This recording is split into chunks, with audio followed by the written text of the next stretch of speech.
we are going to get it going. Time you bowl in something like this where it's just that hard and you can basically survive mentally, physically, emotionally. It's awesome.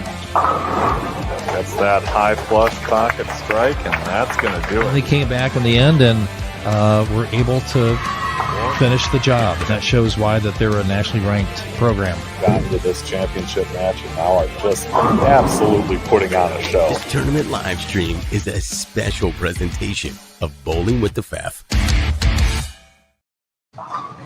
Well, good Sunday morning, everyone. Welcome to Wagner's Lanes in Eau Claire, Wisconsin, the site of the April stop of the Midwest Senior Classic. You're looking live at lanes 7 through 10, where the competitors are just getting started with practice here. And before all is said and done, we'll narrow this field down and declare a champion. And it's going to be a lot of fun along the way. Thanks for joining us for the ride here. It's kind of a Minnesota invasion, as these things typically are, based in Minnesota. A lot of guys from the Twin Cities and surrounding areas, but a good crop of local competitors as well. So yeah, we'll see who survives this thing and comes out on top. We'll let you into the broadcast booth. Good to see you this morning, whether you're on live or replay. And a big thank you to the businesses that sponsored this live stream. Really appreciate it. We'll get to know them as we get going here. Hopefully my audio is good. You can hear all that good stuff and see everything, and all is technically well. You always wonder when you're doing one of these live streams if that's going to be the case. So sometimes I have to rely on you all to let me know. But let's get into the format as these guys continue their practice balls. We've got 8 games of scratch match play. So it's not a typical qualifier like you'd have in many events. They're bowling against the people across from them on each pair, and we'll kind of break that down as we go here. The match winners receive 40 bonus pins, but if there are ties, then it is 20 bonus pins for each player.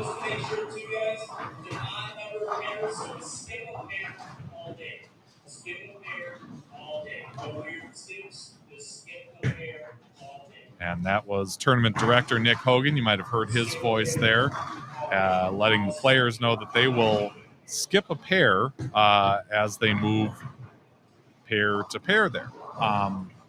Anyway, 7th games against random opponents. You end up bowling against the other players on your pair. And that's kind of explained a little in the video description.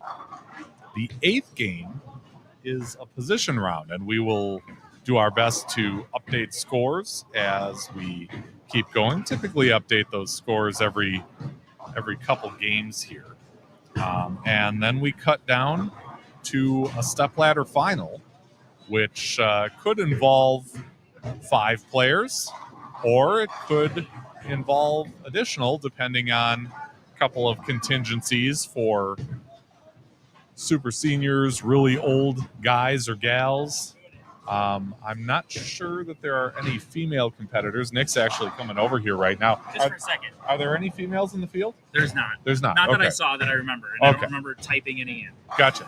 So yeah, no females this time. Okay, fair enough. When this is a reminder just for now. When Ron Cleveland is on your camera pair, we have to get Thomas Cleveland to talk. When I think it's game 6. So I think game 6, Thomas Cleveland, we got to force him to talk. Okay. I mean, not force. That sounds wrong. He could be voluntold. Yeah, that's what I meant. Voluntold. Yeah. So when Love that. Ron's here, me and you got to get Thomas. Okay. Hey, tell me, as long as you're here, when these guys are, when you're figuring their opponents, it's A versus C B versus D. Correct. Yep. Okay. So it'll be A versus C, B versus D, and then there is one pair that has 3. So what that'll happen is B will be bowling against the C bowler. Okay. And then obviously B or D, there is no D, so they're not bowling against anybody. So, Gotcha. Yeah. Okay. All right. So, yeah, there you have it. 40 bonus pins for a win, 20 each for a tie. And, of course, that all factors in. Well, I shouldn't say that. It's a step ladder. If everything is even and you don't have any of the super seniors or really old guys advancing, it's just a 5-person step ladder. Correct. Right. Right. And then obviously if we don't have a certain person in, like a super senior or an ROG, they get seated in, and there is an extra step ladder match. Gotcha. Yep. Okay. Cool. So, yeah. Yeah. Hey, as long as you're here, shout out some of these sponsors. You can Shout kinda out some of these sponsors. see the logos at the bottom. Yeah. No, we got JMO's, Ryan Burr. First off, I guess I can say I threw this on Facebook real quick. Said, hey, does anybody want to sponsor this? I can't necessarily afford it myself. And I think it was within the hour I had these 5 sponsors that were just like, I got it. I mean, Awesome. a couple of them offered to pay for it all themselves, and I had so many that I was like, well, let's split it up between these 5. So we had. I think Ryan Burr was the first one to contact me and said I'd pay for it all. Okay. And it was boom, boom, boom. I was driving in my truck at work, so I couldn't really respond to anybody yet. So I got the 5 more. And so we got JMO's. I believe that's Faribault. Yep, Faribault, Minnesota. Down. He had just bought this center recently. He threw in some money. Fred, who's bowling today, ISO Pro Shop in McPete's. Fantastic pro shop. Craig Schiffler, who you might be able to even see on your camera a little bit to the right there. Oh, Fred's even over there too. Yep. Craig also threw in. Craig is the one with the dark kind of. Yep. About to throw on lane 9 there. 3/4 zip on lane 9, and yeah. Melrose Bowl up in Melrose, Minnesota. He's got his own little center. He's had it it's been in his family for over at least 30 years. More than that. He'd probably be able to tell you more than that. Family run, obviously family run with JMO's too. Wizards, Don and Ken, they got to us right away too and said, we want to sponsor it. We want to throw our name up there. And yeah, and then we have Jessica Boyer's husband, CJ Boyer, who owns Soundwaves. It's a car company. I don't know as much about his company, but he definitely wanted to throw his name in as well and was excited to do that. So she voluntold him too. She maybe did voluntold him. I can't speak on those terms, but yeah. So we appreciate all 5 of them for doing that for us, because I don't know if I could have came up with the money myself to do it, and they did. And Andrew Pfeffer is here. I appreciate it too. We do. Yep. Helps me get this done and do it the right way for sure. But no, always appreciate the interest in having these things live streamed, especially when they're nice and close, about 8 minutes away from my house. Hour and a half for me. Yep. So this time everybody else gets to make the drive, but looking forward to some great competition here. And you know what? Like as you just said about making the drive, I think we have 7 guys maybe that have but haven't bowled an MSC since I've taken over. Okay. That are here today that it's awesome. I was thinking, and no offense to anybody here, it's just I didn't know how many people were going to make that drive, and then I was thinking, closer to 40, and we got over 50. And there you go. That's awesome. Yeah. No, it's always good to have a nice turnout at this event.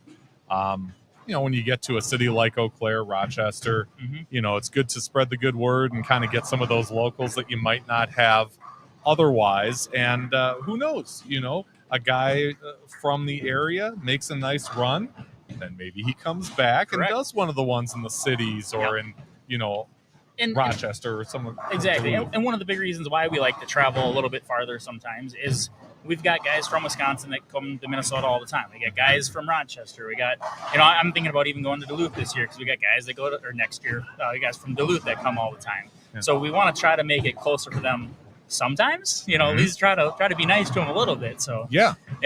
Tell us how you picked the pattern, because as they're finishing up practice here, we can put it up. Sure. This is the PBA Monticelli 40 version 1. So per the MSC rules by the board, we pick only challenge patterns. Okay. There's no house shot type patterns and there's no sport shot type patterns.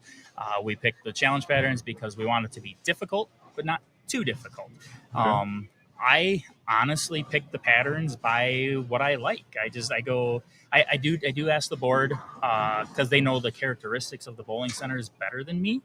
So like a shorter pattern doesn't work on a high friction house. Sure. We don't like that. So there are some little guidelines, but honestly, I just kind of go, this one looks like it'd be a good one for here. Yeah. So more or less, it's just off the top of my head. No rhyme or reason fully from me. Yeah. Well, as the guys start getting ready for their first match, we're going to get down there. As you see Fred Chasso, who we talked about his support of this and sponsorship with his pro shop, going up high, leaving a 9-pin, and another sponsor, Craig Schiffler, on 9, putting 10 back. Bowling against each other right away too. That's kind of fun. Yeah. Sponsor against sponsor. For sure. I'm gonna go finish filling out the rest of my stuff. Okay. I will come back later. Before you go, these two gentlemen here. So on lane 8 and Jeff Anderson, Bill Nelson. Jeff Anderson and Bill Nelson. Yep. Okay, great. And then I believe it's George Blase. Yep. And Steve Bone. Yep. George is from this area, so I know him well, and I think everybody knows Steve Bone. Yeah. Most people do.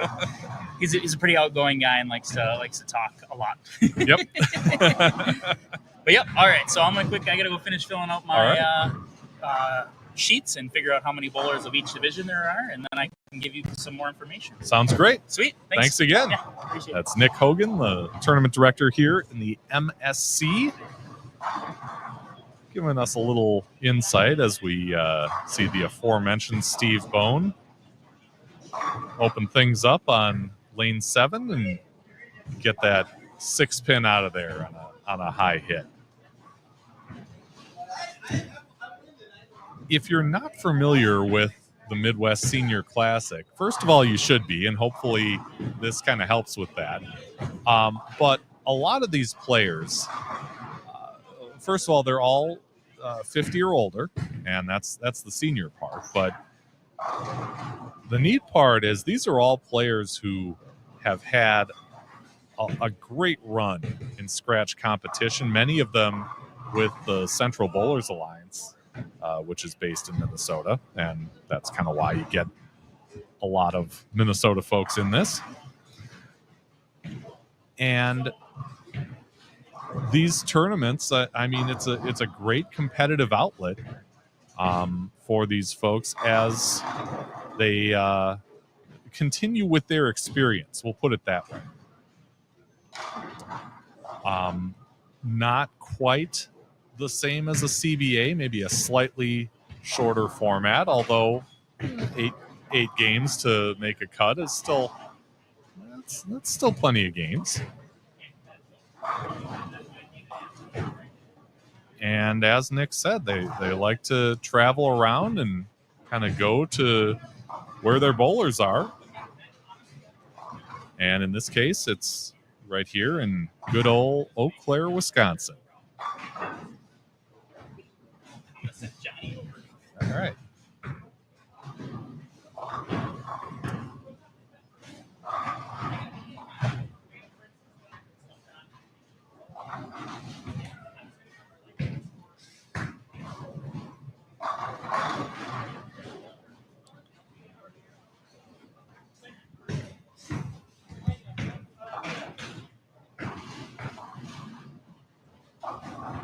Ah.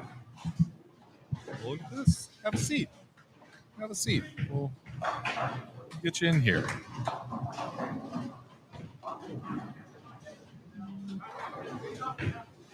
Hey, look at this. We got John Cryer Jr. here. I even came up with a fancy graphic here with our names and everything. That's pretty cool. Fancy, huh?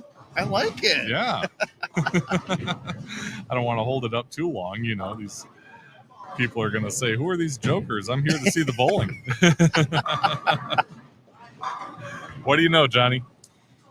We're in the state of Wisconsin for an MSC. Yeah.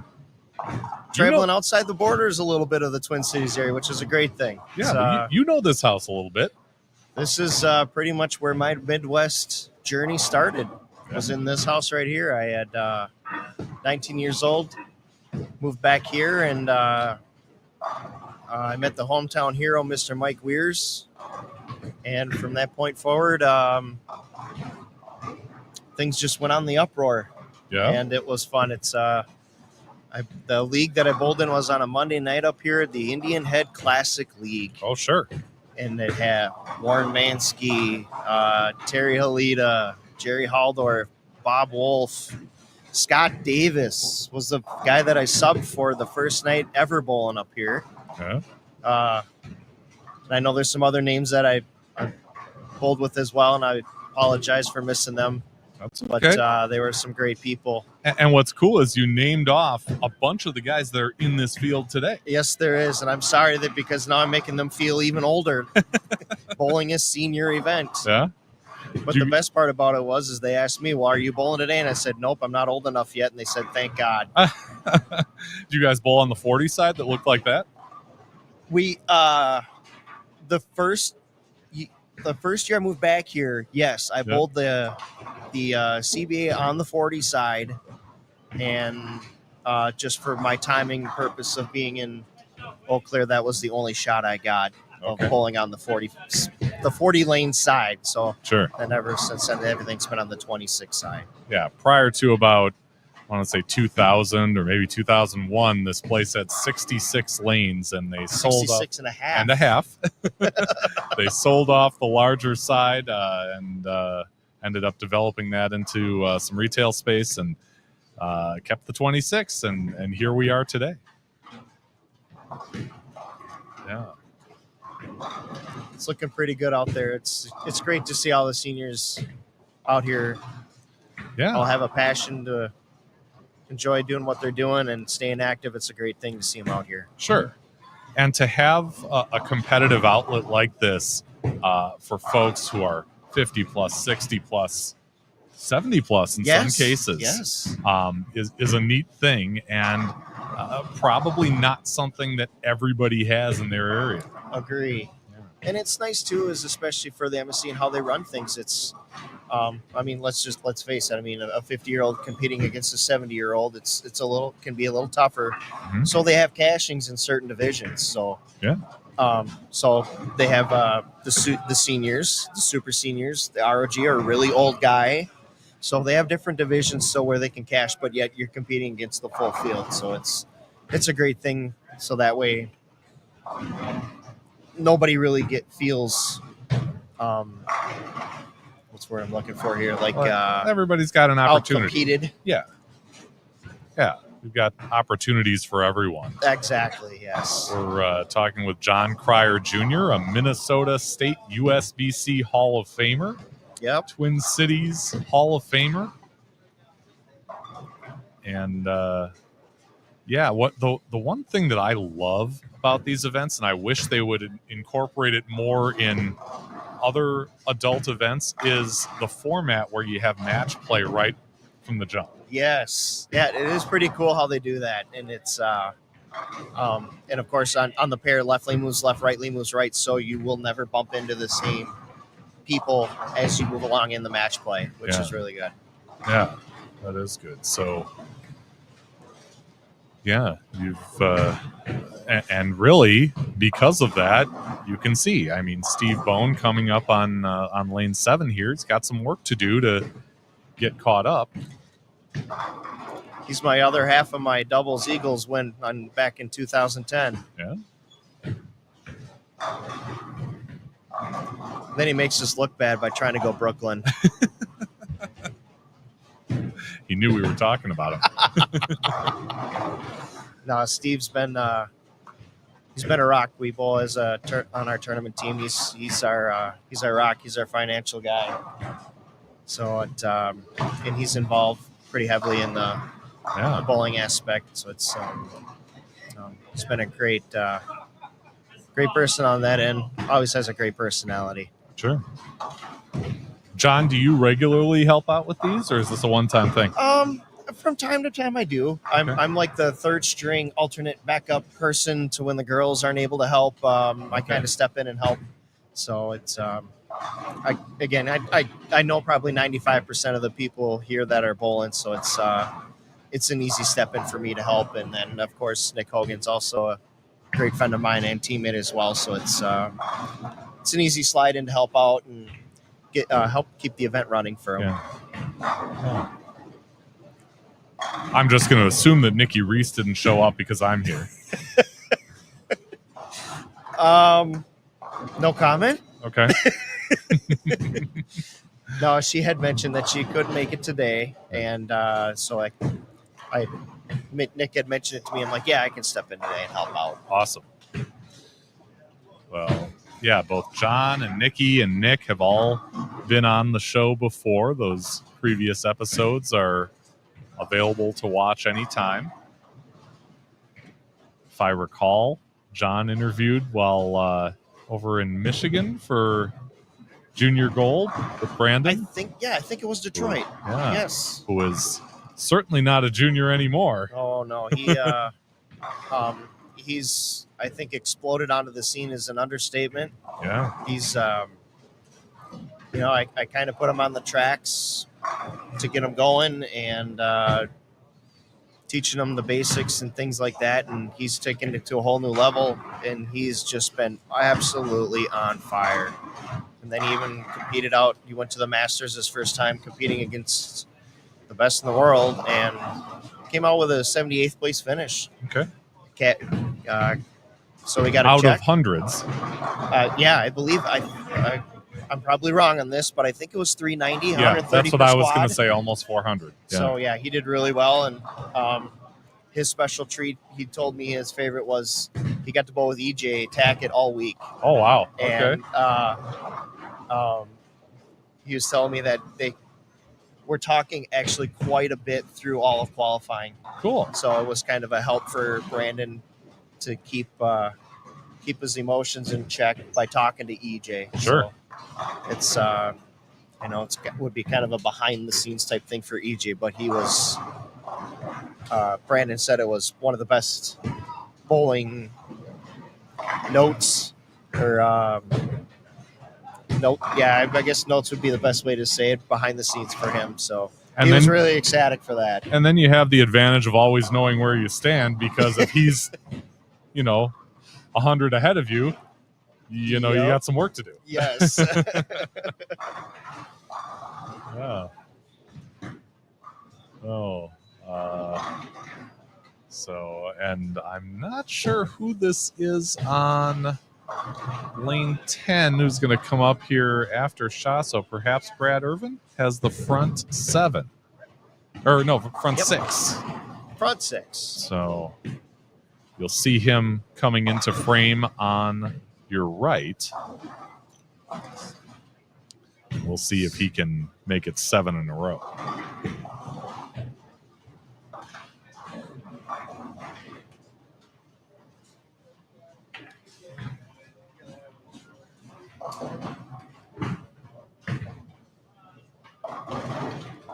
Oh, okay. Well, that's a gift. Well, since we're here, I guess we can call that senior carry. Yeah. No, it's nice to get one of those every once in a while. Certainly on a big string like that. Absolutely. Yeah.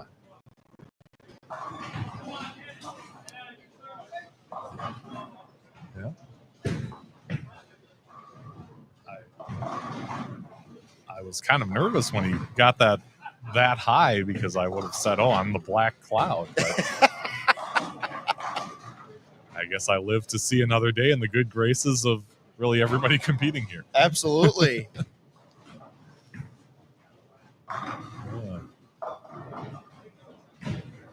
Yeah, so far it looks, just kind of looking out there, looks like the pattern is holding up pretty well.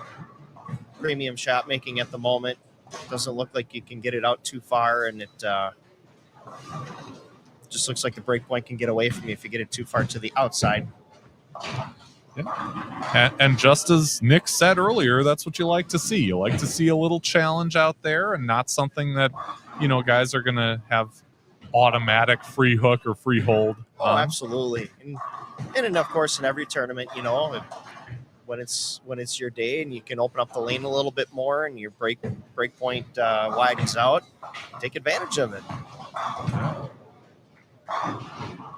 There's a nice shot from Mr. Bone, getting things going here. He's had a tough time through game 1, but again, an 8-game format here of match play to decide who makes the stepladder. So plenty of time to get things right. And when you start winning matches in this and you pile up those bonus pins, you can get right in a hurry. Those are the big ones, match play pins. Since you got Jeff Anderson on the live stream here, just a quick shout out to his son Austin. Actually just shot his second 300 in league this past Thursday. Cool. At which center? Blanebrook. Blanebrook. In our Thursday night league we have there. He actually Austin and Jeff bowl together on the same team, and unfortunately I was a few pairs away, but still got to see it. But congrats to Austin on that 300. Yeah, nicely done. James Kinchin says, the poor man's bone.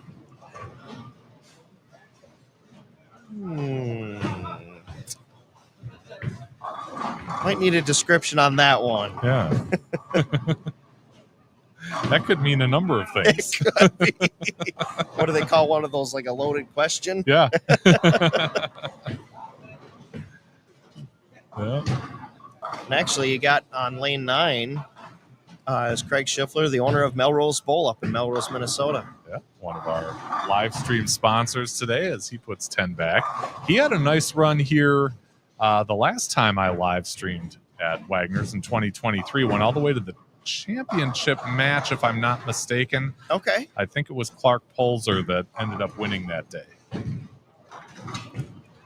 Another local competitor as well. Clark, great bowler, great guy.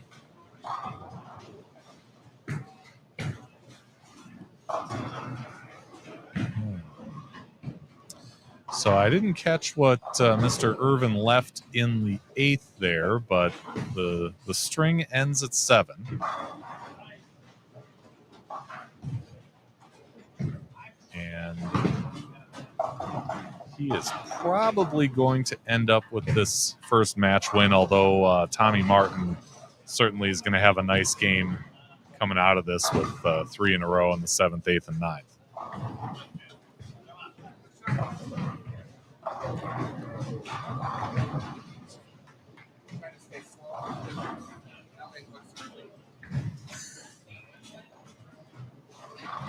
Go harder. Just giving Bone a little grief. We give each other grief all the time. Okay. Well, there's really only 2 adjustments, right? Throw harder or turn it more.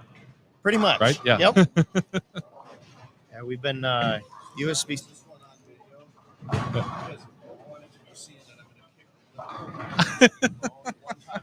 So Jeff Anderson wanted me to make the quote. He just told me that he is going to beat Steve Bone. Yeah. I'd say there's a fairly good chance of that right now as things stand. But yeah, no, it's cool that these guys have, competed against each other enough that they know each other well and can, and it's great to impart some good-natured ribbing here and there. Oh, absolutely. And I think that's one thing that's the best about the MSCs is these guys understand that when they step on the approach, yeah, they're gonna do everything in their power to beat you. But when they come back off the approach, how's the Masters going? How'd you bowl this week? How are the kids? How's the wife? Yep. And it's great camaraderie. Yeah. And I mean, as I was getting set up, everybody said hi and thanked me for being here. That's huge. Yes, thank you, Fef, for coming and doing this. This is my pleasure. It's a real treat. Thank you. It's awesome. I love doing this stuff. It's good to have. I know it's kind of in fine sport. print, but there's regular SSROG, those ones that are in each of those. Uh-huh. We pay half the field. Okay. Each of those. If that helps you at all. That couldn't hurt. So then you can tell what division they're in. Gotcha. Okay. So, yeah, we have 9 really old guys, 21 super seniors, and then 21 in the regular senior division. So, a diverse field as far as age is concerned. And I'm sure that's what you guys like to see. Yes. It's a great thing. Yeah.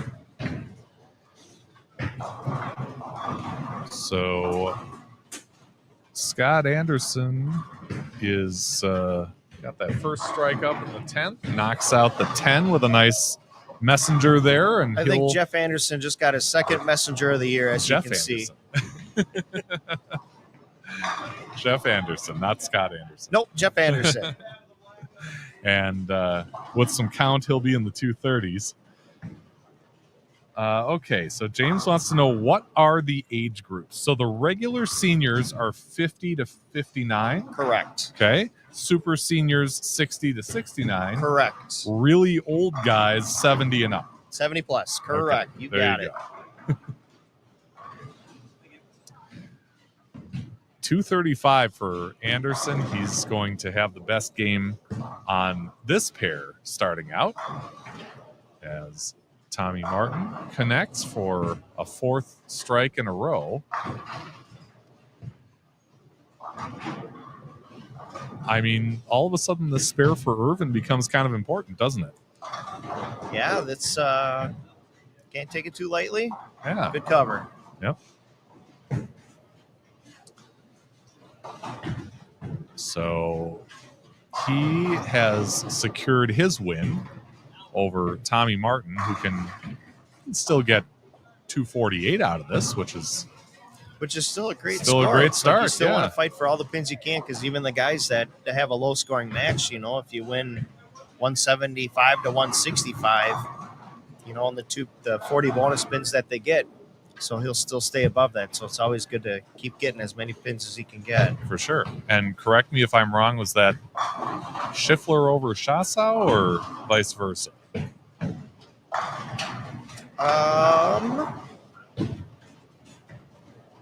It was 214, I am not sure on that 193. one. Yeah.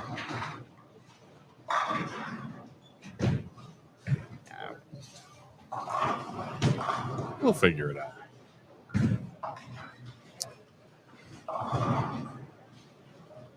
So George Blase with a spare conversion in the 10th. He can hit a fill ball strike for 200.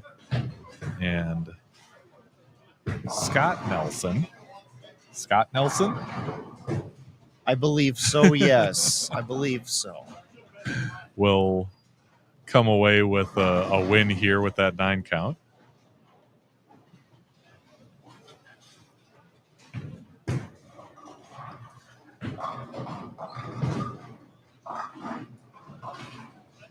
George may not have the most powerful strike ball in the place, but he's not gonna, you know, you're not gonna get by him on opens. He's gonna, he's gonna fill frames. And, nice start, Brad, from Mike Ryan squared.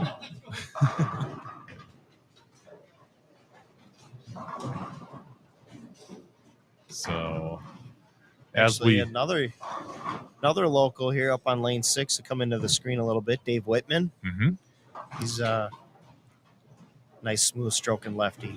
Great game, great guy. Eau Claire area USBC Hall of Famer. Yes, that's right. And yeah, always a tough competitor around here. Of course, as I say that, he goes to the face for a big split. Yeah, we kind of deserve that one on him. We're sorry, Dave. We apologize for that one. Yeah. But he's going to win his match. Probably be in the mid 200s here. 2 O's.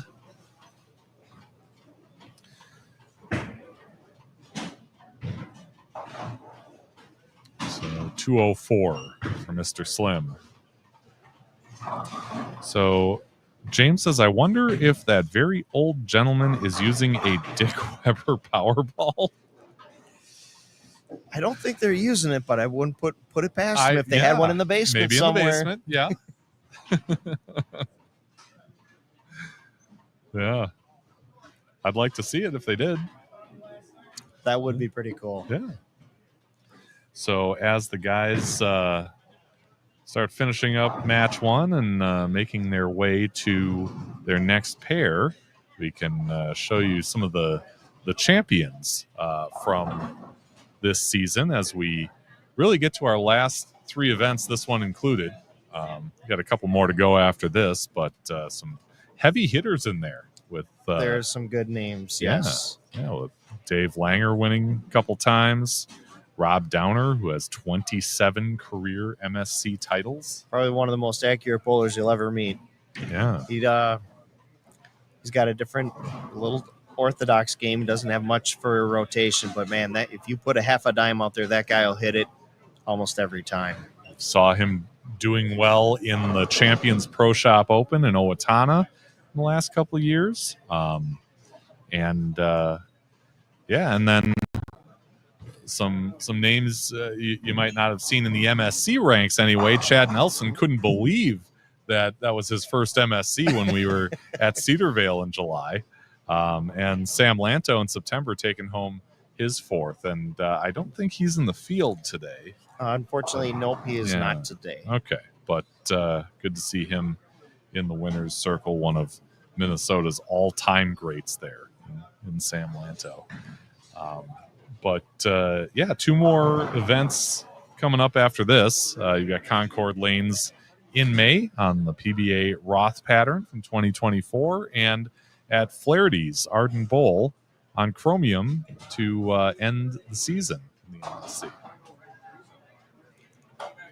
Couple more times for the guys to make some moves and get to the Player of the Year race. Yeah. Or win the Player of the Year race, sorry. For sure.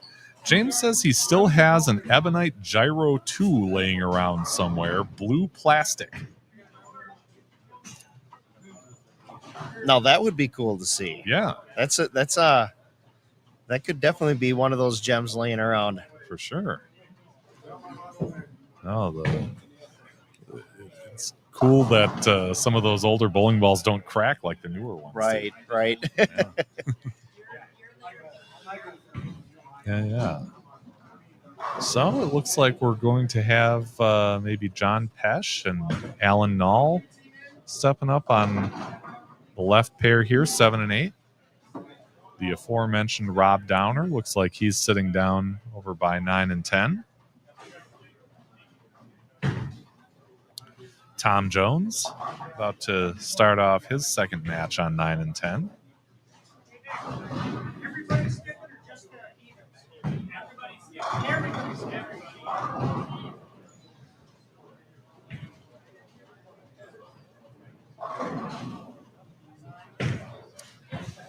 All right. Actually, a small story on lane 10. You have Tim Mayer stepping up. Okay. And my first CBA, when I bowled here, he was one of the very first guys that I met.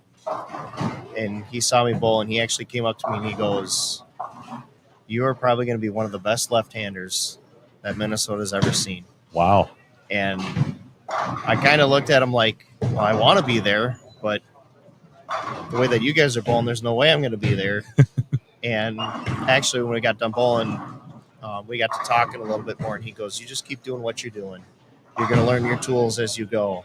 And he goes, "You're going to be probably one of the best out here." And the comment that he gave me, that stuck till this day, to be honest with you. And it was actually kind of felt more heartfelt as the older I got. And when I started to finally explode on the scene and I was winning and competing and becoming a threat in tournaments. And I actually sent him a message saying, "I still remember that conversation. I still remember what you told me." And it was pretty good feeling from him and talking to him and seeing him, and it was pretty cool. Yeah. I was quite shocked, just actually, as he says it. I'm still kind of a little speechless about it, but as he just said that, it's like never saw it coming, honestly. Yeah. But that's so cool that you remember it these years later, and that his words at that time had such a big impact on you. It did. It really did. It's unfortunate, I was in not being all saint and everything. It's like coming out, and I had my attitude moments, and I was very fortunate for some people to kind of just pull me aside to look, you got to look at perspectives this way. You got to look at perspectives on another side of it. And they go, just take it the way as you go. And it's taken years, but it's finally starting to understand exactly what they say and to keep everything in check as you bowl and keeping the raw emotion down, I guess you could say. For sure.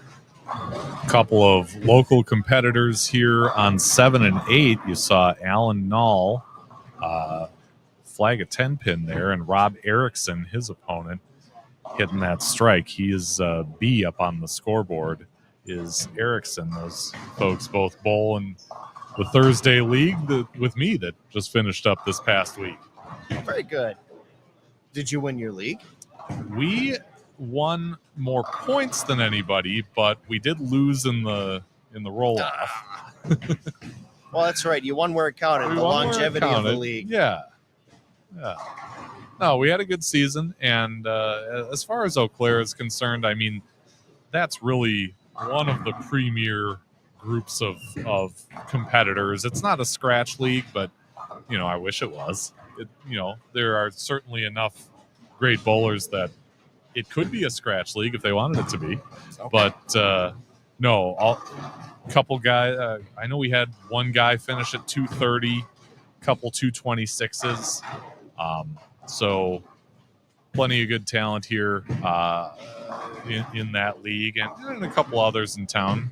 Tuesdays here, Wednesdays at the place across the town, Bullwinkles, as Erickson hits a double to open up his match, and Nall tries to get back in it, and it looks like he kind of threw that one out the window. But they're great competitors. I've bowled against them enough to know that they certainly belong in this environment. I'm glad to see them out here. Very cool.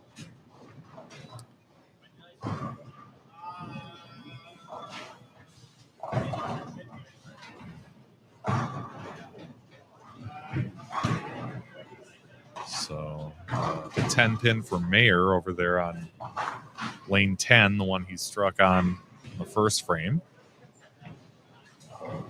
And Jones will get up there and try and put together a double and apply some pressure early on. James says he switched to an old Storm Bite, old as in maybe 12 to 13 years, and started scoring really well with it, took it out of the bag for the fourth week, and it was split in half. And he takes good care of them. They don't make them like they used to. No money in it, I guess. Yeah, and sometimes there's no rhyme or reason for that. It's a big loaded question, but yeah, it's just all of a sudden the cover just gives away. It's the bowling balls are like sponges. They got microscopic pores in them, and when those pores from, it could be anything from temperature, it could be just how the ball is sitting on a rack, or the material it's sitting on. So there's a lot of different things that can make them crack. But yeah, when we all see them when they crack, we either cry or we start swearing because SOB, I love that ball. Right. It's either money down the drain, pins down the drain. Right. Yeah. Not good. But if somebody out there can figure out exactly what makes them crack and when, that would be like a major breakthrough. Yeah.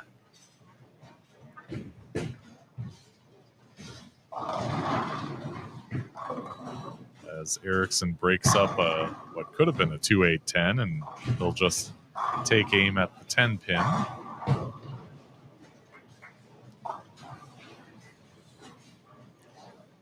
Yeah, I think if you do this long enough, you're going to have one or two that cracks, and unfortunately can't be used anymore, or in my case, more than one or two. Right. But I have seen, I think it was a few years back, but one of the popular ones was painting the bowling balls into like landscape for gardens. Oh, yeah. And my wife actually did it a couple times, was take a bowling ball and paint it and turning it into an animal. Okay. She turned one of them into a pig, and she turned another one into a bumblebee. Oh, And used them for lawn gardens. okay. So try a different way of recycling a bowling ball. My sister-in-law actually just brought that up last night, so it's funny you mentioned that.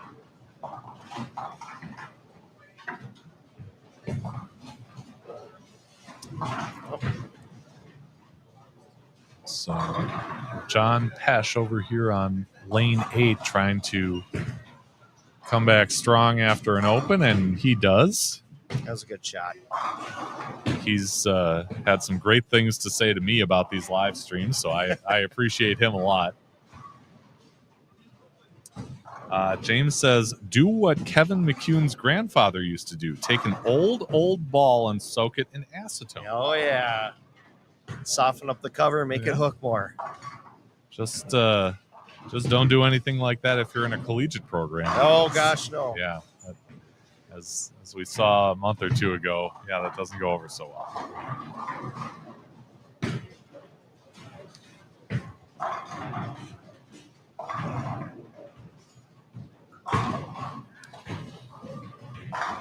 So there's a nice shot for good shot, Nall Alan. in his fourth frame. And Erickson as well.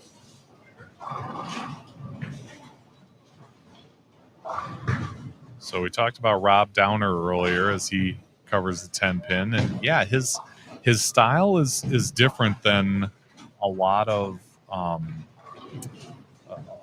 folks you'll see both here and anywhere, but Right. he really makes it work, and he's, when you talk about repeatability, Right, exactly. yeah, he And knows how to do it. I think for his game, you can see a lot of like old school, shoulders square, drive with your legs, keep everything in front of you, keep your ankles closed, and he is so good at doing that. Yeah. James wants to know what happened in the college match. It wasn't actually a match. It was, it was, I believe, in practice and perhaps in a local sweeper. But if you go down the Facebook page, you'll see some comments from the USBC regarding that. And it kind of spells it out pretty well, along with a report that they did on their investigation. But yeah, I think you scroll back maybe a month or month and a half ago to find out those details.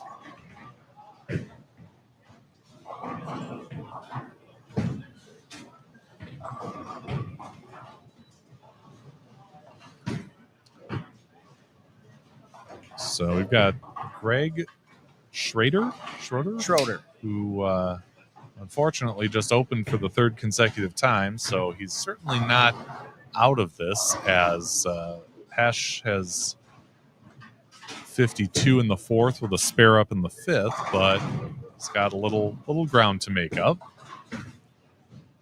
And Nall snaps out the 10 pin for a double.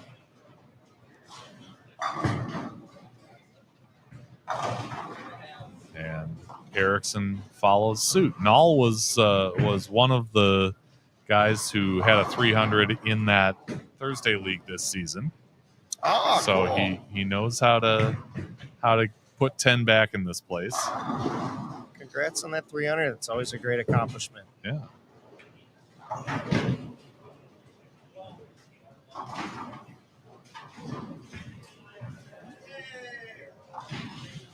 Oh, I'm sorry, James. Bowling with the FEF, the Facebook group. You just search under Bowling with the FEF, and it should be the first thing that comes up. It better be the first thing that comes up. But yeah, we're a group, I want to say, probably about 1,200 strong by now. And that has some bowling news items, and I use it to promote these live streams. And if memory serves, I hope I put the link to that in the description of this video.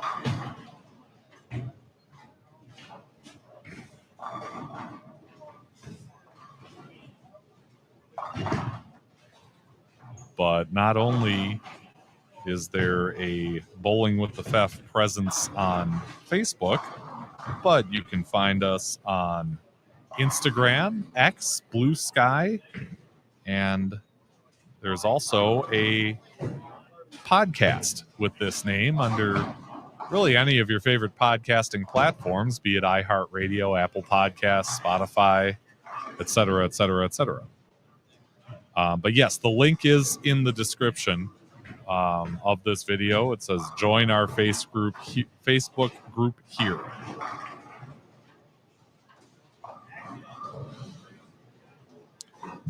And he wants to know, how often do you stream senior tournaments? It's really been kind of once in a blue moon. I've done MSCs, I want to say 3 of them.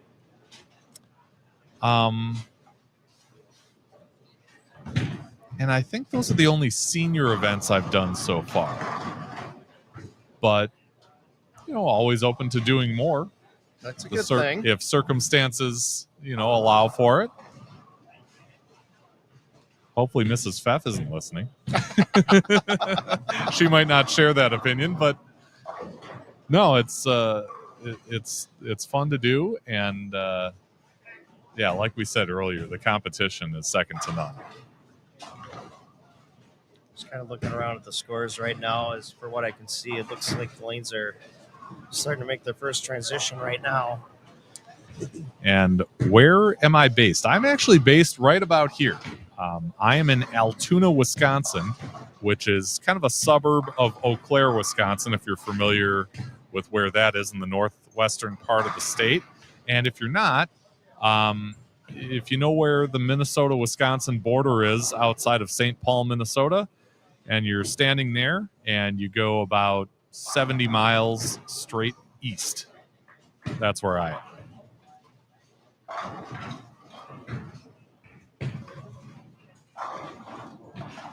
And to have the MSC at Wagner's Lanes here in Eau Claire is a treat for me, because a lot of the times that I end up live streaming a tournament of this caliber, it's in Minnesota or Illinois or Right. somewhere far away. So Short travel. yeah. Well, that's not good for Mr. Jones through the face for what some may refer to as the Greek church.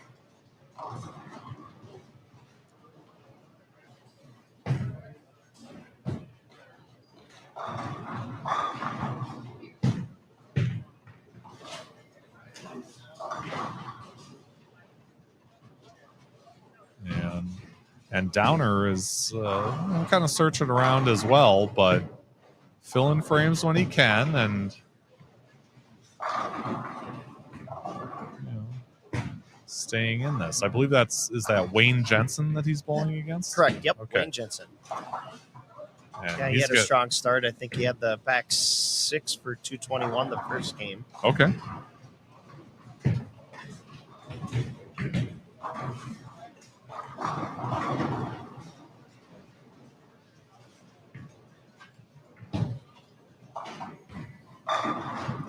As he That was a good shot there by Wayne. hits a double, yeah.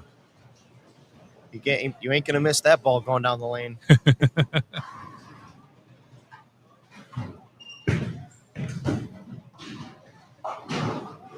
Oh, and Pesh lucky to snap out the 10 on that, leaving him with a makeable spare. But that gives Schrader an opportunity to jump on him in the 8th frame here.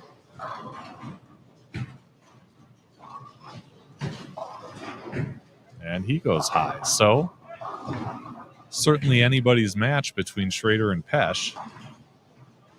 Yep, that one is definitely close.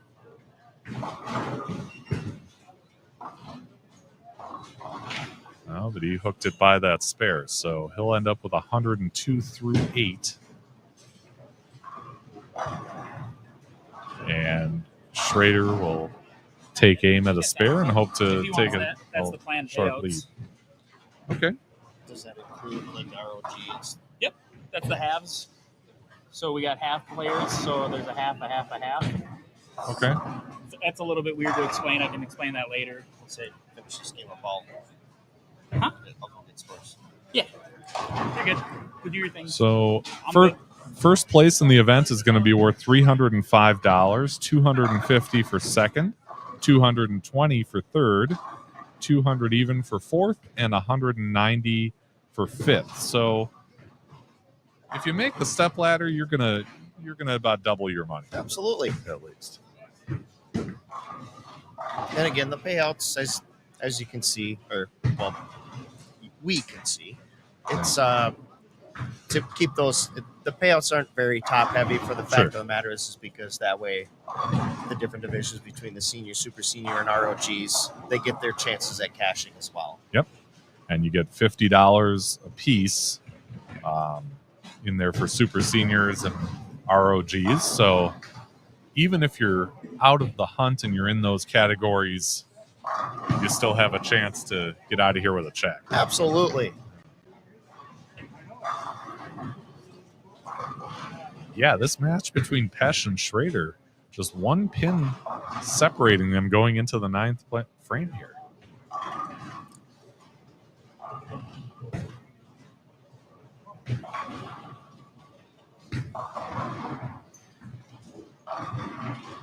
And if you come out of this with 140 or 150 to win, those 40 pins They really can help. Absolutely. Yes, they can. Really help, yeah.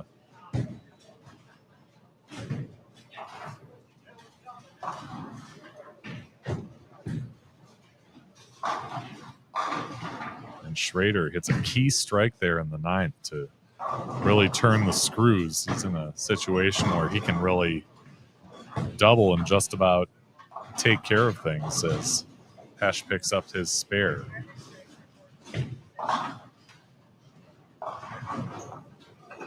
Jones quite a bit behind Mayer on 9 and 10, and that does not help as he leaves 210 on the left lane.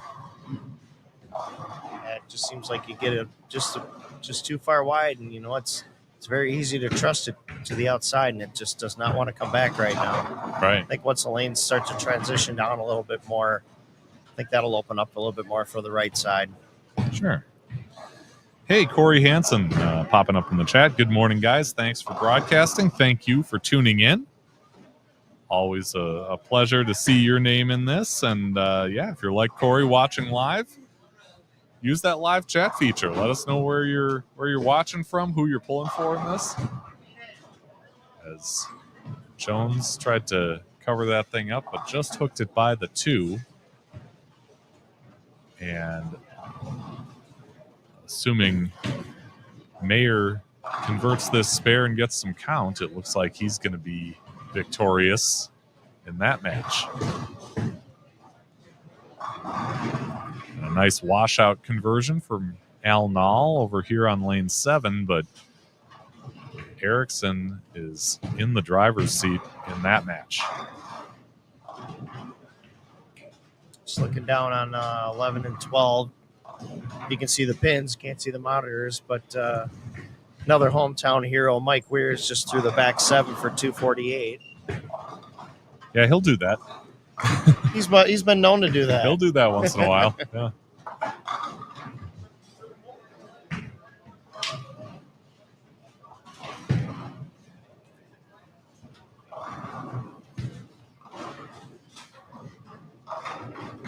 And there's a double for Greg Schrader, and he'll pretty much seal that up.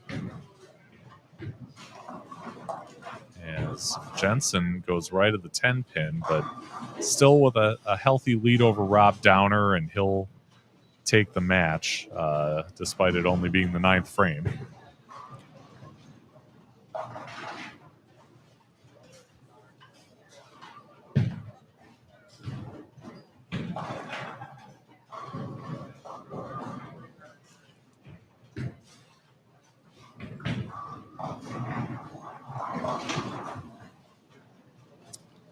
over on 3 and 4, he got a nice.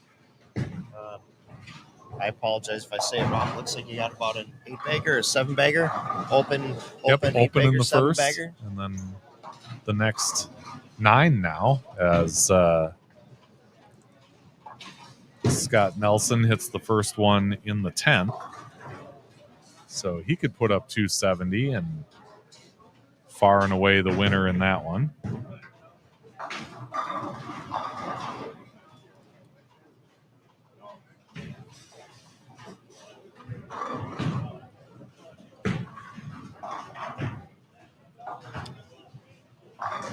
I'm sorry, that's Bill Nelson. Bill Nelson?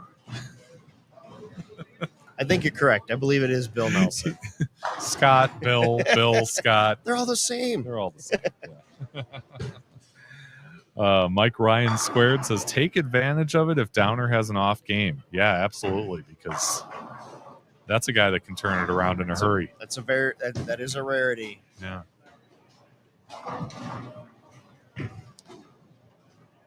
And yeah, even though he's having an off game, you know, he's left one split but filled everything else. So if you come through in the 10th here and end up in the 180s, 190s,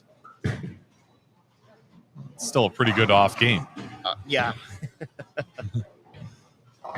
Yeah, you can punch out for 188. As Erickson snaps out the 10 and can have 225 if he hits a third strike here on the left.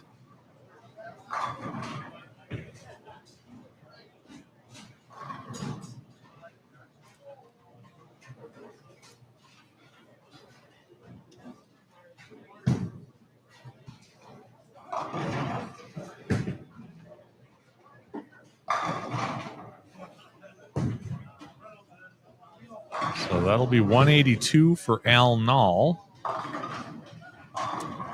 and 222 for That's a Rob solid game Erickson. there. Yeah.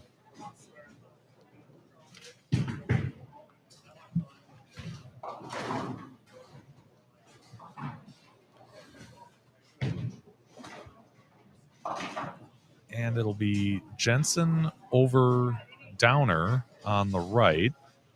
Wayne covers this. He can be in the mid 220s.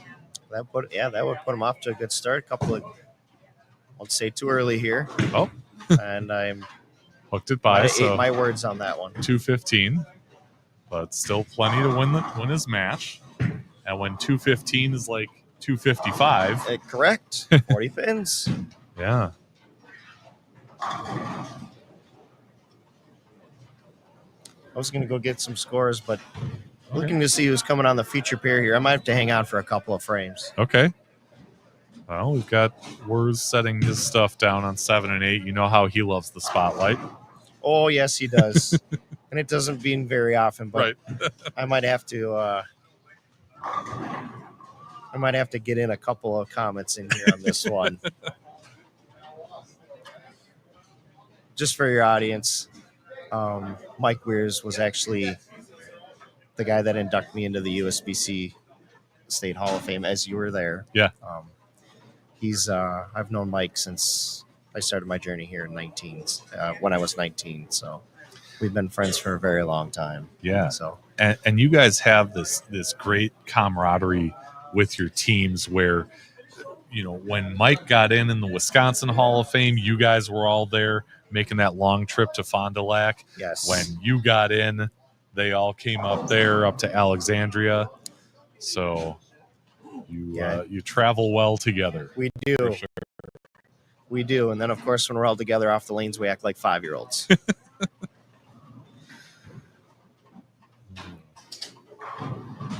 It's kind of turned into the thing. Like one of our big things is we all like to play cribbage.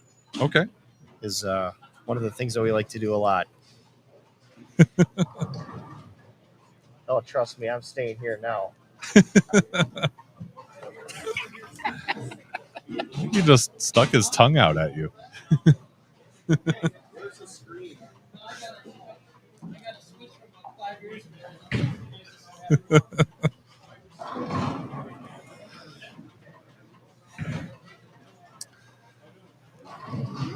Oh, so over on the right on 9 and 10, you've got Warren Mansky, who is a Hall of Famer, Association Hall of Famer 2B. He'll be inducted next month. That's Here cool. I in the did not Oakland hear area. that. Yeah. Awesome. Congratulations, Warren. That's awesome. On Looks the like you left, Dave Freeman, who's won one of these this year.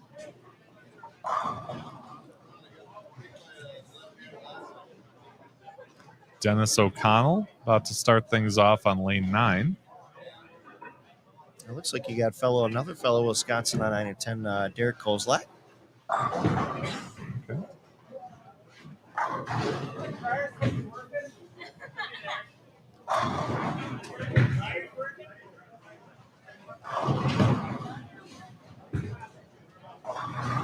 And Jeff Wenzel starting out things with a strike on lane 8. I saw that.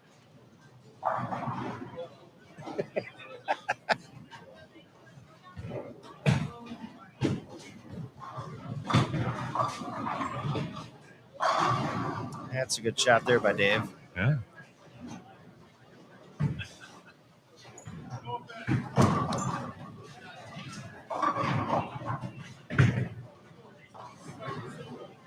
And Warren with a nice cover on the 310 there. Up here on lane 8, one of our really old guys, Steve Jansen. Getting things started. Oh. Great shot, bad result. Didn't exactly deserve that 7-pin, but you know Mike's paying attention to that.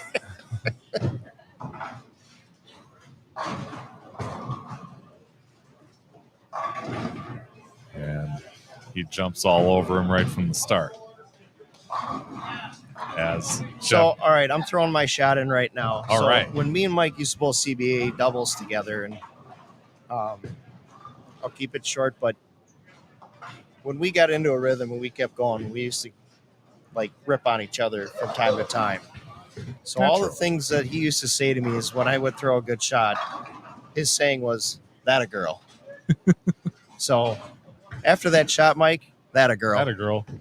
And with that, time to get scores. I'm going to go do some scores. All right. So we'll catch up later down the road. Yes, sir. And again, thank you for coming out and doing this and being here. And it's really awesome. My pleasure. Thank you for the insight. Absolutely. We'll see you in a little while. All right. That's John Cryer Jr.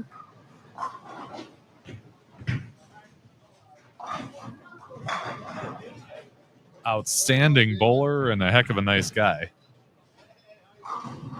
Certainly glad to meet him through this content creation journey I'm on, and having bowled a bunch in Minnesota in my childhood, I had heard of him, but getting to meet him and his family, great people. Oh, and a little hometown bounce for Mr. Words.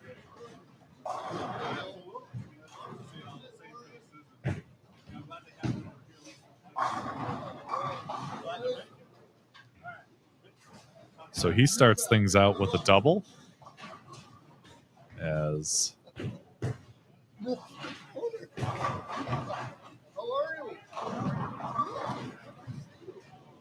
Wenzel steps up in the third and tries to keep the strikes coming. And he does. So 3 for Wenzel, 2 for Words.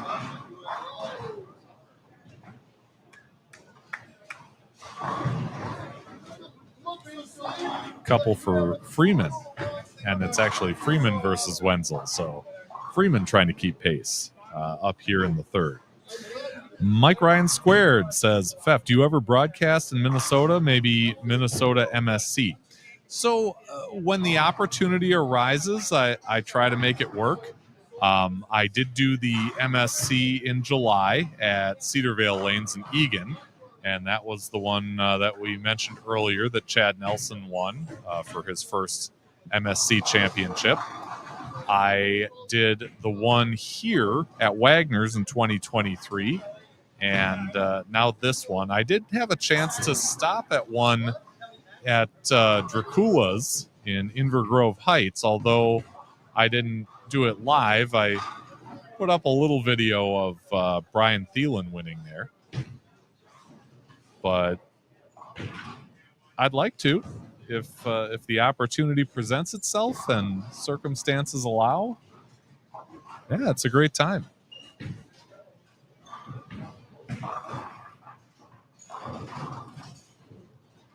and just a lot of great competitors. I mean, you look up and down the house, and you're not going to find a pair of lanes here without really some big names in this thing.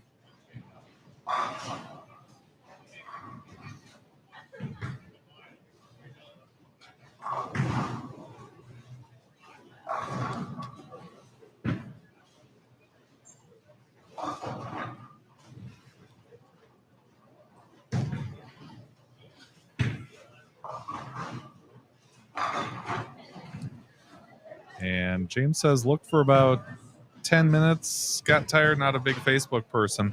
I'll try and help you out. I'll scroll down here and see if I can find that link.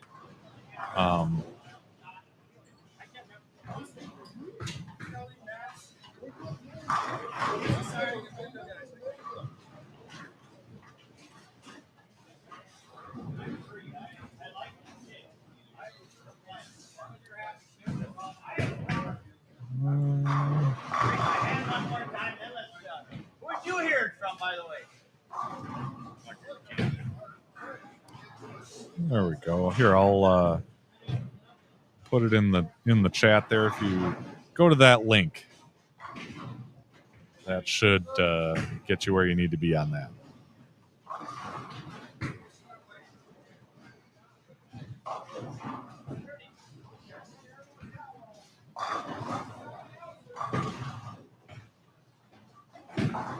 As Warren Mansky trips out a 4-pin.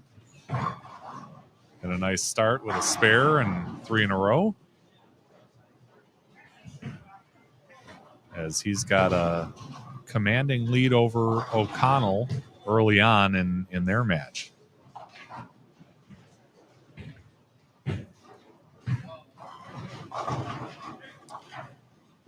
Yeah, Wurz is starting to heat up.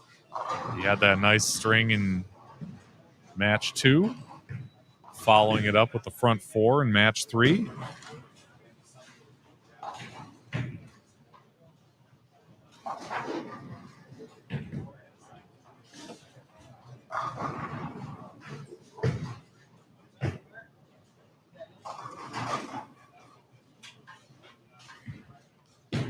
It was nice to have him and Terry Halita on the show several months ago after they took a couple of senior state titles here in Wisconsin. You can find that in the back catalog of videos. We had a nice chat here in the concourse at Wagner's and talked to both of them about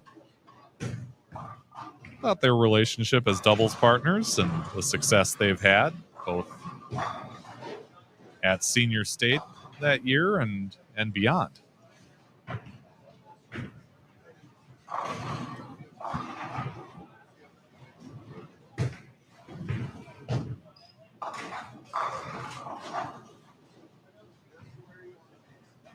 All right, so spare up for Freeman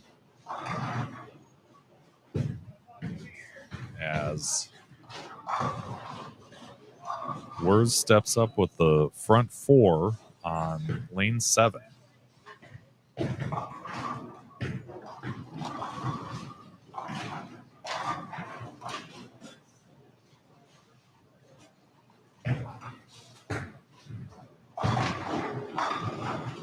And didn't get the 10 out on that one, but still a very strong start. And as he's known to do in this house and many others across the Midwest and beyond.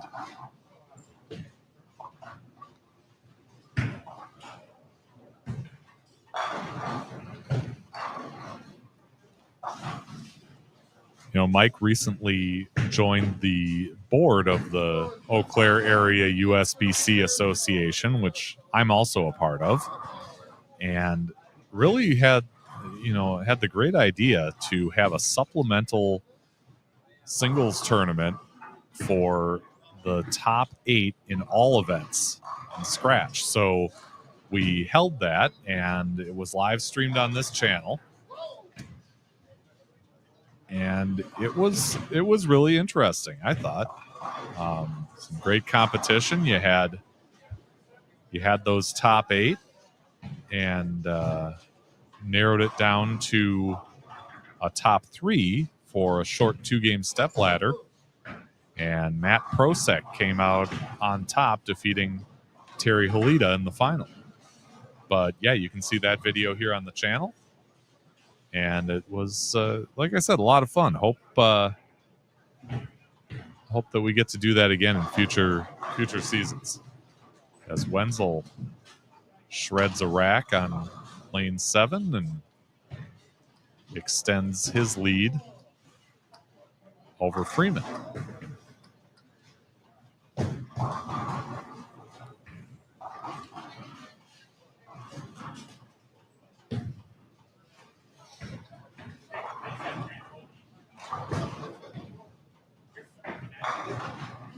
Another nice shot from Wurz, but not getting those 10 pins out, so back-to-back 10s.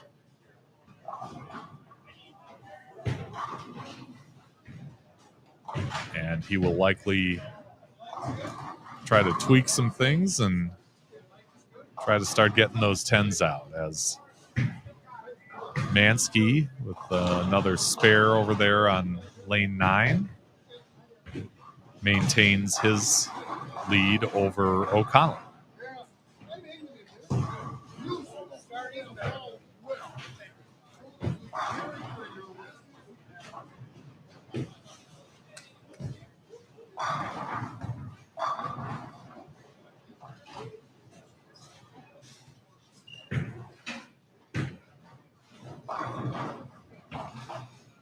And a nice cover for Jansen, who's doing his best to get back in this match with Wurz, but it's going to be a tall task, especially if Wurz can start carrying 10 pins, because he's smacking the pocket. And that one for Wenzel didn't quite get up, as he's got a washout to contend with here, as Freeman tries to jump on it. And he does.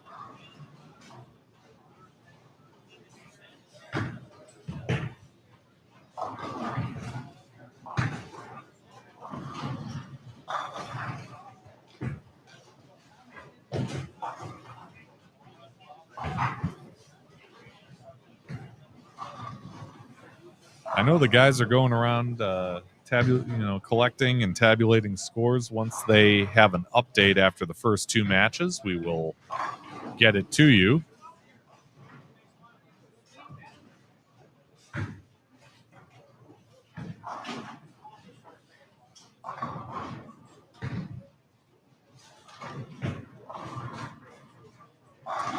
So James says, kind of a rabbit hole that story was. Nobody did anything wrong, but 4 were suspended. Makes perfect sense.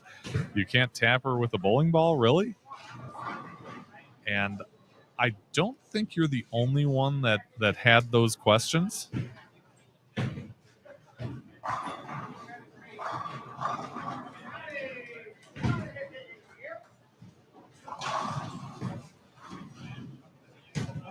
And I guess it'll be interesting to see how that does impact that Weber team, as you've got ITCs coming up, I believe, in another week here.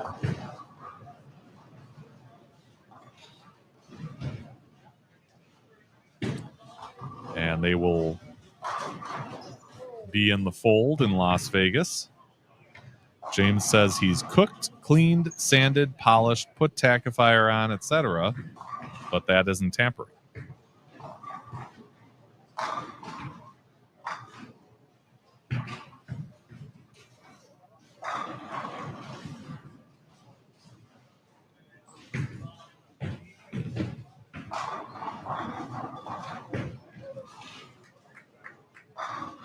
And I think when you're in a college program, you're held to a little different standard, so that likely has something to do with it.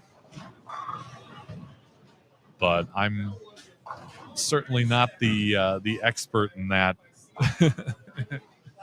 in that that type of thing. So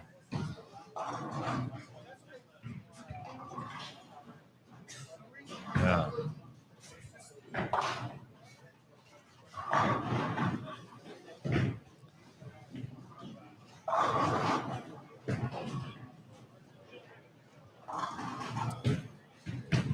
So over on lane 10, Derek Kozlak has a nice run going here. He's got a spare in the first and then the next 6. Trying to make it 7 here. And Mike Ryan squared taking note as he flushes 10 back.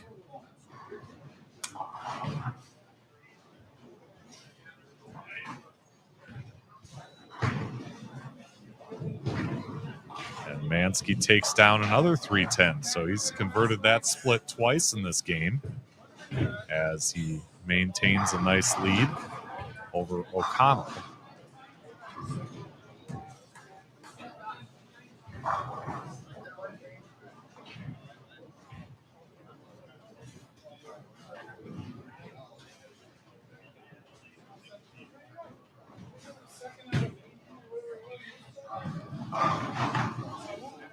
Freeman crossing over just leaves a 4-pin.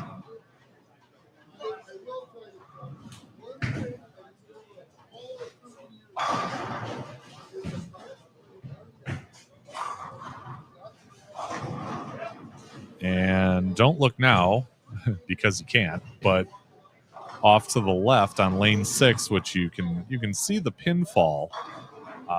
This is Rob Downer up in the 10th frame. And if he can hit 2 more strikes, he'll have 259.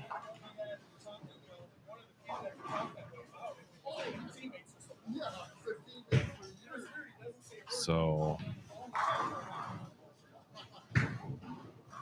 as one of our commenters mentioned,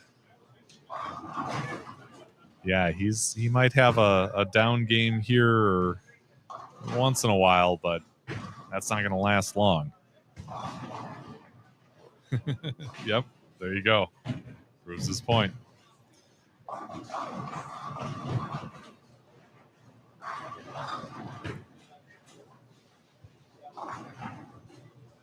little bit light for Wurs, imploring that 2-pin to trip out of there, but it does not. James says, why no new Dick Weber Powerballs? Not sure. Not sure about that one.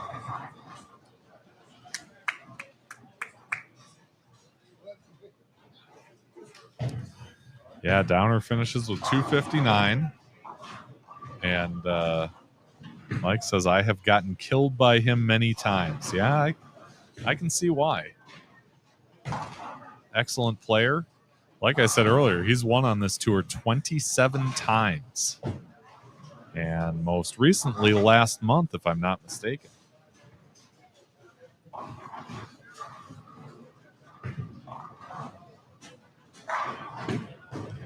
Another strike for Kozlak. Make it 8 in a row. Yeah, Downer did win the March event. So, and I believe that was at spare time in Owatonna. Always a threat, that's for sure.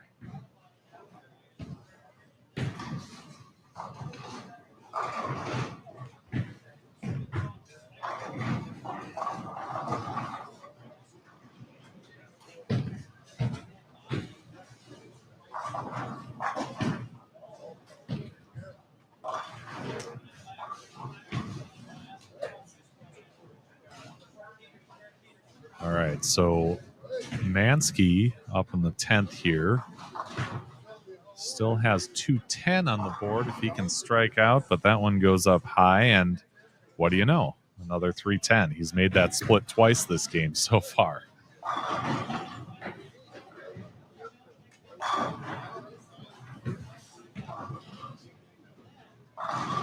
And there's a third consecutive strike for O'Connell. So O'Connell making things interesting.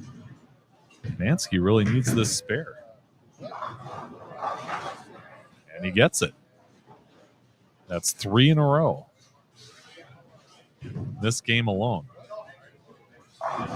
And that will likely be what gives him the win in this third match.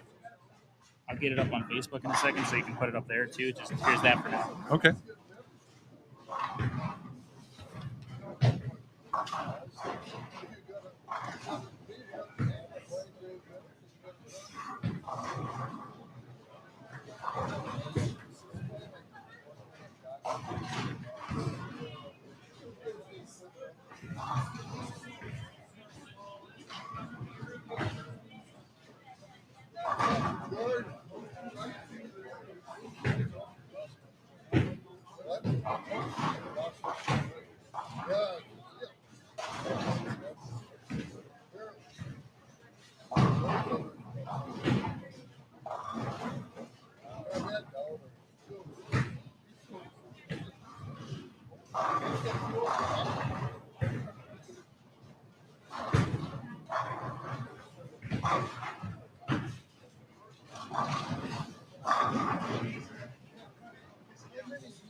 All right, so we've got a score update here after 2 games. I'm trying to get those in so you can see the top 8 underneath. Again, top 5 are the ones who are guaranteed the main stepladder. So James says, too bad you can't set up a camera or two between the score tables and the ball return and switch to them periodically.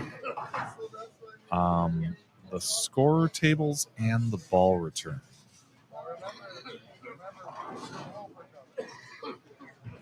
I guess I'm a little confused on that one, James. Are you talking about like a different view?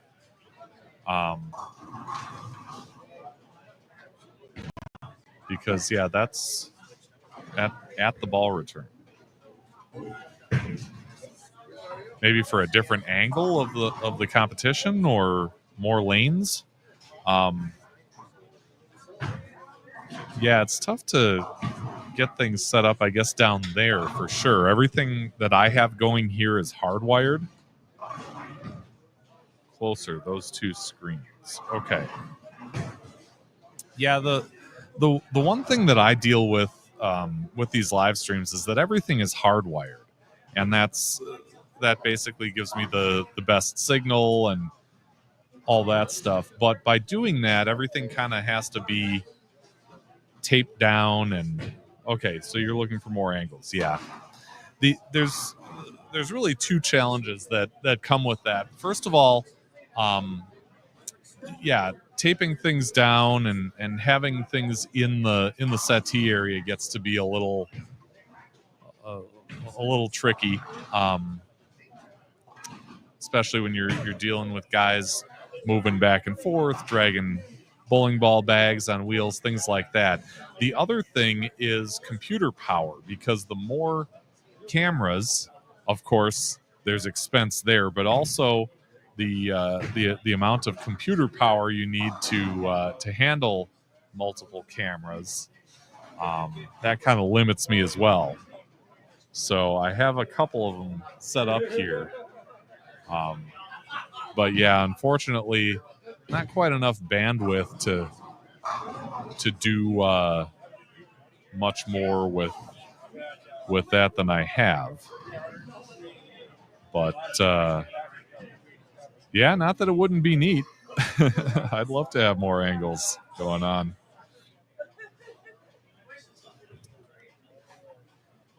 In the meantime, as I mentioned, you've got some of those match 2 scores scrolling.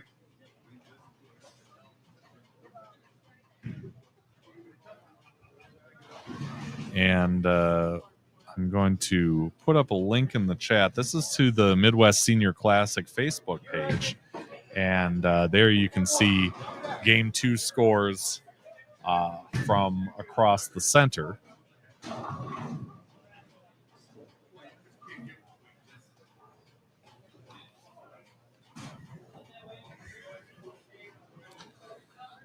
So a little easier to get a feel for who is where and when across the field.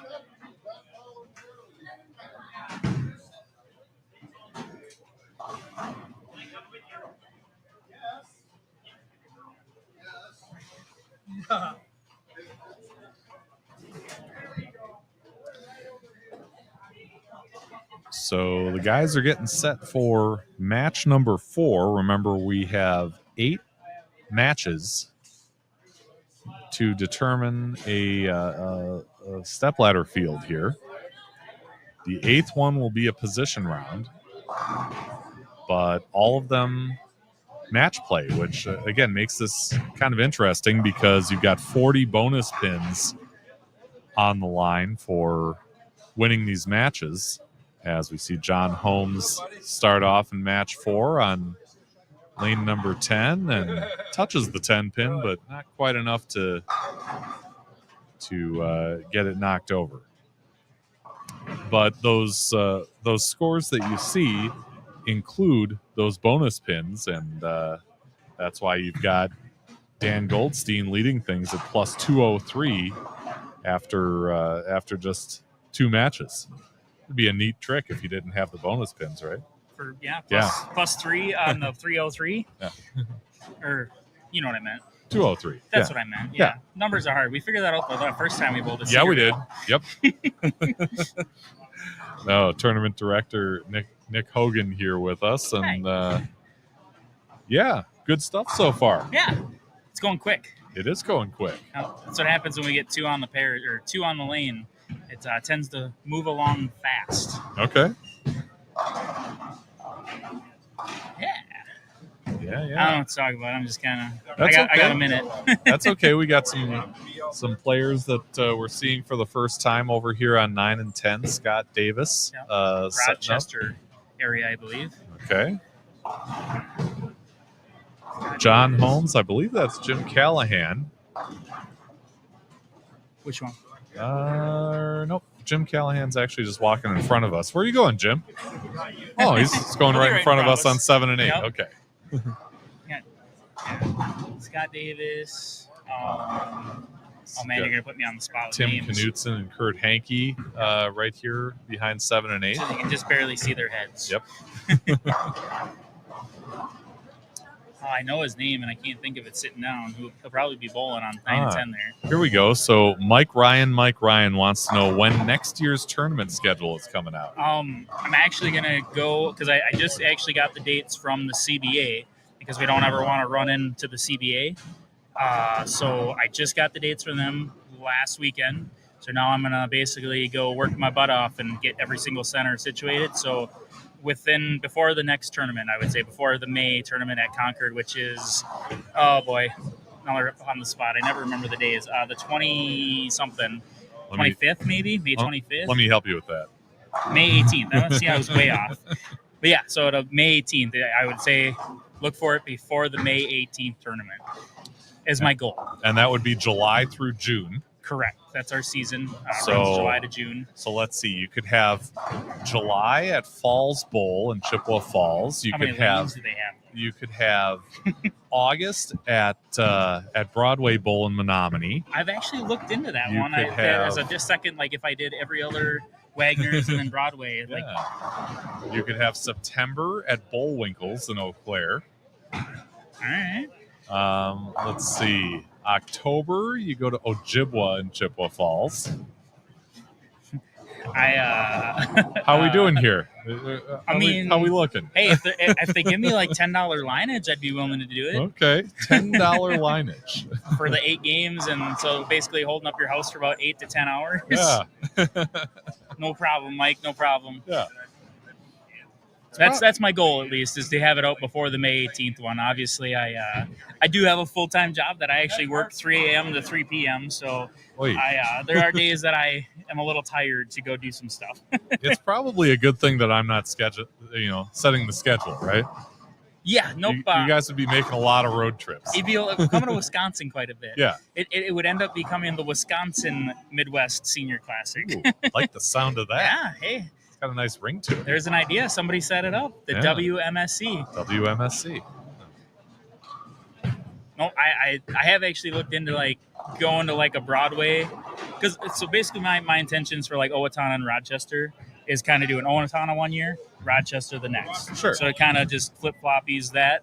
So I was kind of thinking the same thing with Eau Broadway Claire one and year, Wagner's. Menominee Right, next. and I believe Menominee's a little closer. It's a little closer to Minnesota, Yeah, yep, but it's common ownership, so you don't really have to talk to a different group of people either. I was not aware of. There you go. Yeah. Corey wants to know how many entries today. 51 entries. So we had 51 entries. We had 21 regulars, 21 super seniors, and 9 ROGs. Okay. No females today. Normally we get in Minnesota. We normally get about 5, 4, 3, depending on the day. Okay. So, which is a good turnout. We actually came out with a new rule last year that if we got 6 females, they would also be included in the stepladder. Okay. So the automatic like ROG, they get an automatic one position in the stepladder. in the stepladder if there's none in there. Okay. As long as there's a qualified amount. Gotcha. So there's a running joke between the tournament guys that I bowl with, who are a bunch of the seniors here actually, that there's potential for a 4-way stepladder match in the first game. It would be a female, an ROG because one wasn't in the original top 5, a super senior who wasn't in the original top 5, and then the 5th place regular would all bowl a 1-game match to go on to bowl the 4 seed. Yeah. Is how we determined we would do it. You're kind of talking about like an eliminator. Yeah, in that it first essentially match. would be, but because we can't run, what would it end up being? So if you added 5 plus the extra 3, you can't have, what is that, like a 7-step match step ladder. It just would end up taking way too long of the day, and we're all about trying to get the bowling center their lanes back for open play. Get them in, get them out. Yeah. Jim wants to know, will the new schedule include a stop in Fergus Falls? You know what?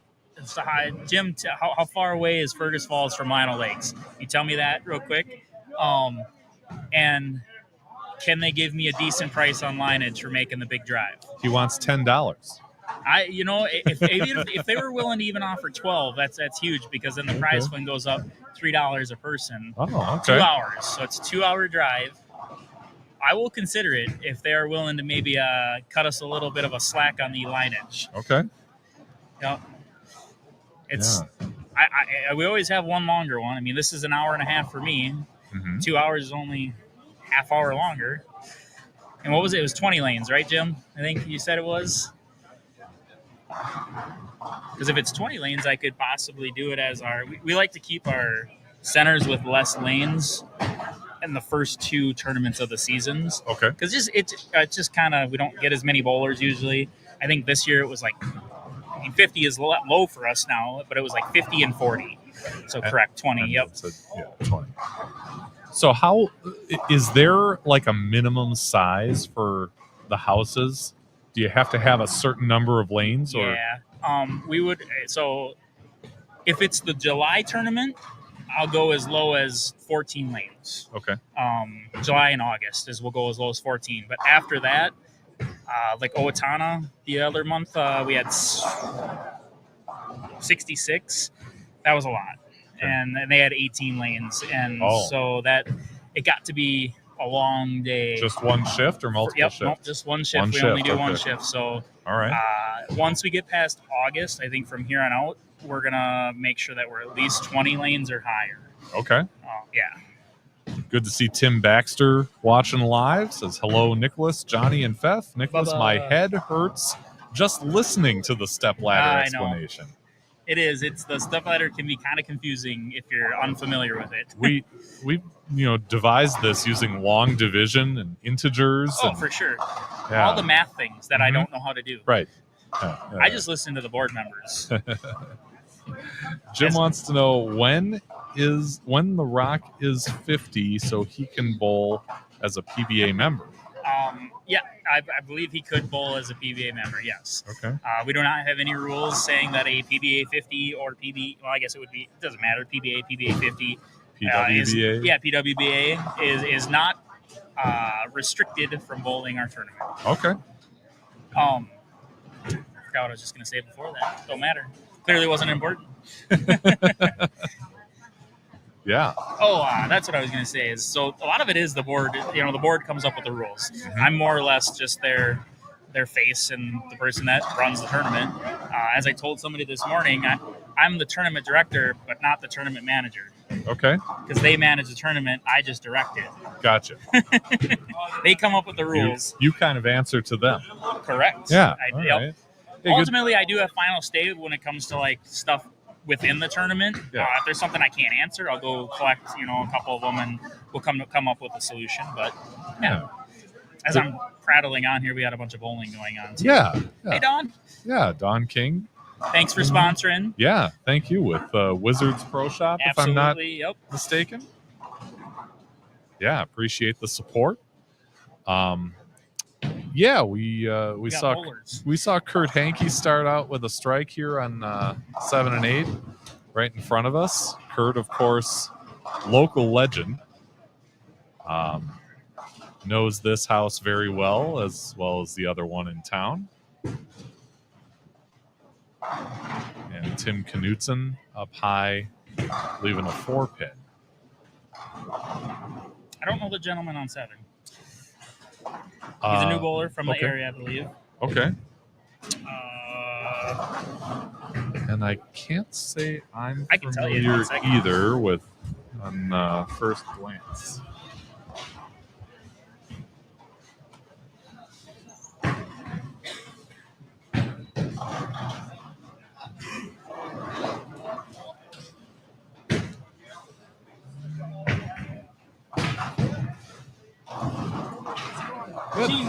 Gina. Oh, Gene Arndt.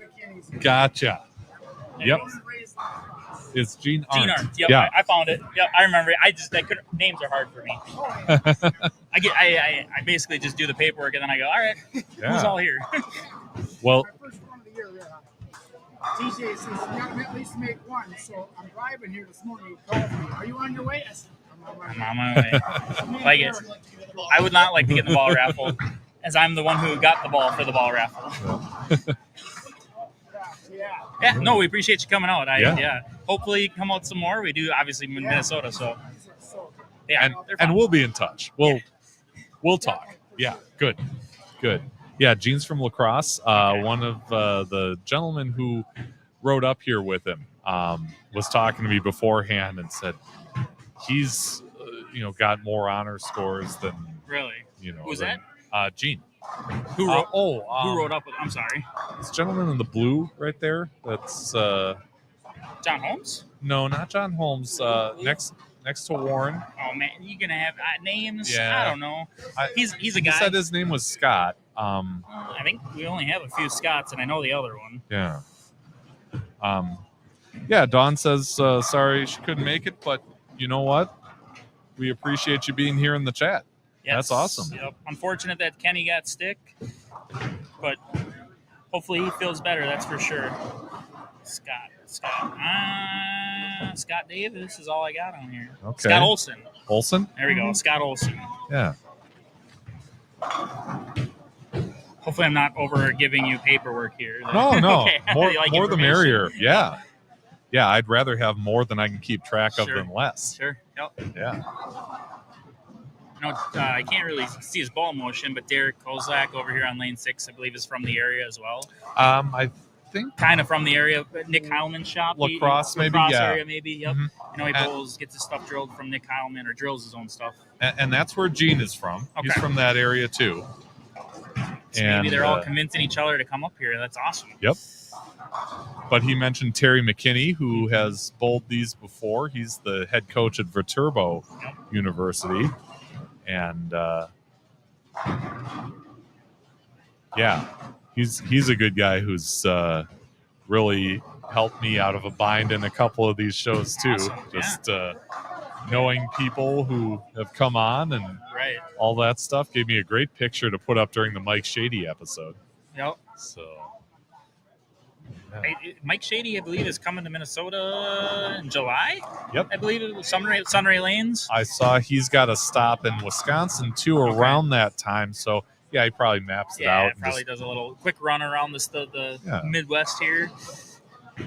But yeah, I got a chance to sit down with him when he was at the Mermaid last summer and pick his brain a little bit.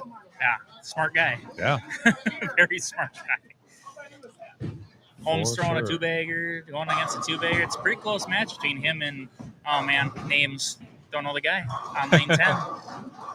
Yeah, I don't know his name either, but I feel like if I look down the list here, I can maybe guess Curtis Matlock. That's Kurt okay. Matlock. Kurt Yep. Matlock. Okay. He is currently in 15th.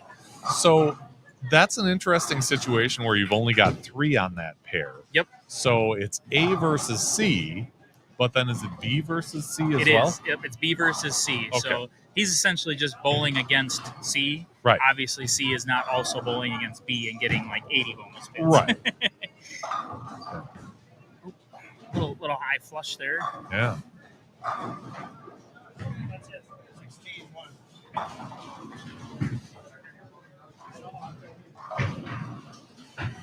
Yeah, it was awesome to see 51 bowlers come out. Yeah. Like I think I said earlier, I wasn't anticipating over 50 Mhm. because it's Wisconsin. I wasn't sure how many Minnesota guys were willing to make the trek. But yeah, it ended up making quite a few. Made it Yeah. over here. But you know, it's when you get in the car and actually do it, it's not too bad. Not at all. Not too bad a trip.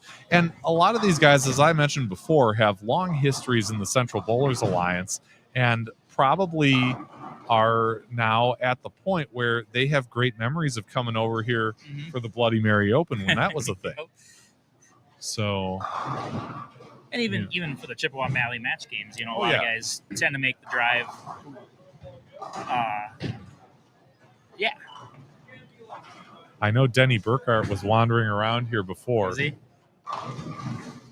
Hopefully we can You can maybe get him that on thing for- back. Well, I'm just hoping he can get that thing back here next Oh, year. the Bloody Mary, yeah. You know, we didn't have it this past year, and Got to talk to Jason Hansen, get him to get in contact with these guys up here. okay, get a CBA Just going. get a CBA going. Yeah. Yeah. Or are you talking about the match games? Both. Both, yeah. I'll take them all. I know they ended up skipping this year for there was a conflict of interest. There was not a- interest. There was a conflict here at the house, and they ended up. I think they did a similar event in Superior that weekend. Gotcha. So, which it really, I mean, that's only about 2.5 hours from here too. Right. But you know, it's it'd be nice to have it back in town. Jim said, Jim. "Sorry, couldn't make it. 5-hour drive was a little too far." Yeah, if you're in Greater Minnesota or beyond, Fergus Falls. Yep. Yeah. That's where he is. Fergus. okay, So, Fergus yep. Falls. I totally understand, Jim. I Yep. appreciate you support us at every other tournament, and I totally understand that when the drive is. I wouldn't drive 5 hours for an M. No offense, I love my tournament, but we're not a big giant money making tournament. We're here for the seniors to be able to bowl against other seniors, and make a few bucks. Yep. You know, but you're not getting rich off our tournament. No, no, but yeah, it's great to have this outlet for competition, Absolutely. and I'm really glad that we've got at least a half dozen from this area.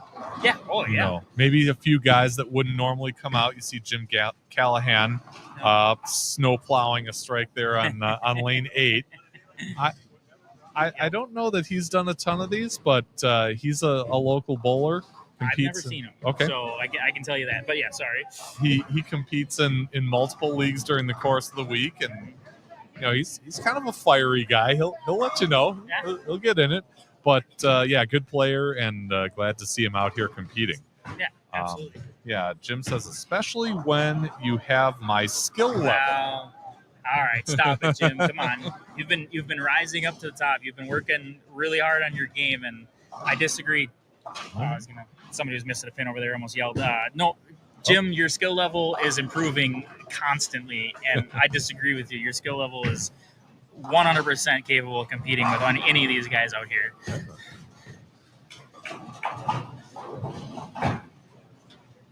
Close. All right, so 204 over on 9 and 10 is kind of the standard, right? Yep. Holmes is going to be above that. Yep. So he'll get his 40 bonus pins. Yep. And then Davis Has a chance. will need to mark. He'll need a good count and a mark. Yep. See, that's obviously the goal here. Is even if you're going to lose a match, you still want to find a way to be above 200, Right. because you need those bonus pins. Well, we had one here last match. I think it took maybe 150 or 160 to win, but the 40 pins, Put you at it's 200. more like 190, 200. Yep. I mean, I think over the years of doing this, the lowest number I've seen for a win was about like a 126 game. Okay. And I don't even remember who it was, but I saw it because I write them down and I go, what the heck? But I've also seen games where guys have lost with a 279. Sure. Which is just the way it is. Can work both ways, as Davis leaves a flat 10 there. So that makes things interesting for him. He's got to have it. Yeah, you got to have the spare than just pins. Right. Yep. Jim says thanks for that, Nick. And Mike says Jim is the most improved bowler that I know. Yeah, I would agree. Me and Steve Bone, Jim, you talk with us all the time. Me and Steve Bone have talked about you and said how much you work on your game and how much improved you have gotten. You know, you joked before, I made my first cash. I made the first this. Now you're cashing all the time. You made your first stepladder the other tournament. You're by all means 100% capable of competing with these guys. I'm looking over to my right, and about 2 years into the future, you might have to deal with Jim Lucas. Jim who? Jim Lucas. Jim Lucas. He's in this kind of teal-looking hoodie Yep. to our right. He's one of my teammates and sponsors this channel. I love it. And you will not forget Jim Lucas when he starts, competing in the MSC.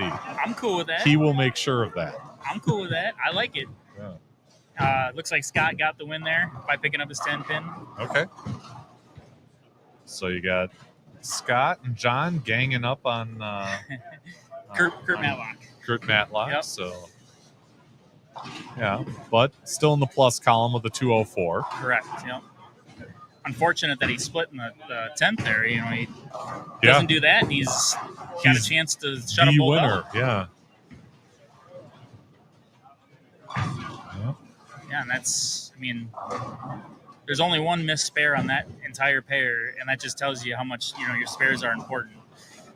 Yeah. Mike says the more the merrier is what he says. Loves the competition. Absolutely. Yeah, and the more entries you get, the more the prize fund builds up. And I actually love when there's about 70-something bowlers because it actually slows everything down for me. Sure. Makes getting scores easier, and I can don't feel like a chicken with its head cut off.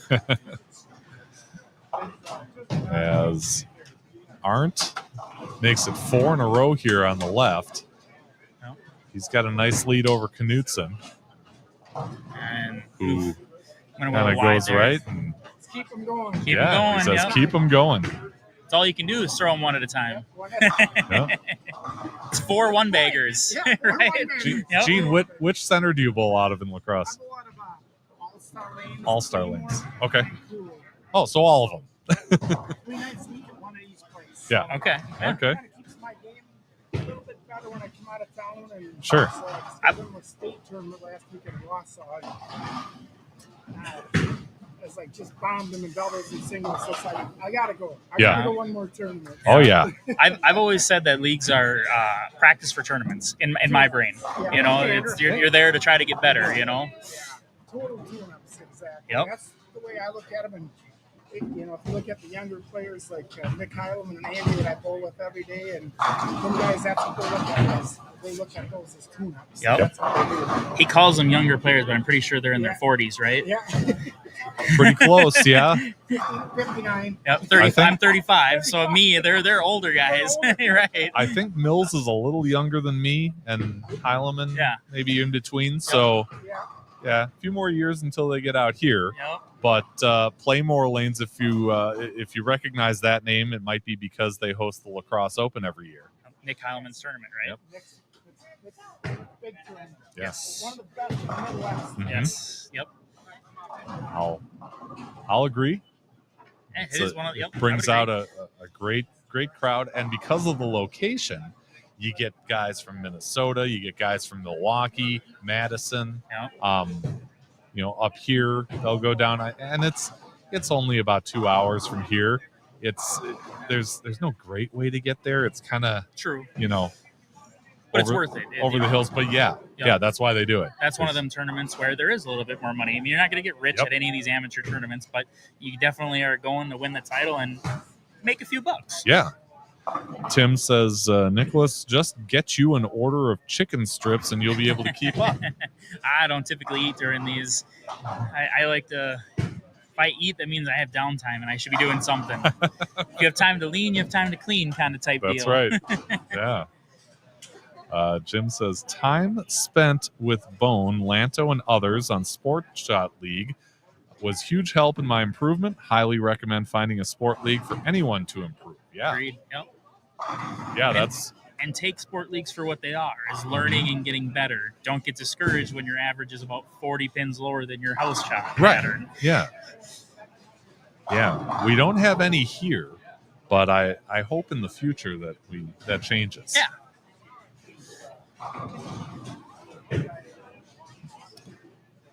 All right. So Arndt again now working on 5 in a row. And yeah, he's pretty much got this locked up with Knutson. I don't even. I mean, I think he can open and still win the match. Right. It was 250, 48, 58, Yeah. 48, 58. 48 or 58. I shouldn't do math when I'm not sitting here.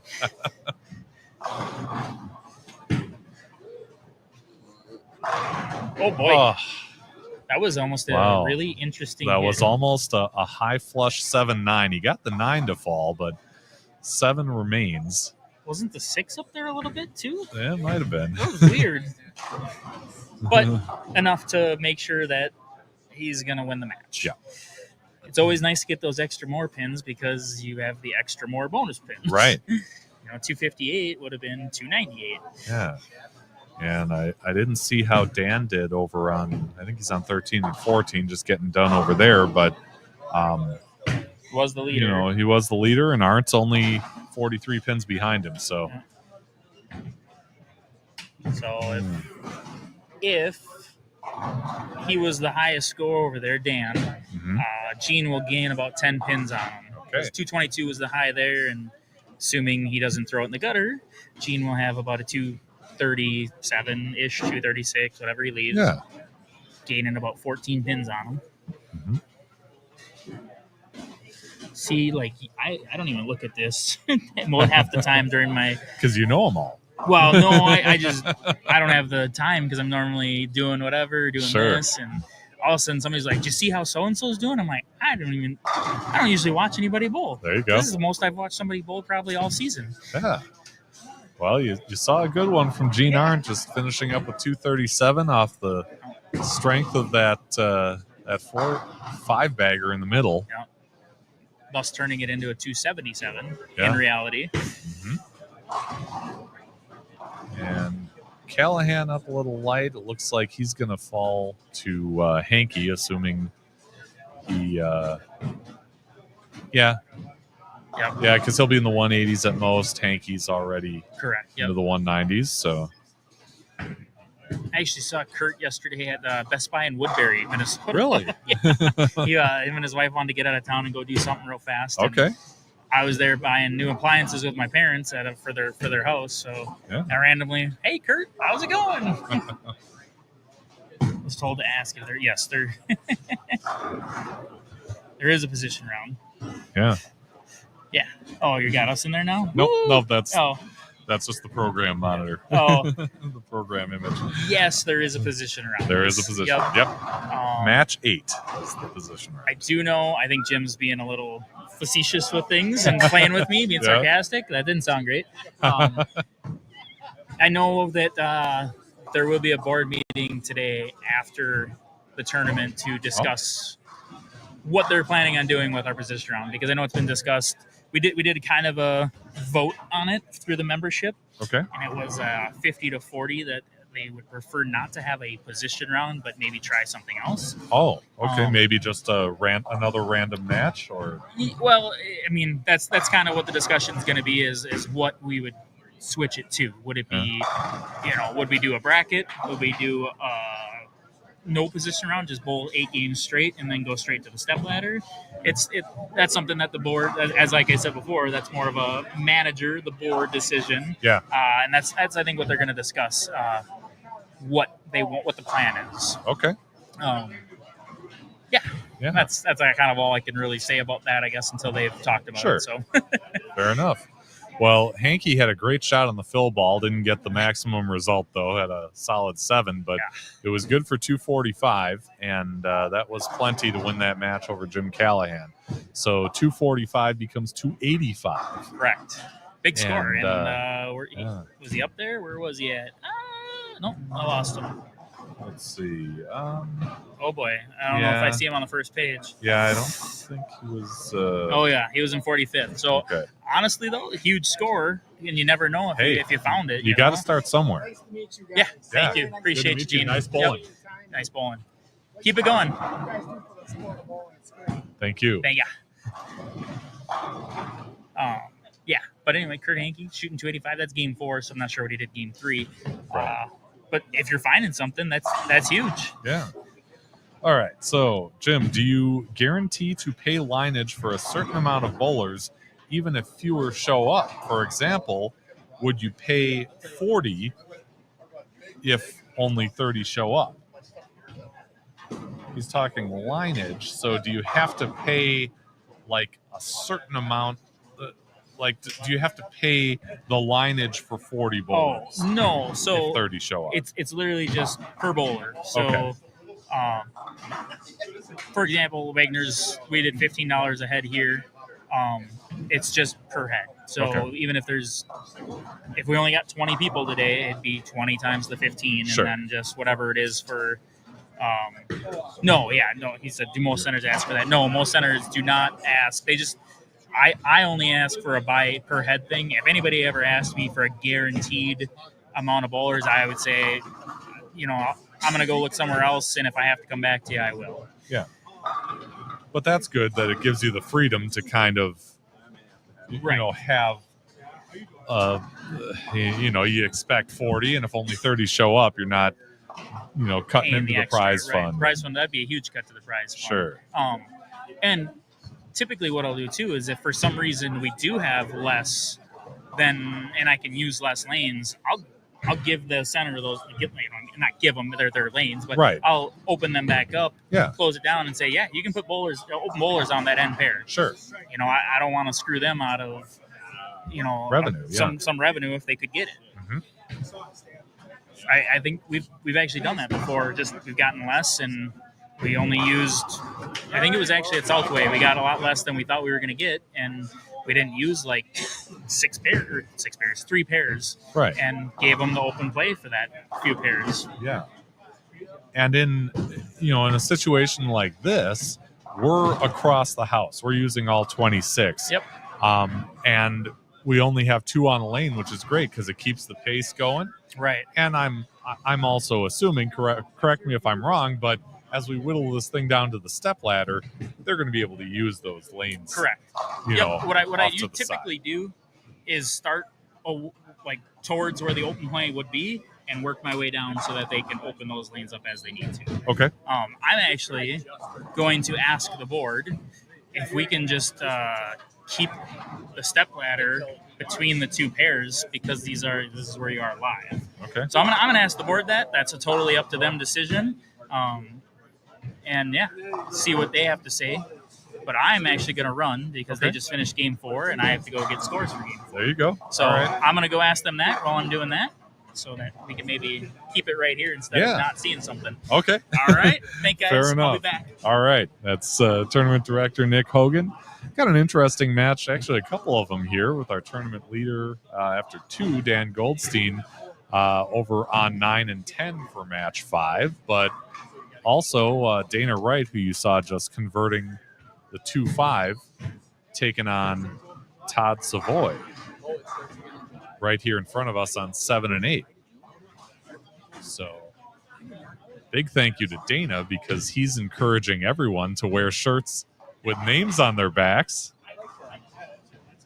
And that helps me, recognize some of these guys who I haven't seen bowl before.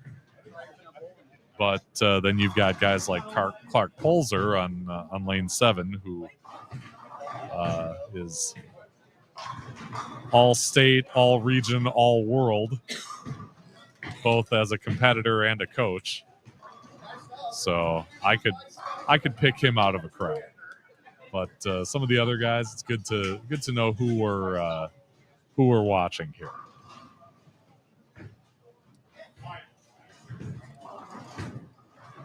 And Savoy, I'd also put in that all state, all region, all world category. USBC Hall of Famer.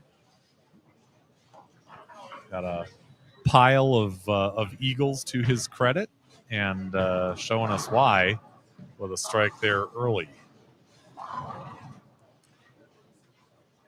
Goldstein was coming off the front 2 before going up high, leaving that 3-6-10. And he was at plus 203 after just 2 games. So a nice start for Dan, who frequently competes in CBA tournaments as well as these MSC events. I'm proud to say he and I were high school teammates a lifetime ago in the early 1990s. Just one season, but yeah, pleasure to bowl with him, and he's got a nice start going here at the MSC in Eau Claire, Wisconsin.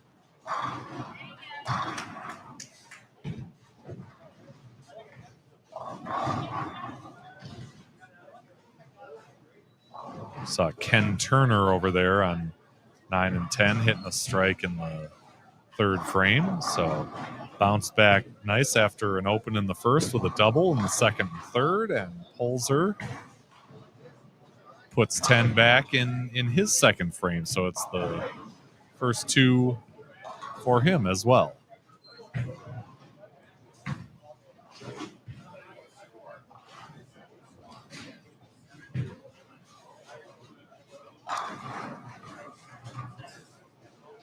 So a little more than 2 hours gone here as we continue competition at the April Midwest Senior Classic in Eau Claire, Wisconsin. Wagner's Lanes, our host center.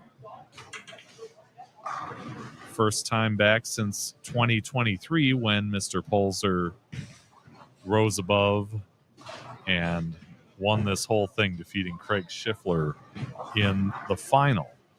Big thanks to our live stream sponsors. You got J. Mo's, ISO 300 Pro Shop, Melrose Bowl, Wizards Pro Shop, and Soundwaves.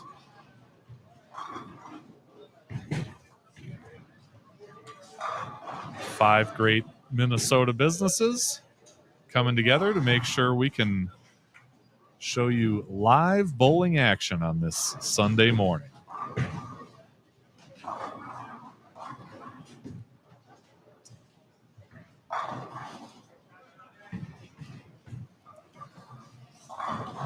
Again, once you get down to the 8th match, that'll be a position round. So we will likely see if he's starting with the higher seeds on 1 and 2, then we'll see some of the mid-range guys here on lane 7 through 10. But then once we get into the step ladder, we'll be closer here.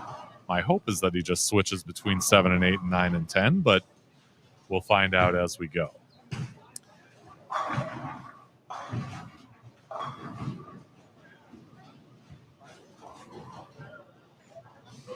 If you're just getting here, welcome. First of all, thanks for joining us either live or on replay. Appreciate that. If you look in the chat, you can find that link to the score updates. I know they have the scores after 2 games of qualifying up right now, but hopefully we will find out what they are after 4 games very soon. And again, those get posted to the Midwest Senior Classic page on Facebook.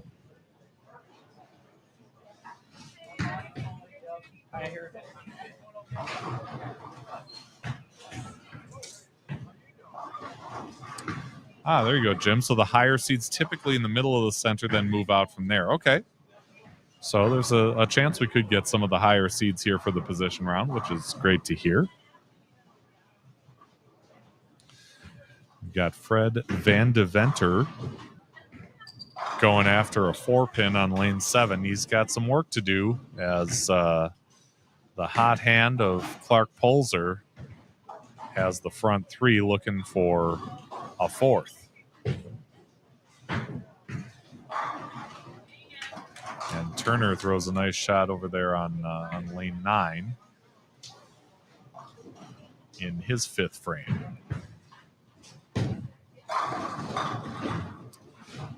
Wow, got something to nudge that 10 pin, but couldn't take it down. And the string will stop at 3. And that gives Dana a chance to get back in this match. He's up there on lane 7. A little bit light, leaves a 2-pin.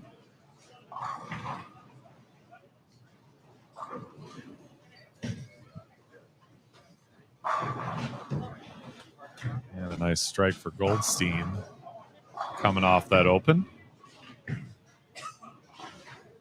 And Polzer finishes with a spare. Yeah, Dana's been a big advocate for me being here to live stream this thing. He's checked in about a month and a half before we got started today, making sure it was on my calendar, encouraging folks to wear shirts with their names on the back. All good stuff. There's a 4th consecutive strike for Savoy, who's off to a nice start here.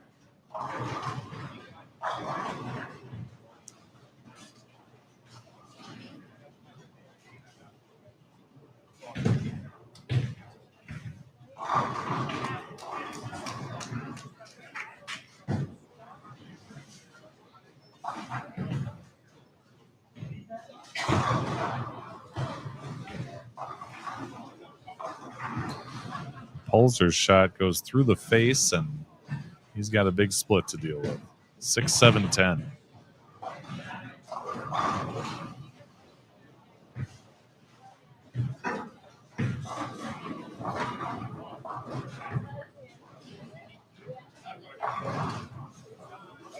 So Van de Venter trying to get back in this match. And he'll be down a few pins, but that split from Polzer certainly helps his cause. And Jim says, thanks for doing the live feed. Fun to see. Hopefully they can find a way to do more. Yeah, I appreciate that, Jim. No, it's my pleasure.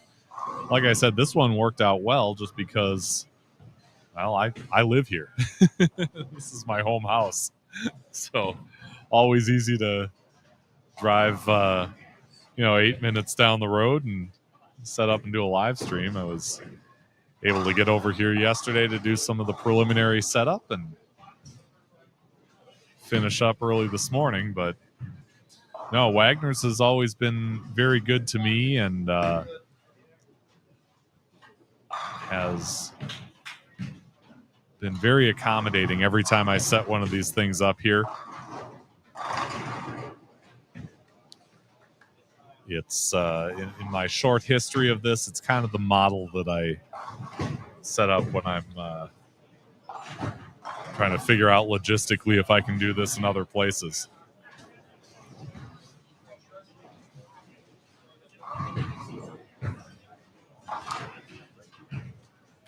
Jim says, go Vikes. I want to know if you're going to have Aaron Rodgers under center this season.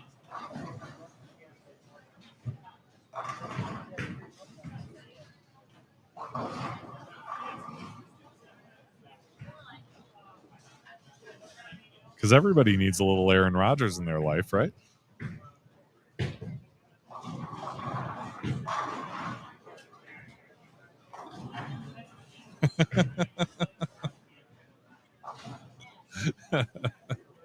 Maybe not everybody.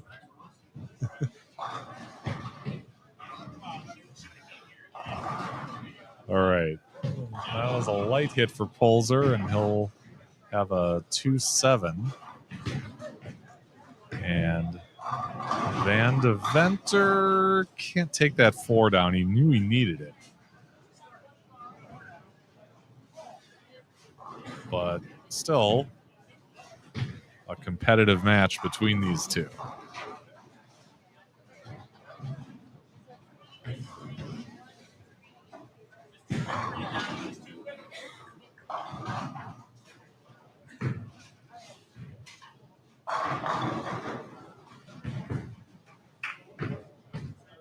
And Pulser textbook on that 2-7 as he maintains that lead, and Van de Venter hooks it by the 4. So he's going to need to get some strikes going to catch up with Clark, who's got a healthy lead of almost 30 pins.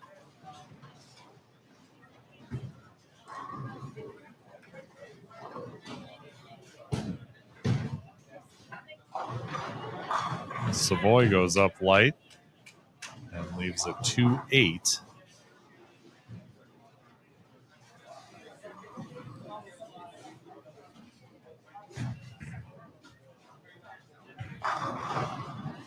And you talk about, some of the greats that have come out of this state, and he is definitely right up there with all that he's done in his career. And then you tack on the fact that his son Ryan is such an accomplished bowler as well. And that just makes his story even more interesting.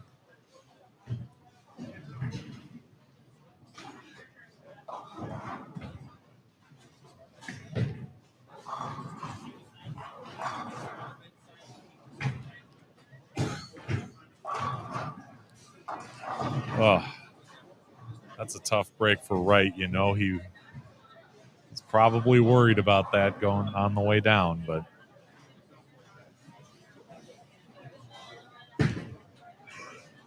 it's always too bad you have the right intentions and throwing plastic cross lane at a 610 and just hit it just so. Chop that 6 off the 10. Yeah, Jim says Clark is great, making opponents commit errors with his spare shooting.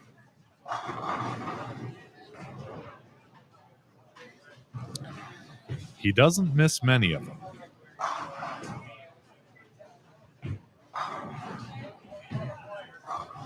And sometimes when you're on a tougher pattern, you've got breakdown that doesn't really jive with how you're throwing the ball, filling frames can be really, really big.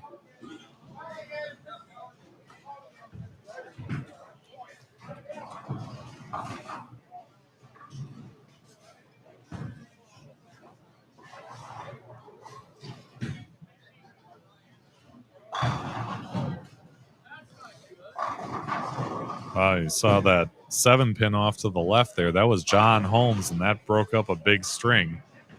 He can cover that up for 268. And he had a 250 shot against him. So big game for him as Savoy gets back on track in his 8th frame. Yeah, Jim, you're right. When you bowl him, you know he's going to be clean. And that can be very tough to beat. And that's why Clark has had so much success in his career.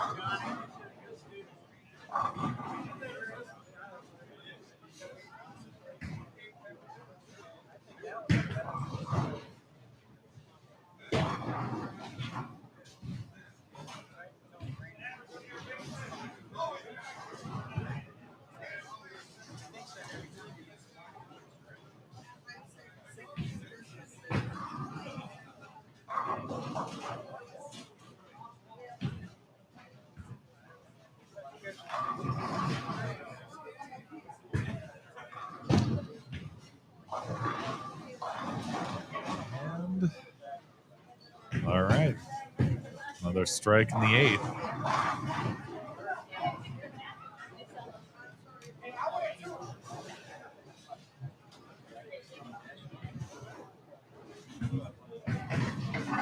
Goldstein going for 3 in a row. A little bit light. So he will be, if he can pick this up, get some count, he'll be in the high 190s, and that might be enough.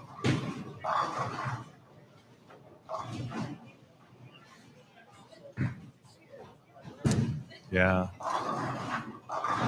Yeah, his opponent can max out at 161, so he's well beyond that now. So Goldstein racks up another win and the 40 bonus pins that come with it.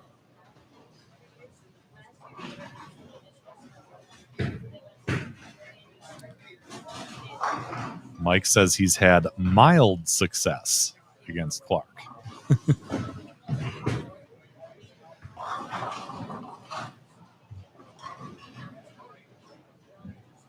I'd take mild success in that situation.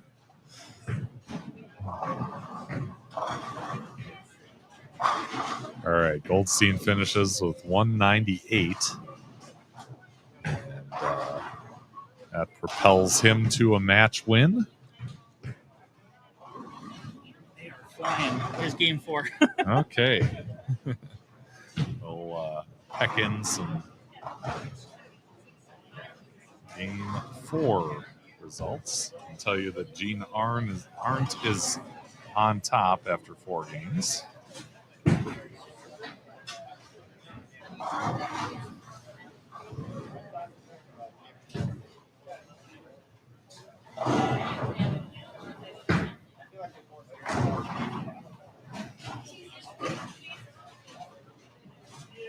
It's Gene Arndt at 336, Mike Wurz at 297, Brad Irvin at 215, Craig Schiffler at 197. And rounding out the top 5 is Scott Davis, also at 197. So actually tied for 4th.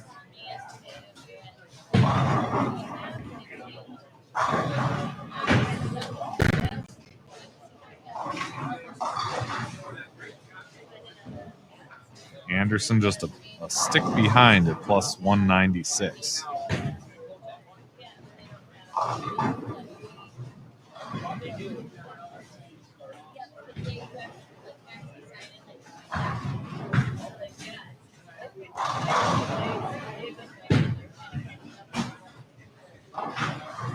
All right, so we'll get that scrolling across the bottom.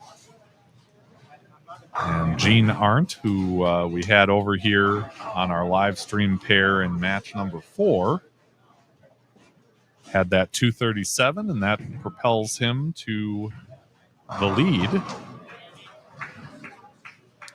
If you want to see the whole rundown after 4, top to bottom, they will have it on their Facebook page soon.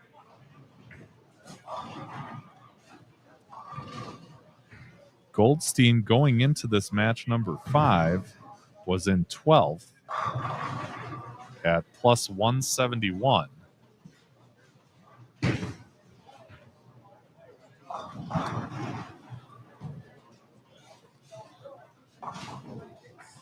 I think.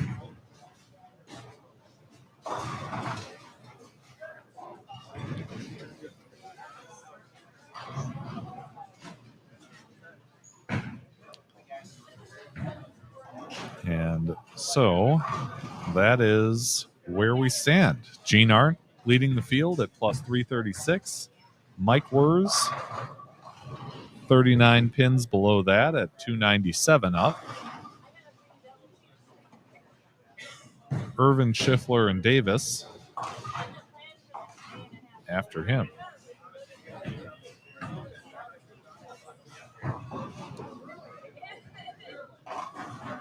So Pulser is going to cruise to a win here with 201 if he makes the spare.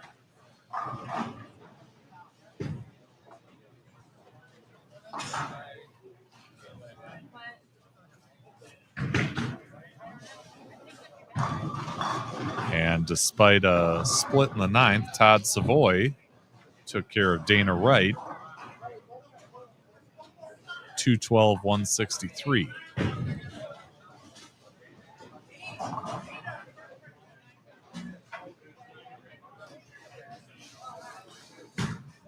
And so from there, we will move to our 6th match. And Nick was right. This thing is kind of flying by, which is good. Good stuff.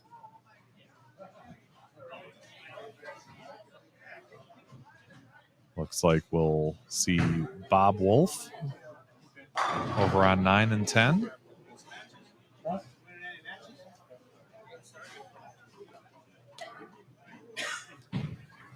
We'll advance this over to the next graphic there.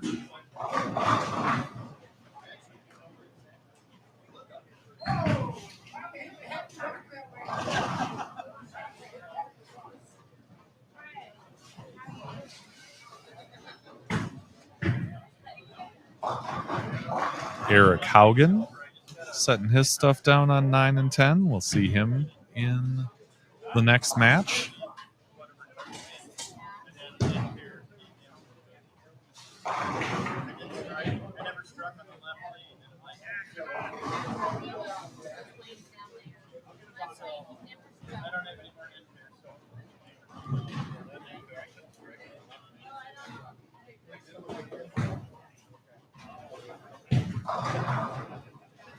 All right, let's get things started with Eric Haugen taking down 10 on lane 10.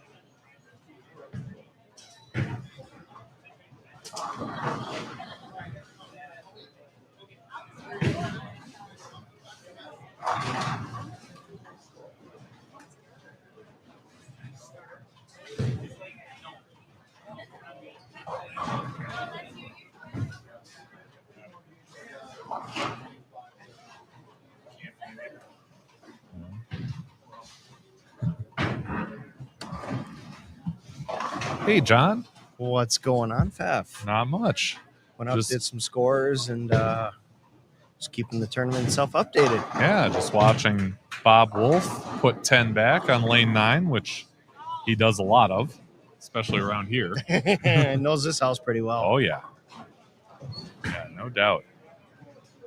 And I was saying the Game 4 scores should be on Facebook soon. I know Nick's probably taking care of that, but I can tell you that Eric Haugen, who you're watching on lane 9, is in 35th right now.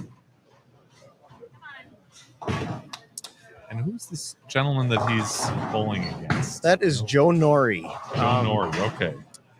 Very well-known bowler back and around the cities. Has a very unorthodox style, which is actually pretty good. It's, I believe he had, I can't remember if it was a leg injury or knee injury. So as he bowled, he had to actually figure out a way to take pressure off that leg after he bowled. And he came to the conclusion of going down on his knee to take some pressure off of it, and he's been doing that now for at least 15, maybe even be 20 years. That he's been doing that. So it's unorthodox but effective. Hey, he's got a double started out for this game, so obviously it's working.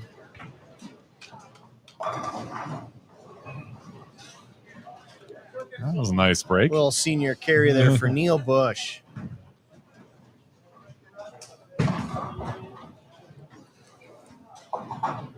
Looks like we've got some more heavy hitters from this area setting up shop on 7 and 8. Terry Halita sitting there. You can just see the top of his head. And I saw Jeff Seegerstrom plop a score sheet down on lane 7.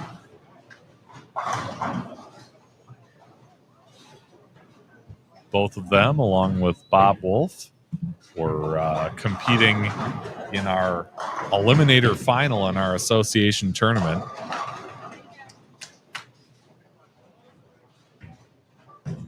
Halita was the runner-up in that event.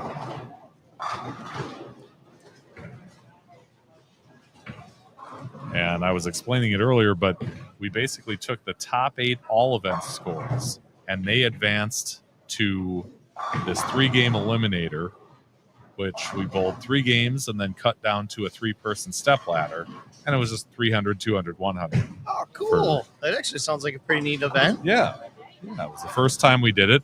Mike's idea. It was a great one. So that's impressive. Yeah. Oh, look at that carry for Bob Wolf. Oh, come on. That's what Scott's a carry right there. All right. Corey says, got some ROG guys from Gaylord that want to compete next year but aren't on social media. How can I get MSC info to them? John Cryer, I will let you take the floor on that one. Well, the one that, again, I see that social media is not available, but Nick Hogan, I'm sure I'll make a note to him to have him to go back in the live feed today. And if you leave the names of people that are interested, and I will have Nick Hogan take a picture of that and get their names, and we will work on. Yes. Sorry, technical talk there. But I just anyways, put a time code in his Facebook messages, Okay, so he'll perfect. see that, so he'll know where to look. But we'll work on getting the names, and then we'll have him. If we had to, we'll get an address as well, and we can also have him mail stuff out. Oh, yeah. Just regular mail, an entry fee, things like that. Sure. Or get in touch if you have somebody, Corey, that you know of that is on social media. Kind of just do a social media relay to you to get the information to you. But yeah, we definitely will get some effort into getting you guys some information and get out here and bowl with these guys. Yeah. And if you're one of those guys and watching this and need a contact, just email bowlingwiththefef@yahoo.com, and I will forward it on to him and get you situated. That sounds like a winner right there. Yeah.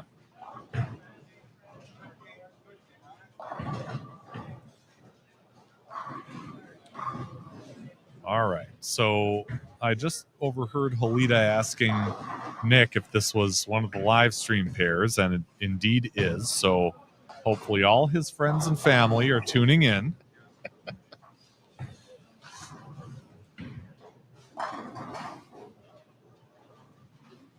And yeah, we've got. Hey, Spike. Are you here? 7 and 8? All right. Mike Holzeter from Menominee area is also here on 7 and 8. So a lot of Wisconsin guys right here in front of us. And just off the screen here on 5 and 6, you have Dan Goldstein just threw a shot on, just picked up a spare on lane 5 against Ron Cleveland. They're both up near the top. I think they're both inside the top 5. Goldstein dropped a little bit to 12. Okay, so I lied up. I apologize. So we have the 10th seed bowling against the 12th seed right now. Yeah. They were in the top 5. Yep. So Jeff Segerstrom from the Mondovi, Wisconsin area shakes him up for a strike. He was in 27th after 4, but hoping to get things going here. As That was a good quality shot there. Leaves a ring 10, yeah. So Holzeter, who is known as Spike around these parts, runs the pro shop out of Broadway Bowl in Menominee, but he also puts on an event there called Spike's Holiday Classic, Spike's Holiday Open. It was something like that, but it's every year, and I've bowled that a few times. Never made a dime in it, but it's a great event. It's nice, short format, 4 games of qualifying, and you cut down to a step ladder. And there's handicap involved, but not a ton of it. And he gets some good competitors there. Randy Muse won this past holiday season, and he really bowled good in it to get it done. So I got confirmation from the board that we are okay with using 7 and 8 and 9 and 10 as our stepladder pairs only. Oh, thank goodness. And then what we're going to do is the top seed can choose which pair they want to bowl on. There's a nice as a wrinkle. way to give the top seed a little bit of a... Yeah. They can say, oh, that guy didn't bowl so good on 7 and 8. Sure. Stay there. Or however he wants to do it. So I like that. Yeah. All right. But unfortunately, the position round game will be a little further away from the... Because I don't want them to also get an advantage by that. So it'll be a little further down. You maybe kind of be able to see it on 11, 12-ish there. But yeah. Okay. What? Could you do it on 5 and 6 and just turn your camera? No, I'm just gonna. It's fine. I'm gonna go that way so we can kind of look that way. But it's okay. I might have another plan for that too. Sure. But yeah. So just I so like you know, your. I might have another plan. But yeah. So we got live streaming on for the 7, 8. So 9, you'll 10 see the entire is where step the, ladder will be. right here on our live stream pair, which is great. That's fantastic. Okay, Jim says Luke Leffler from Northern Air Lanes in Fergus said he would be interested in working something out to add Fergus Falls as a stop on the season. Okay. So 5 minutes later, Nick should, check this out too, because maybe you guys will be making a trip up north. Yeah. They are definitely open to going to different places. And the guys like that too, because it's, we have the variety of houses or bowling centers in the Twin Cities area. But I mean, like here, we always enjoy getting out to different places and definitely exposing other bowling centers to get more attention. Sure. So yeah, that definitely can be in the works. 10 back for Bill Andreessen, who is entering the 5th match. After 4, he was in 33rd. And I believe he's the father of Zach. Grandfather, I believe, of is Zach. grandfather. Okay. Who has? I apologize if I missed that one. That's okay. As many of you know, is the star on the Mount Mercy College team and just kind of wins pretty much everything. Very good bowler. As Halita hits a 3rd strike in a row.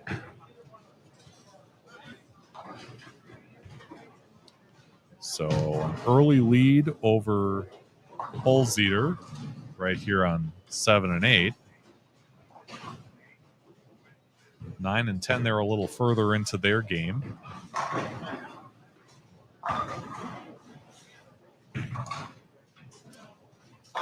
Jim said it would be nice not to have to get up at 4 a.m. to drive to a tournament at least once.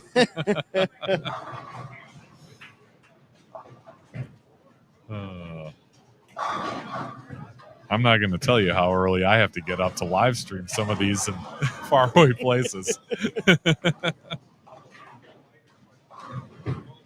But in the end, though, everybody's very greatly appreciated for what you do. Yeah.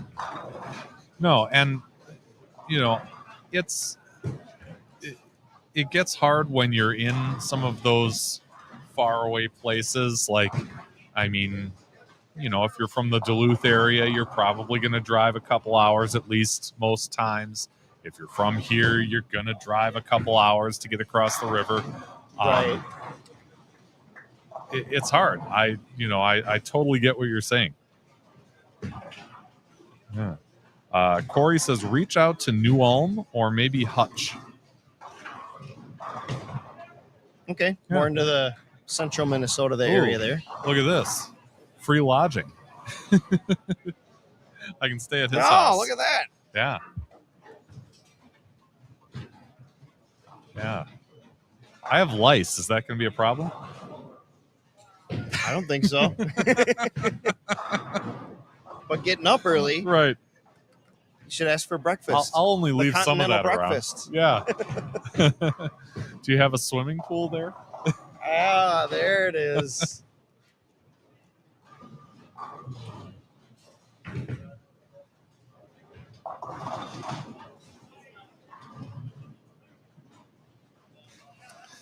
No, but on a serious note, Jim, if again, if circumstances permit me to do that,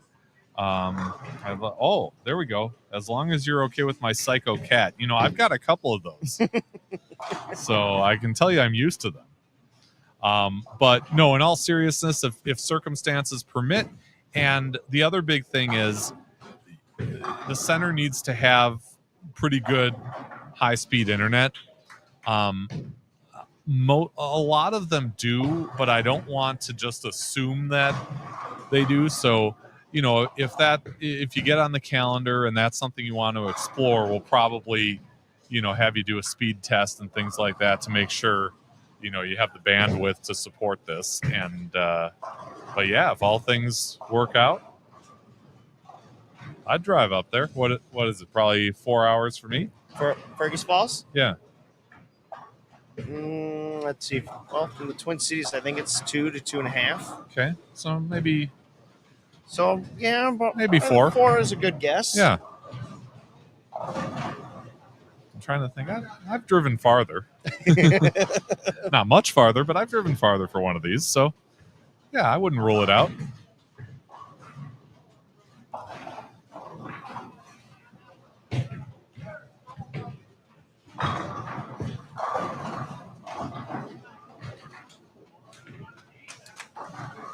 All right, so we do have those Game 4 scores on Facebook. And we'll pop that link into the chat for you if you want to see how some of the other bowlers are doing.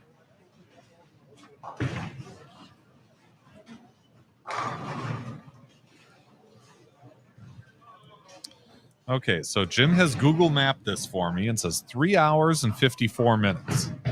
Okay. That's a pretty darn good guess. Yeah. But Price is Right rules, you'd be over. Right. Bump, bump, ba-dum.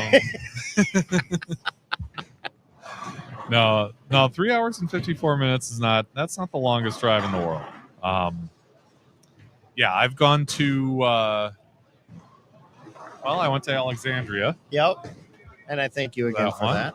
You're welcome. Wish the end product had turned out a little better, but hey, it's okay. Live and learn. I went to Chicago for one. That's more than 4 hours. So it's a possibility. May have to contact some of those sponsors that didn't get on board this time. But, right. But yeah. Yeah, I wouldn't rule it out.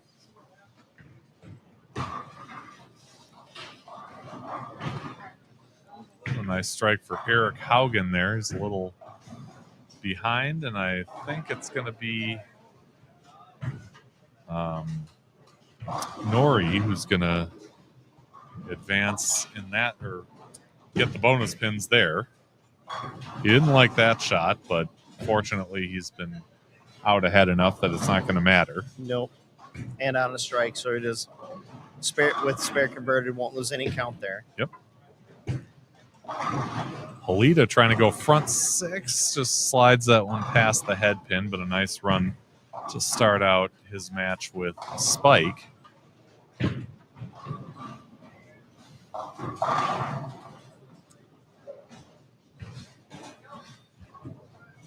I know Halita has won on this tour before. I'm not sure about the other three.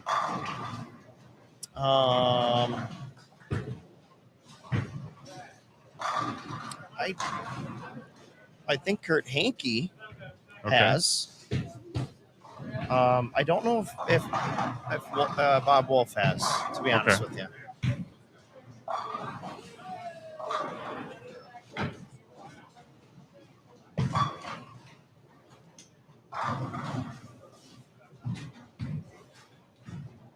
And again, these are guys that have, made some nice runs in CBAs as well. So certainly familiar to this crowd.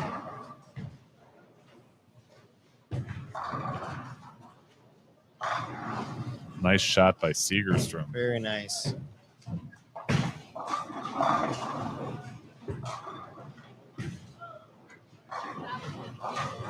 And a flat 10 for Andreessen. So that one's shaping up to be a pretty tight match coming down the stretch.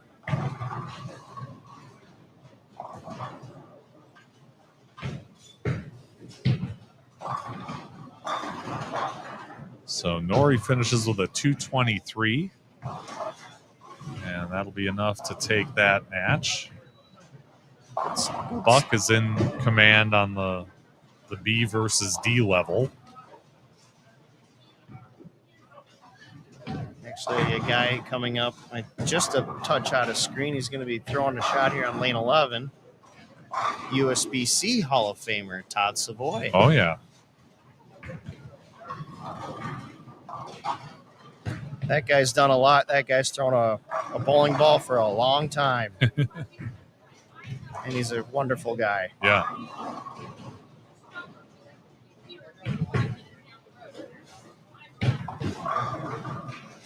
And Bob Wolf goes back to work with a 10th frame strike to secure his match win.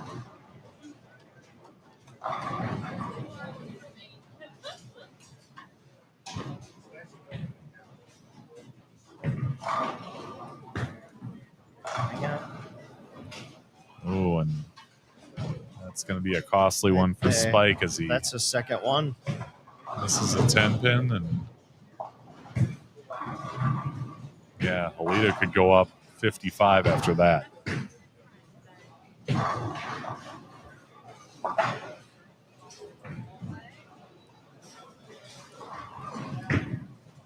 Yeah, and it looks like out there, just from getting scores and watching some bar actions up and down the house, it's the outside where that hang was. It seems like the guys we're kind of using that as their track area, and it's starting to open up a little bit more to the right, so they have a little bit more room now as they've started migrating in, and they got an area where they can swing to, or which is perfect example here with Terry in front of us. Yeah, they're able to play a lot straighter, and the pattern's blended down now, so you can see multiple different angles of attacking the pocket now. The scores are going to start going up, I think, a little bit more. It looked like last match when Clark Polzer was on this pair, it looked like he had a little more to look at on the right, and you could kind of see that happen.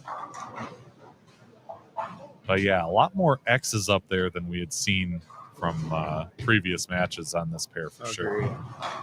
And again, it's the nice thing about the MSCs is the patterns that they choose to put out. They're challenging. Mm-hmm. They're not tough patterns like your 2-to-1 ratio sport pattern stuff.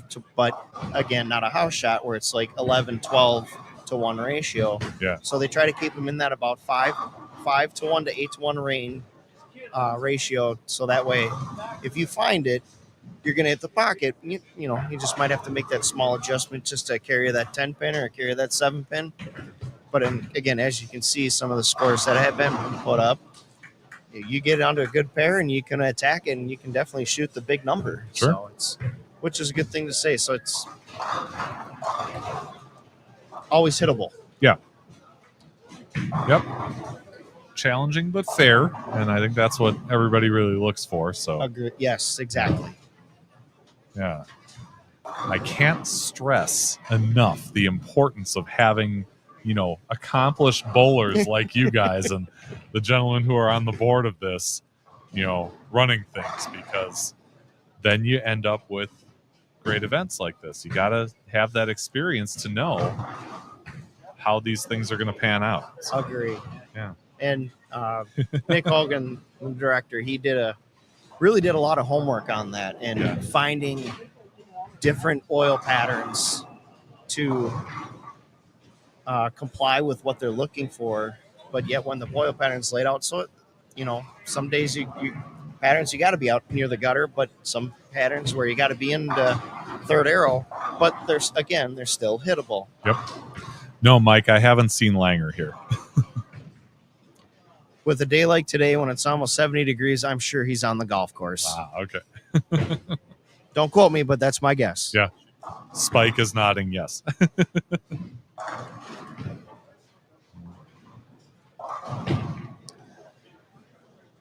All right. So that split, not at a great time for Segerstrom, but he's still going to have a nice shot to be in the 2 teens or 220s. As he takes 1. So 183 through 9.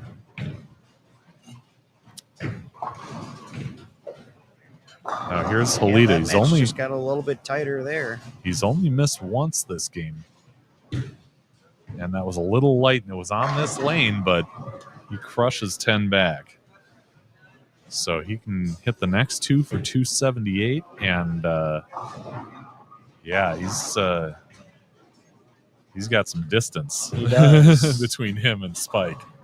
It's looking like Terry Halida likes bowling under the lights. Yeah. Yep, he bowled very well in that eliminator final for the USBC Association tournament. Was actually the number 1 qualifier after those 3 games, but ran into a buzzsaw. Uh-oh. Matt Prosek. I don't know if he's doing many CBAs. If he isn't, he should. But maybe you see him out here on this tour after a few years. Perfect. Yeah. Not that I want to, speak for you, Matt, but I'd like to see it.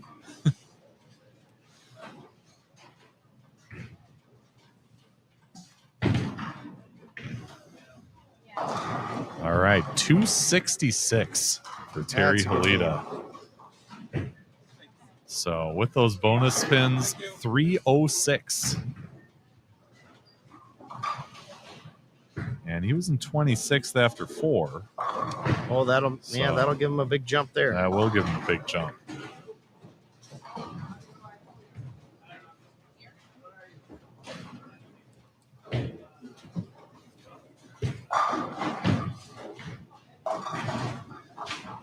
Well, that went through the face for Segerstrom. Yeah, that could loom large here as Andreessen works on a double.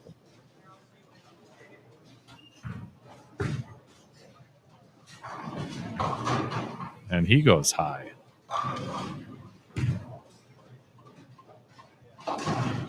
So, yeah, he's going to survive. He's going to survive. Yep. Yeah. He survives that one.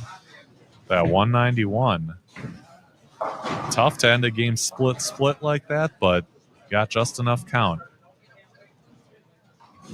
And he'll win by at least 3. Make it 4. So Segerstrom with 191 will get 40 pins and go from there. Jim says we should check Bones' spare ball to make sure it's not overweight.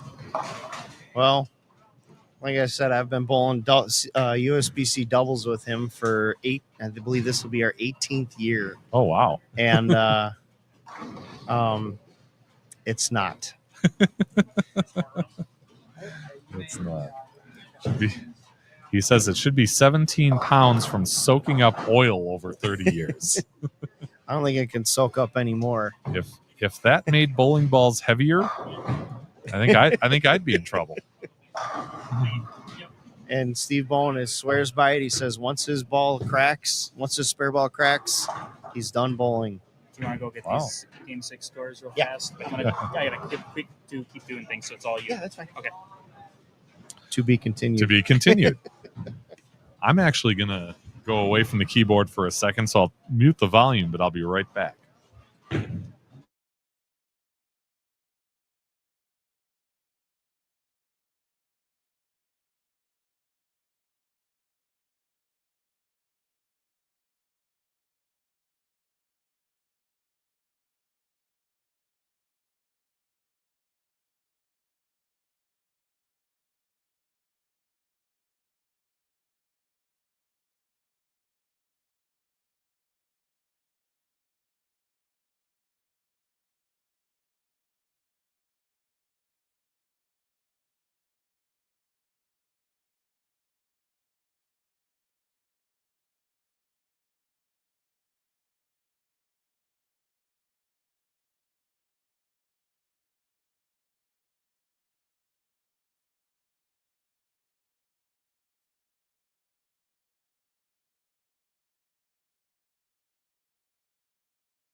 All right.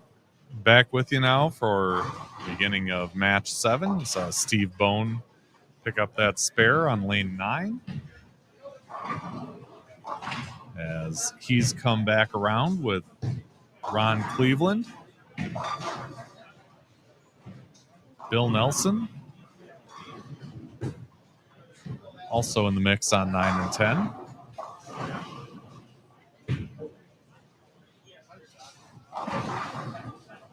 And a nice strike for Nelson. So 40 through 2 for both of them.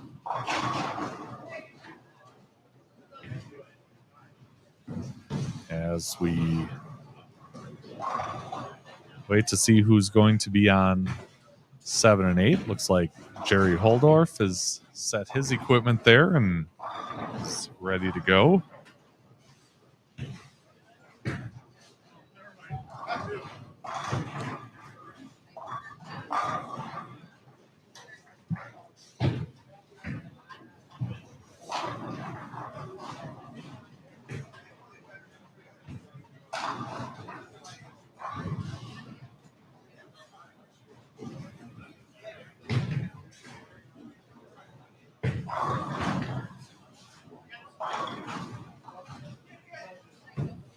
I couldn't quite get the 4 out there for Mr. Cleveland, so the string stops at 3, but he's off to a nice start.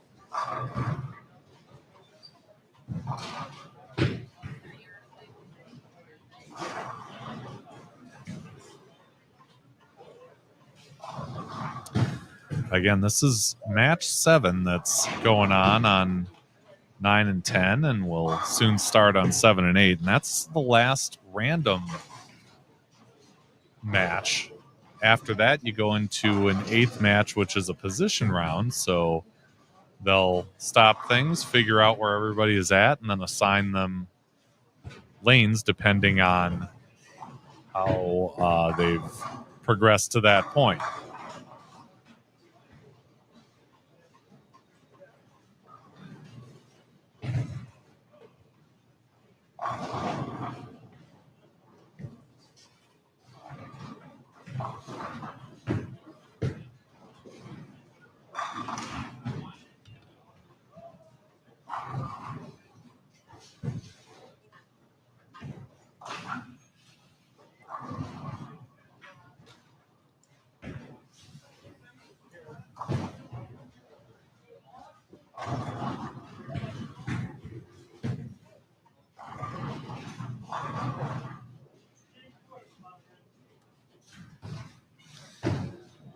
Memory serves, we saw Ron make a nice run at the July event at Cedarvale.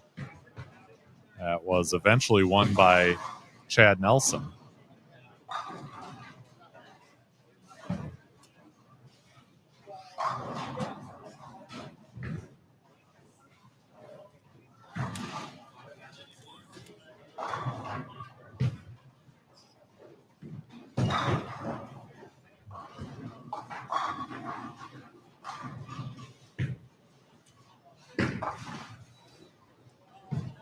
And Bone takes 1 out of the 2 there on that 4-6 split. So he's got 88 through 5.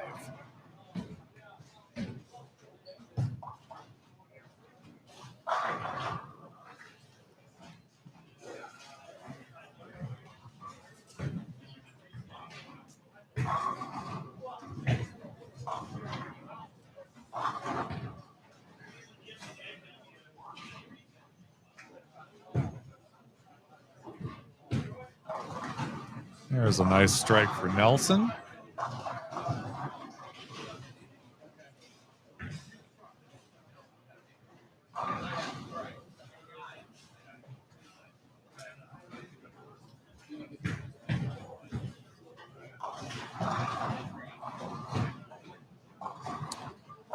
So the tournament staff is gathering scores right now. And once they put up the scores after 6, we will get those to you. And you can follow along on that Midwest Scratch Classic, Midwest Senior Classic Facebook group, Facebook page. They've been posting those sheets there. And I'll put up the link once we have an update there. Right now you can see the scores after 4 games, which is what we're working on, or we're working with at the moment. Gene Arndt from Lacrosse, the leader after 4 at plus 336.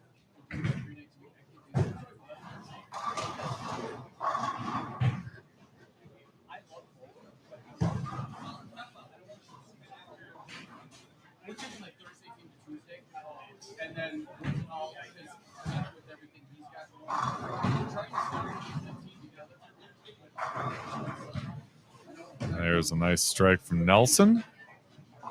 2 in a row as we get things going here on 7 and 8 in match number 7. We've got Fred Schassow, one of our live stream sponsors, the ISO 300 Pro Shop. Jerry Holdorf on lane 7, a channel sponsor with Jerry's Score More Bowling Supply. And he raises his arms in victory after putting 10 back to start out his match.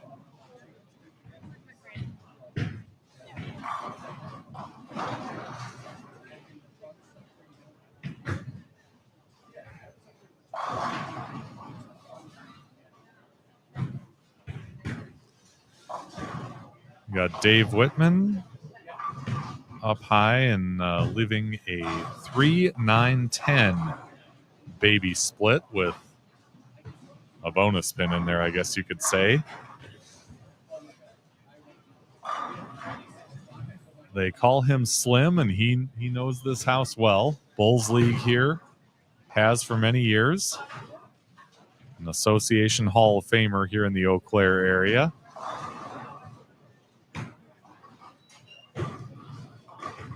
And a nice cover there on that 3-9-10. You've probably seen his name plenty if you compete at the 9-pin no-tap event in Chautauqua. He bowls a lot of those and has done very well there.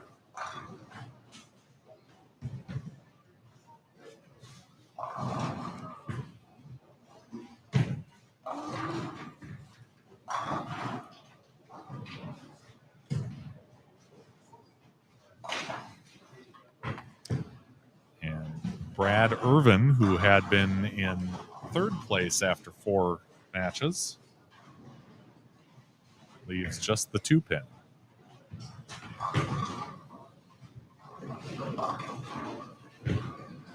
Shasso up high, leaving just a 3-6. And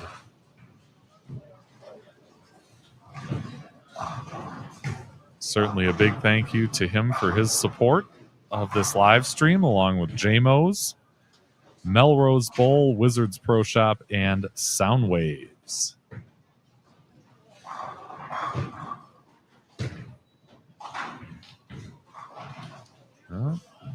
Didn't quite turn the corner, just got 1 out of the 2, and Holdorf will have a chance to build up a nice lead if he can double. And that one went a little high, leaving him a 6-10.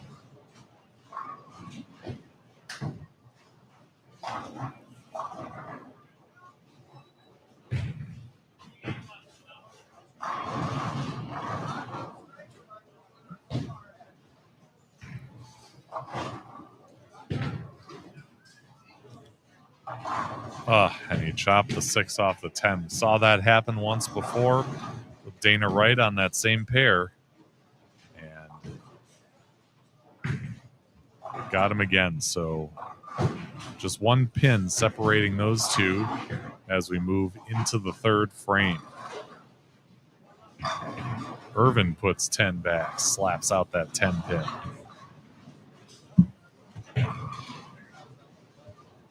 What's up, buddy?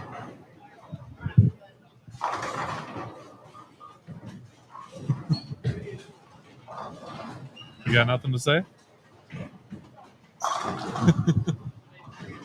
I always have stuff to say, Fef. I know.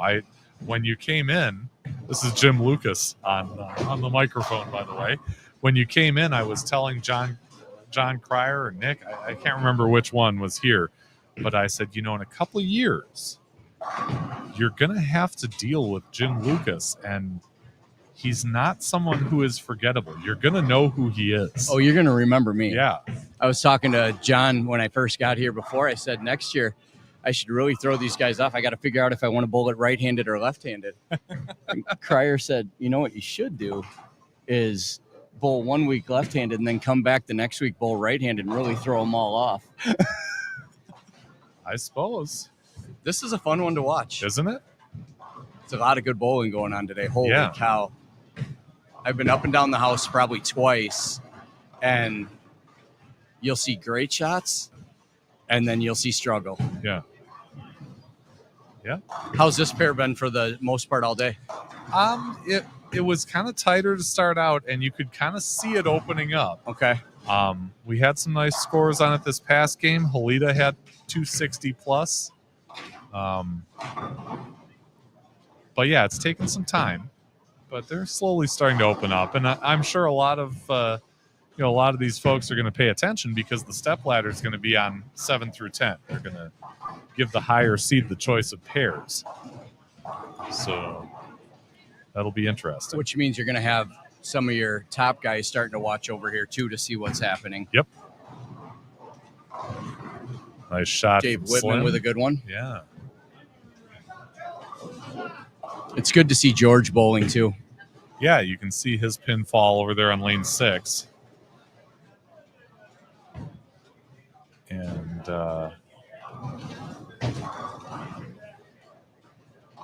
yeah, now Brad Irvin we saw put up a big game right off the bat on 9 and 10. He's been hovering around the top 5 pretty much all day as he connects for a double.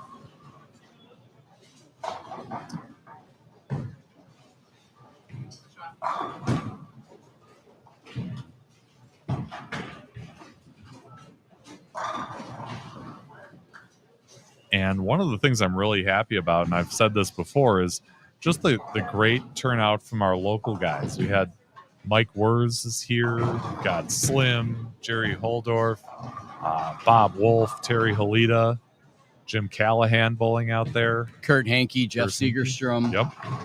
We even got Spike from the pro shop up in Menominee, From made the Menominee? trek down. Yeah. There are some people I that are not here that I figured would be, you know, guys like Sure. Mike Phillips, Mhm. you know, maybe Matt Stephenson. Yeah. You know, Warren Mansky's here too down. Yep. Saw him a little earlier. He's representing the chip magnet. Yep. Just like the channel. I like that. Nice cover. Bone just covered the the washout. The one with 5 in Yep. Yeah. it. 1, 3, 1, 4, 3. 6, 7, 10. There you go. You got it. No. Yes. 1, 3, 4, 6, 7, 10. 7. Oh no, I thought did he have the 10 in too? Well, if you had the 10, it would have been 4. Yeah, good point with the 5 count. It was a textbook cover, however you look at All it. right. But Ron Cleveland is Right. really, really killing it at the end of this game. So And his ball is absolutely perfect for this shot too. yeah, When you watch him, just it's nice. yeah, he is a great shot maker, and you can see. I mean, he doesn't miss much. No, you can see. I mean, when you have 3 9 counts, you know every one of those was still in the pocket too. Sure. 10th place after 4 games, Okay. and certainly trying to make a nice run here ahead of the position round. And this is technically is this game 6 or game 5? This is match 7. Oh, this is match. So we're just behind on scoring. Yep. So this is the last match before the position round. Nice shot by Jerry, and Cleveland finishes up with a 257. Nice game. So with the bonus pins, that ends up being 297 Because of the win. Okay. Yeah, because of the match win. So nice way to go into the position round for him.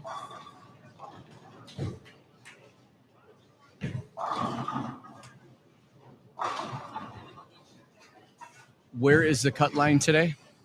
Well, it's hard to tell. It's certainly the top 5. If you make the top 5, you're going to be in the step ladder. Okay. However, if you are a super senior or ROG, which stands for really old guy, then you have a chance to get in by being at the top of your field. There's a contingency for that.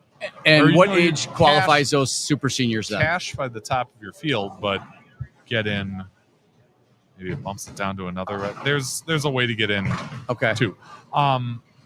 So regular seniors are 50 to 59, super seniors 60 to 69, ROG 70 and up. Okay. ROG.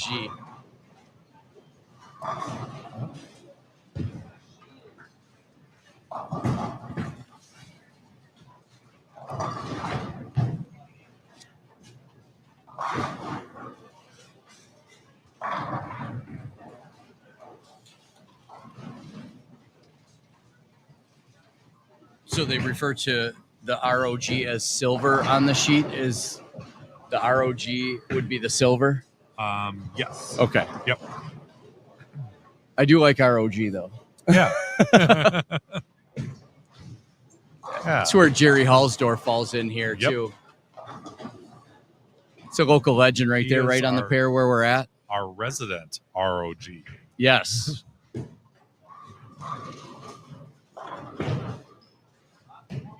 That guy's forgotten more about bowling than I'll ever know. Many of us. We're in that boat. We got Al Null here today, too. Yeah. Another local.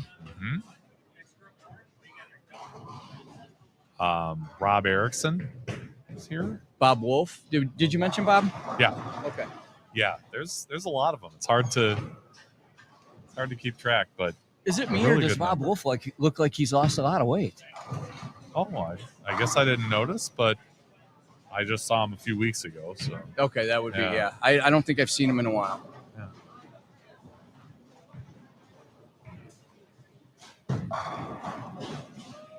Mm.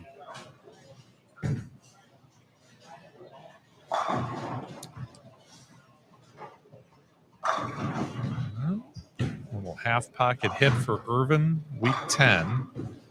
Flush shot on 6 there. Really good.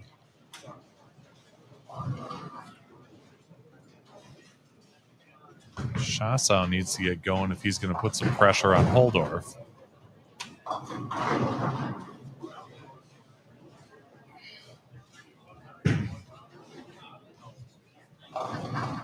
And that one went a little wide. He's got the 2-pin.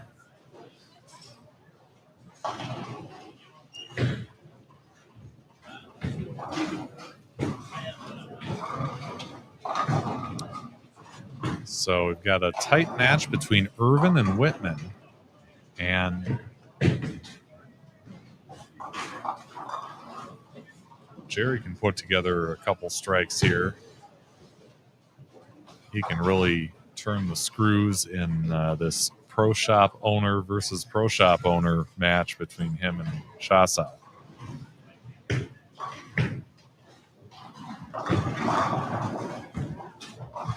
And instead a 2-7 on a light hit. So that could make things interesting here. With just a few frames to go, we'll see how he goes after this.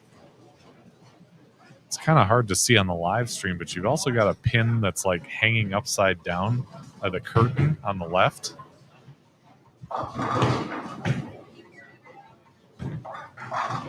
And he gets the 2, but not the 7. So, But he did also get the pin that was hanging upside He got down. the upside down pin. 134 through 7. And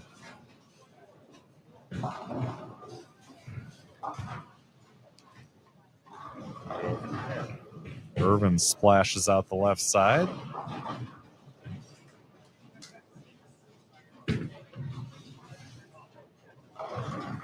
And Little light Whitman mixer. does the same on the right. So That's a classic Whitman ball, though, just that up 10. Yep. All he does is adjust his speed a little bit or his hand position, but boy, does he run that line all day long. Yeah.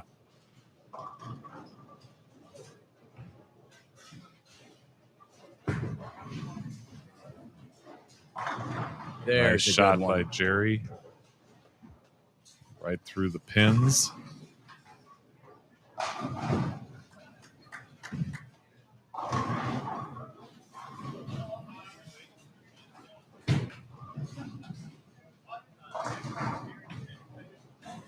When was the last time an MSC was here in Eau Claire?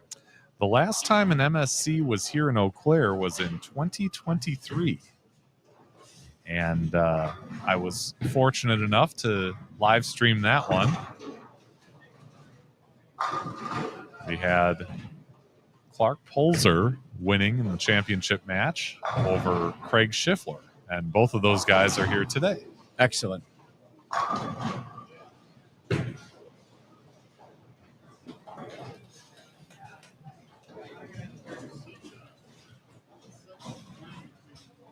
What determines where the MSC will hold tournaments each month that they have them? Do they have a system they go through for the houses? Do you know? Well, it's not really a system so much, but Nick was explaining earlier that they kind of try in some of these areas, like our area or Rochester. They might go Rochester one year and Owatonna the next. He wants to try and do maybe us one year and Menominee the next. Okay. Just to kind of keep it in the area. I know what they had been doing was going kind of alternating between Rochester and this area. So it'll be interesting to see where the next schedule takes them, but that'll be determined, I think, in the next month or so. He was saying he's hoping to have something. And their season technically ends in June, correct? Right. Oh, thank you. Maybe you can read that off while I type in some of those. So after 6, it looks like Mike Wers is on top. Looks like, yeah, we got Mike Weir's local guy going into first at plus 386 with Derek Kozlak following at plus 362. Third place is Gene Arndt with plus 351. Fourth is Bill Nelson, plus 346. Fifth place, Wayne Jensen, plus 317. So you can see right there, we don't have a really big outlying area there. Rounding out, that top 10, we got Jeff Anderson in 6th, John Holmes in 7th, Dan Goldstein in 8th, Tim Mayer in 9th, and Steve Bone rounding out the top 10 at plus 248. Okay. So. Fun little fact on that, too, is that 3 of those top 10 are super seniors, too. Ah, okay. So they're still putting up scores. Yeah.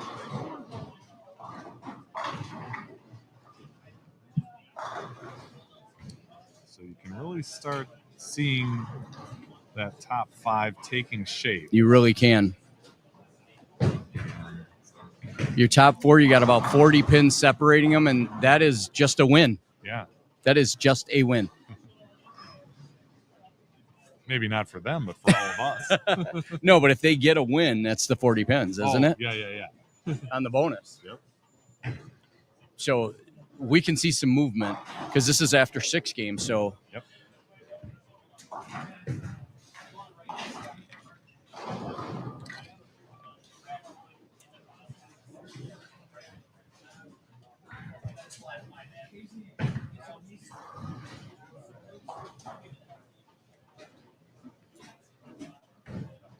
Got a few of the other lanes finishing up. We're getting to the back side of this one. Yeah. Jerry's going up. He's got a double going into the 10th. Can put up a score here. They got...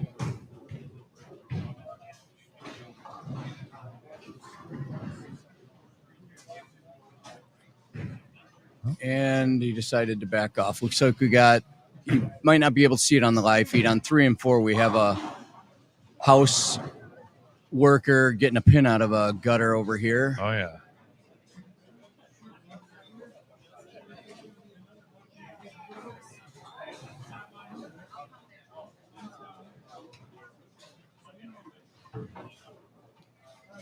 That probably caught Jerry's eye as he was heading up there. That's when Jerry backed off. I looked around to see what, because it wasn't pins. My first thought was that something was wrong with the pins, but yeah.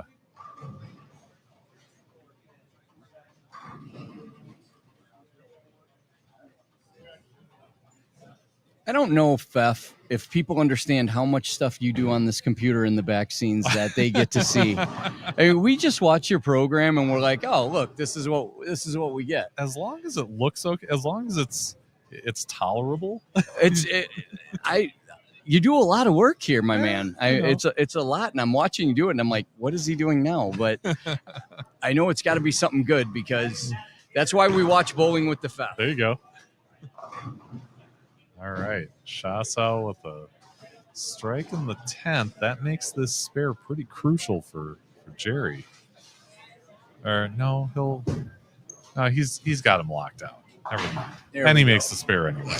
And we make the spare. Yeah. We're good. He's just got to get 7, 8. Not even. He's at 193. Oh yeah, he's now, at 193 now. Never mind. He's got locked that. him out.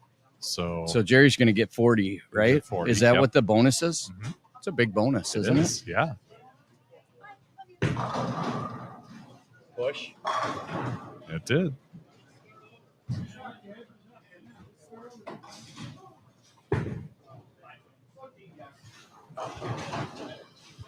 Well, if it was going to happen, it was a good spot for it. Exactly. It is Sunday, you know.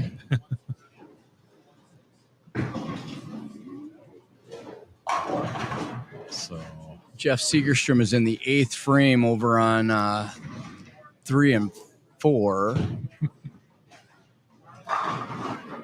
Looks like that game is just trailing a little behind this one. Sure. Seems to be the last game rolling in the house right now. Yep.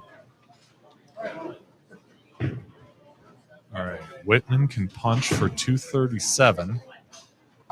Good ball. Nails the first one. Good ball. And that shuts him out. No. 05, yep. You can get 215, so yeah, that pretty much does it. Ooh, a mixer. Ooh, fast cross And on the back. Despite that strike, Whitman will basically just need count, and he'll be moving on with those 40 bonus pins. It's not going to hurt him too bad. Yeah. You know, that take him up a little bit from 19th.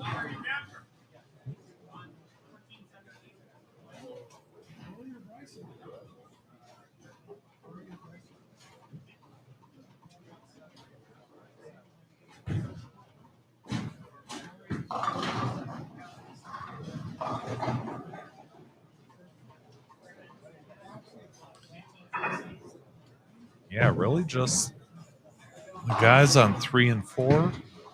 Their last couple frames, we got a few guys on the far end pair. Not even. Nice 223 for Dave Whitman. Take that match with Irvin. Take that in his 40 points. Yep. Do we know who's coming here next? We don't. That's the fun of it, huh? In fact, I don't even know if there will be bowling on 7 and 8 or 9 and 10 for the position round. That's okay. Being determined. So, yeah.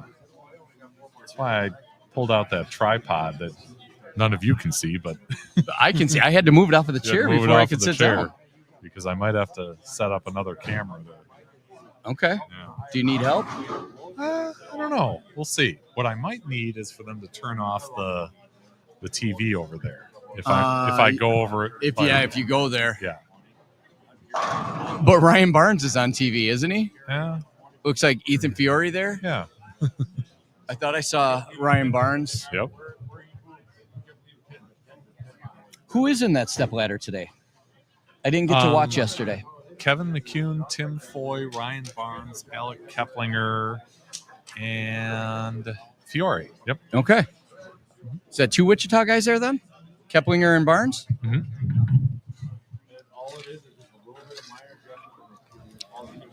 Talk about a season. Foy has had a year this year, hasn't he? Yeah. Yep. For In a fact, guy, it's funny you bring that up. I've got an interview with him from last weekend that I'm going to upload very soon. You know, the Barnes interview, pretty good.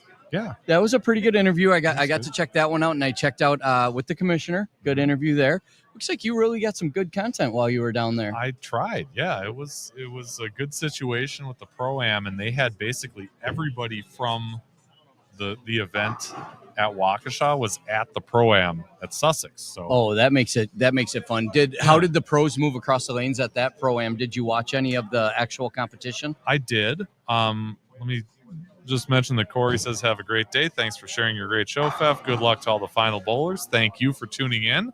I know you watched a good chunk of this, so I appreciate that. But what they did was they went 5 frames and then jumped a pair. So you had 16 lanes, 8 pros. Yep. And really, by you the got end of 3 games, you got most. You got of to them. bowl with 6 of them. Yeah. That's how it was when I went to the Pro-Am in Illinois too. Okay. It was that we got to bowl every 5 frames. They would come in, and so you got a new bowler every half game. It was fun. Yeah.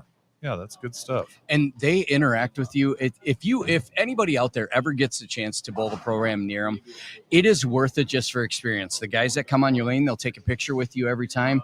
They sign a form for you that you have all their signatures on a like a placard of some sort that you could do something with. The PBA is really doing a lot for the fans when it comes to the pro-am and the side things. And I was surprised when I was at the one I was at with how many kids were bowling as well. Sure. Because they allow it for the junior bowlers. It's just a good. You had an interview with a junior bowler as well. Yeah, That's another good one. Yeah, we had a couple of them in there. Hey, look at me. Okay, let's put you on air. There we go. There we are. There we go.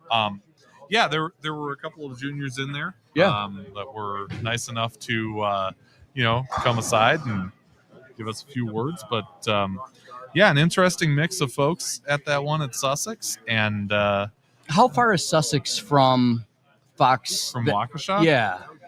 I'm gonna guess 15 or 20 minutes. So it wasn't too bad of a trek back and forth. No. Good, not bad. Hey, Spike, come here for a second. Hey, Spike, let's get you in here. Yeah. Speaking of Menominee. Oh. Yeah. Do I have to be Here. politically correct? Yeah. You got to be politically correct. So we're on camera. Yeah, we are. What'd you see out there? It was pretty playable today. I got the privilege of bowling on 3 and 4, and there was definitely a little hang spot on the outside. Shooting 200 was good on 3 and 4. Otherwise, I mean, it was playable. You just had to stay on top of the moves. And yeah, I don't know. A little bit about 25 and 26. Did you bowl over there today? We did, and it faked us out. Our whole group, we all moved right, and then 26 just started, like, you couldn't keep up with moving left again. Oh, okay. It was hooking, hooking pretty heavy, but overall, a little warm in here, but otherwise it's good. The pattern is very fair. Okay. Again, pretty playable. We've been saying over and over what a great turnout we've had from the local guys. Yeah, And that's. we call you local. You can be one of us. I could be. I used to bowl league in this house, and Yep. yeah, I miss it. You know, We miss you. we've got Broadway Bowl in Menominee, and I certainly miss Wagner's. Yeah. Don, you're asking who is talking with me? It's this guy, Jim Lucas. He's a local guy who helps sponsor this channel, and he deals with me in a league setting every day. It's not as easy as it seems. I say every day. It's not a once a week thing. It is Jim's not. a rock star. He's a rock How star. many people can switch? He's ambidextrous. He Right. switch hands, Take- midlife bowling. A lot of work. Yeah. It's a lot of work, but He lopped off part of his finger, and what were you back like a month later? I don't even think it was a month. Not even that. I think Yeah. I think because I still had the bandage on the hand when I was throwing left-handed. Yeah. I wasn't throwing left-handed well, but I want to say it was 2 weeks. My goodness. Yeah. Yeah. Yeah, that would almost kill the average man. But Sure. But Yeah. not Jim. Not me. No. I've never been average. Always below. Always below. And if you're wondering, they are tabulating the scores right now and figuring out where these folks are going to be for the position round. I would assume Spike. I don't think I was on the second page after 16. There are on only- the first page. I mean. I was going to say there are only 2 pages. You got to be on the second page. Yeah. Well, they tried to make a third page, Okay. Yeah. but a little bit of a struggle today. It It was makeable. Just Ooh, I carrying- like this idea. Should have Jim bowl against Dana Wright, switching hands each game because you can both bowl with both hands. let's get it set up, Fef. He's here. Let's. I don't know where he went, but He was just. he's here. If I were you, I'd bring in PDW to heckle him. Think so? Yeah. Okay. You know that story, huh? If we could set that up, I would do it. That would be fun. Okay. I'd be good with that. Where is Dana? He must be down on the other end. And could we switch it from each job. game Thank you. to each frame? Each On frame. the left lane, you have to shoot left. On the right lane, you have to shoot right. Hey, Are you okay I'm with that, into- Jim? I'm Can we do into- that? I'm into any combination of, It'd be fun. you know. I just want to Yeah. bowl. I can't bowl this one until next year. So Okay. Oh, so you're only a year away. actually, yeah. The problem is because of how the tournament, this one runs once a month. one every month. I can only bowl next year, March, April, and May, as long as March falls after my birthday. And you have to have 4 in to bowl June. So I won't be able to make the June. You want to get to the year end, yeah. Right. So I won't be able to bowl enough to get to the June, but it'll give me some experience. And then when it restarts in July, I can make a real go at it. Yeah. Well, this is a good group of guys. It is. Yeah. Jim even said even better. Every frame, we're going to switch it up. Yeah. And if I know Dana, I bet he'd be into that. Would you live stream that? I might. Depends on where and when. But do you know how bad I would lose? Well, that's why I'd want everybody to see it. There it is. We deserve to see that. I'm okay with it. Yeah. I would be your guinea pig for that. I'd at least record it and put it up, Get some shorts out of it, right? Yeah, get some shorts out of it. Yeah. That would be it. Yeah. So we got to figure out, do we change our shoes? How do we go about that? I think we could really have fun with this. That's a good. Look at that Terry Halita behind us. He says every ball. Oh. Hey, Dana. Kind of Baker style. Right? We have a proposal for you. So, Dana, have you met Jim? Hi, Jim. Jim, Dana. We have concocted some kind of exhibition event where the two of you bowl against each other, but switching hands all the while because you both bowl right and left-handed. When do you want to do this? Yeah, exactly, right? When? I mean, I'll ask Jerry if he's got my right stuff drilled yet. Yeah, I got my left-handed shoes with me. See, and I was just asking him because one of the viewers was saying that we should switch every game, and I said, well, why don't we switch every frame? Left side, left hand, right side, right hand, and then he came back with why not go Baker style, that every other ball. I could do that because the shoes have worn them out enough. Yeah. So I could actually bowl right and left with the same pair. Pair of shoes. Yeah. I'd have to switch up. Mine aren't. I don't have it. Otherwise, I'd have to be planting on the right. Yeah. So all right. So Pfeffer's in charge of getting this ready. Oh. And we're gonna live stream it. I'm in charge now. You're gonna do the finals right here, aren't you? Yeah. Can you put one camera on another pair? So that we can go. Oh, like right now. This right now? Yeah. My equipment is. Where's Jerry? I wonder if he's got my face too done. I could go right now. Oh my goodness. This is madness. You decide if we're going to do it today. Why I'm here. Have you been on the show yet, Dana? Yes. Yeah, he has. I have been on the show. I love that. Yeah. Pfeffer's doing a lot for a local bowling. He is. He's doing a good lot. Just I'm glad MSC could come up with everything today. Yeah. For you to do the live stream. No, this is fantastic. I know we got other people in line that want to set you up next year. Okay. And I know Brent Prentice wants you if we bowl Cedar Vale or wherever we bowl. Yeah. So we got other couple people that want to put up more money. So hopefully we can get you one or two more times next year. And, cool. That'd be awesome. Yeah. We like you having who doesn't like the Pfeff? This is fun stuff. I mean, other than he didn't bring me any chip magnet stuff today. I did not, but he's the one you got to talk to. I'm that guy. You beat me, you get some salsa. Okay. Ooh. I like this bet. So he's guaranteed. He's guaranteed salsa. Yeah. I'll just have to make sure I bring it. Looks like Jim said hi, Dana. Yep. You know Jim Winter? Hi, Jim. How you doing, bud? There he is. Yeah, Jim's been hanging with us live pretty much the whole time. He's aiming to get one of these up in Fergus Falls for next season. That'll be interesting. That's a long drive. Are for most you people. interested in going? What is it? 2 hours? Oh, 2.5 that's 2 hours. up there? But I mean, you got to take away from the Eau Claire guys. Of course, that's about a 5-hour drive for them. Yeah. Yeah, it's a long. But he said if I stream it, I can stay at his house. You never asked me to stay at your house, See? Jim. But yeah, it's let's see if their house is big enough. Hopefully we can get some guys from Fargo area come down. Yeah. Or over wherever we're at. But yeah, that'd be awesome.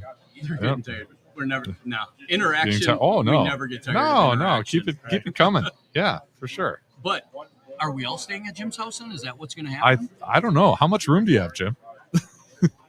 You might have a crowd. I bumped with Beth for nationals. I don't want to be in the same room with him. I just want you to know that. Wow. He snores really loud.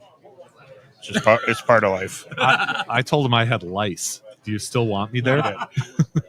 Yeah, Mike Weir's leading the legend of Eau Claire. Mm-hmm.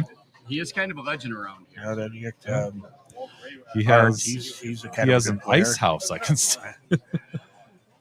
Get him a beer. Well, yeah, I mean, maybe we should. You got anything right now we could do this? Well, I mean, it would have to be after the stepladder. Yeah, you don't want to take away from that. Yeah. Right. So, how far does the pairs reach out? Let me see if Jerry has a right. Wait, somebody's got something that'll fit me. Yeah. We'll see what happens. It'd be cool. Yeah. I haven't pulled left-handed for a little while, but don't give me a challenge. Yeah. How'd it go for you out there? I did not pull good. No. Too many games at the state tournament, and I knew coming in here I was pushing my knee, but that's okay. Just keep on moving forward. I'm gonna take a little break for one more time this week, and then take a break for a few weeks and just recalculate what I need to do. I need practice. I need a lot of practice before we bowl the senior masters and the super senior. And, that's the end of May. Started first week in June. Okay. So we're looking for all of that, and it'd be awesome. Oh, yeah, just saw Nick running by. So we're just about ready here to go to position round. Position round takes forever. It could be a halftime show. So if you guys don't have any dude wipes out there, run to your local Walgreens or your CVS and get a pack. No, that's clean the wrong yourself sponsor. up. Wrong sponsor. All right, we're gonna go to Game 8. Wait, you gotta. Thanks for having me, and you gotta promote these guys. Who are those guys? Yeah, JMO's ISO 300. Melrose Bowl, Wizards Pro Shop, and Soundwaves. All right, I can't see that, but I'm guessing you're right. Yep. I have glasses on and I can barely see that. Holy cow! It's a little display. All right, guys. Thanks. Yeah. All right, thank you. So see what happens. Let's stick around. Yeah, we'll get it. Jerry doesn't have one drilled for me, but I'll see if I can find somebody that'll fit. But probably nobody's going to want to give anything while it's going. Right. Yeah, I was going to say after the step ladder, maybe you could. Otherwise, this is something I think this is something we're gonna.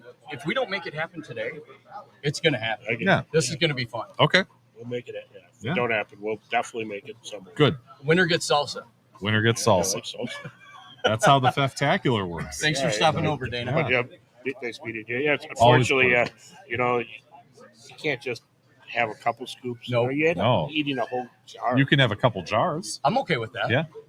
That's just crazy. When I bought it the first time, one, I'm done with the jar already. I'm done. I need some more. I do.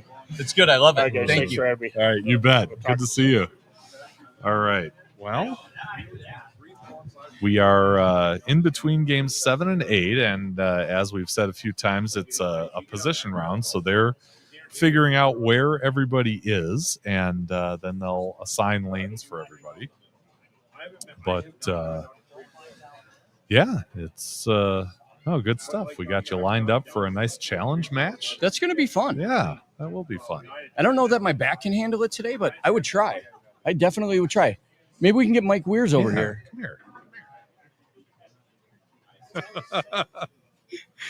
No, that's. We're trying to wave him over, and he's like waving back and kind of pushing us off. I think. Yeah. I don't think he wants to. Come back here. Come here. Come around here. This way. Oh, this you're way. Weirs in on? Why not? You want to be here for that? Oh, yeah. I'm gonna sit and listen to this one. Yeah. Come on, around the Mikey. other way. Yeah. Come around the other way. Tell him to slow down over there. Make sure you've got enough cord there. Just get right in here and tell us what you saw out there. Tell us what I saw. I saw a way different shot than what we see in league.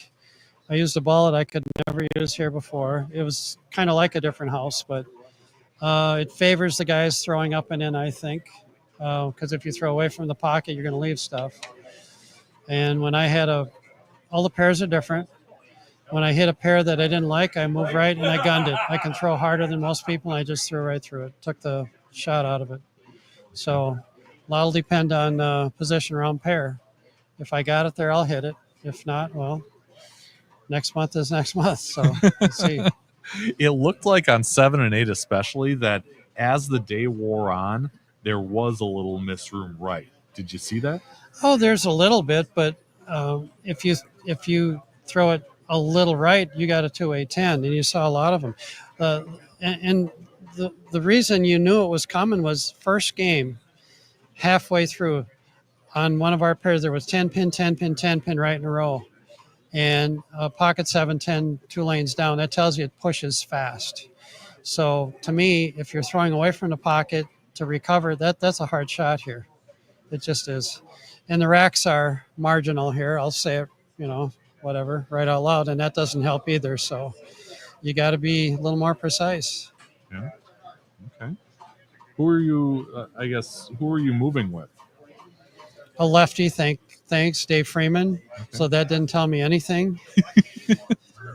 So it was interesting to watch Dave's shot because the first 3 games there weren't any lefties. So the first 5 frames of every game, he had a really nice shot. And then he pushed his own oil down, and then he started to leave corner pins. Sure. So I got to go. Got to go to work. See you later. There you go. Thanks, Mike. Thanks, Mike. All right. Try and listen in and yeah.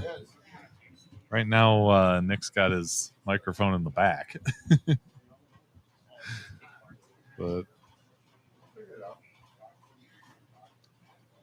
see if we can hear him as he announces lane assignments here.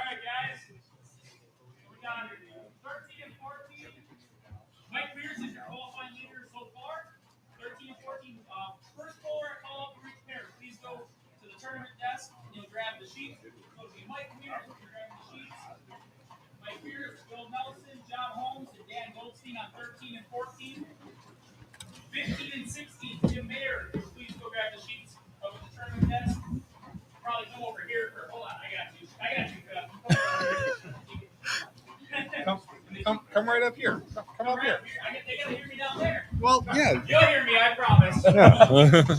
So we had Tim Mayer on 15 and 16. Tim, if you can grab the sheet, it's Tim Mayer, Craig Schiffler, Ron Cleveland, and Gene Arndt on 15 and 16. 11 and 12 will be Derek Kozlak. Derek, if you can go grab the sheets, please, up at the tournament desk. Derek Kozlak, Wayne Jensen, Terry Halita, and Tim Knutson on 11 and 12. Bob Wolf, if you can go grab the sheets, it'll be Bob Wolf on. This is 17 and 18. Bob Wolf, Jeff Anderson, Dave Whitman, and Clark Pulzer. That's 17 and 18. 9 and 10. Ken Turner, if you can grab the sheets, please. Ken Turner, Rob Downer, Steve Bone, and Jeff Wenzel on 9 and 10. 19 and 20 is Jeff Segerstrom. Please, if you can grab the sheets, Jeff Segerstrom, Dave Freeman, Jerry Holdorf, and Curtis Matlock on 19 and 20. Lanes 7 and 8, Todd Savoy, if you can go grab the sheets from Johnny there, please. It'll be Todd Savoy, Brad Urban, Fred Shasau, and Joseph Norrie on 7 and 8. 21 and 22, Scott Davis, if you can go grab the sheets from Johnny, please. Scott Davis, Kevin Gradine, Kurt Hankey, and Alan Nall on 21 and 22 there. Mike Holzhooter, if you can go grab the sheets from Johnny. This will be lanes 5 and 6. Mike Holzhooter, Tommy Martin, Bill Andreessen, Dana Wright, 5 and 6. You're on 19. Yep. So that was 5 and 6. We got 23 and 24. Eric Haugen, if you can go grab the sheets, please. Eric Haugen, Neil Bush, Tom Jones, and Steve Jansen. That'll be 23 and 24. Lanes 3 and 4 will be George Blase. George, if you could please grab the sheets at the tournament desk. George Blase, Warren Mansky, Ed Peterson, and Robert Erickson. That's 3 and 4. 25 and 26, Greg Schroeder, if you can grab the sheets, please. It'll be Greg Schroeder, John Pesch, Fred Vandeventer, and Tom Babler. That's 25 and 26. And then lanes 1 and 2, Dennis O'Connell, Scott Olson, and James Callahan. Dennis, if you can go grab the sheet at the tournament desk, please. That's lanes 1 and 2. We'll give you guys a few minutes here, and then we'll get 5 minutes of practice for you. So I'll make that announcement soon. Not sure why I lost that camera, and I'm sorry for the confusion on the right there, but I'm going to try and set up one on 13 and 14. Give me a second here. No? I tried.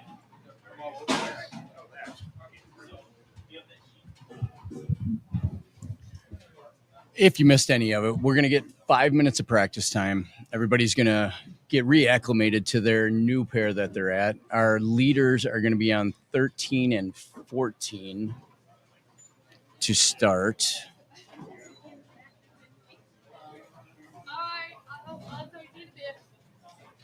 Bye.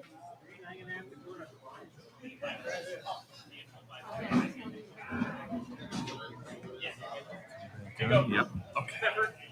Here's the updated one. Sorry. That's all right. Okay. Just a little confusion here, but I'm hoping that this works. Hopefully you can hear me when I put this up. So on the right is 13 and 14, and that's where the top seeds will be. On the left, you're looking at a kind of a mishmash between 8 and 9 right there. So the top seeds, Mike Wurz at plus 468, Bill Nelson plus 413, John Holmes at plus 370, and Dan Goldstein at plus 347. But he is in a tie with Tim Mayer at 347. So two people tied at fourth. Turn that off. Yeah. Okay, good. You can hear me.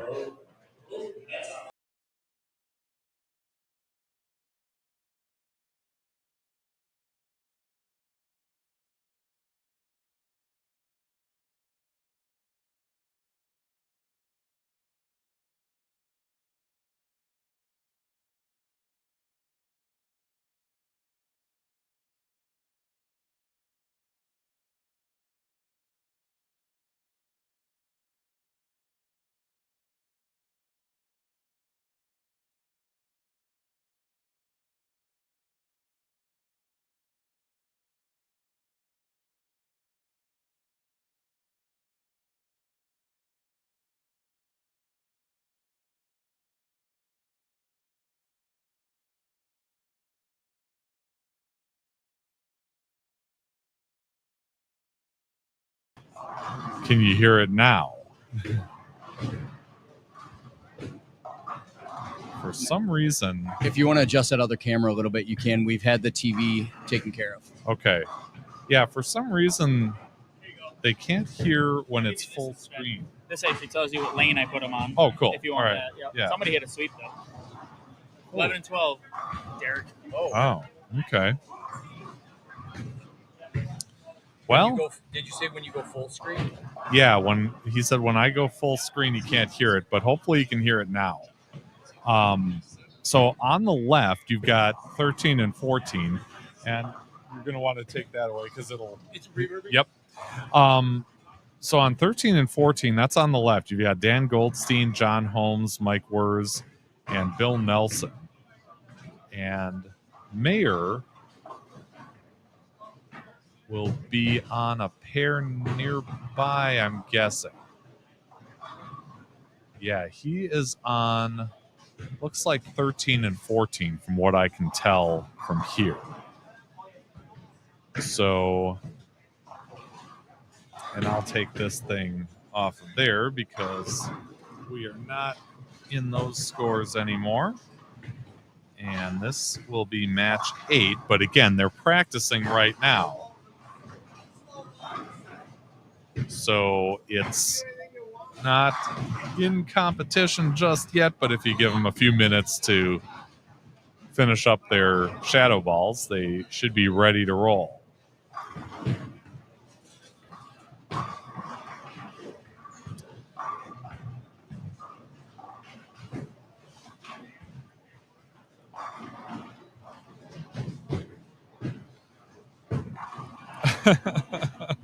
Nobody wants to watch Bone anyway.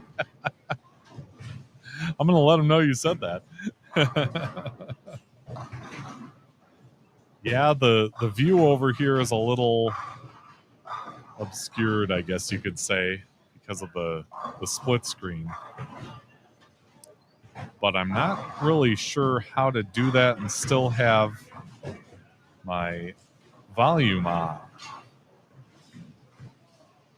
and still get that secondary camera in there. So this is my compromise, and hopefully it works out.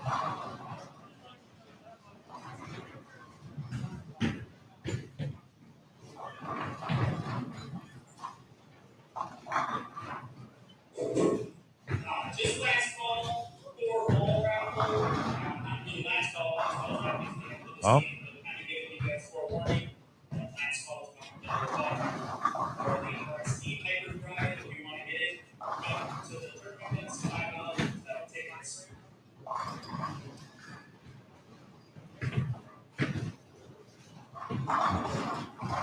So, little microphone problem. I can relate, you know.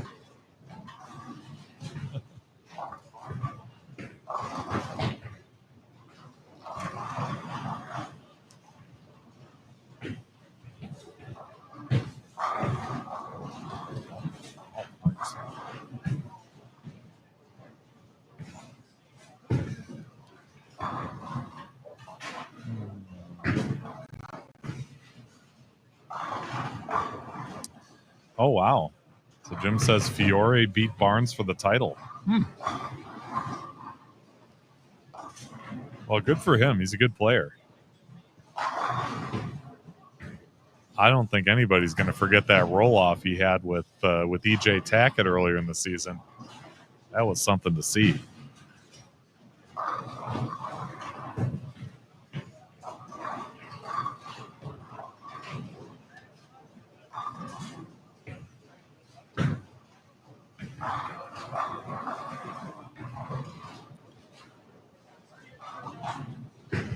All right, so as these guys finish up practice, again, on the left, you're looking at 13 and 14, and that's where the high seeds are. That's where the top 4 seeds, you've got Mike Wurz, who just threw the ball in the right lane, Dan Goldstein on his left, and then on the right, you've got 9 and 10.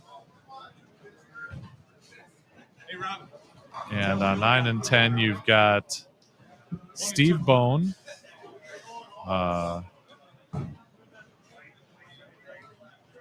Ken Turner, Rob Downer, Jeff Wenzel.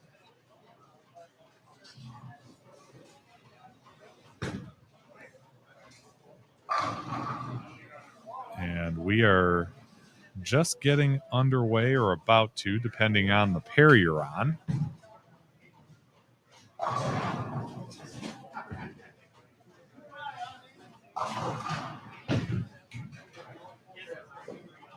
So Mike says Barnes missed 2-4-8 combo. Okay.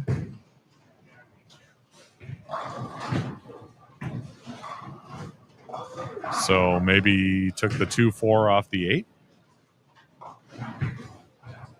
That's my guess anyway.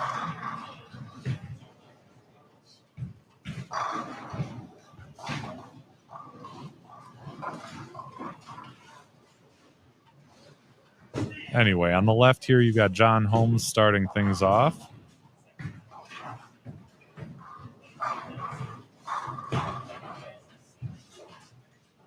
And taking down 10. Nice start for him.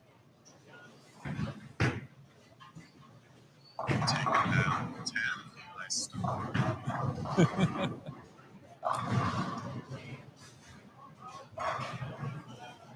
So he missed a 2-4-8 combo twice. All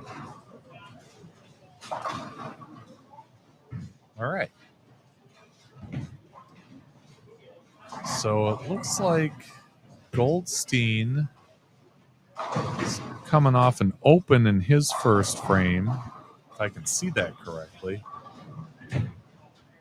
And yeah, no, he was the fourth one. He's not coming off an open. He hit a strike on the bottom, so it's Wers and Nelson up in their second frame. Here's Nelson on the left. And he goes high, leaves a 3-6. Do you want me to try to zoom that?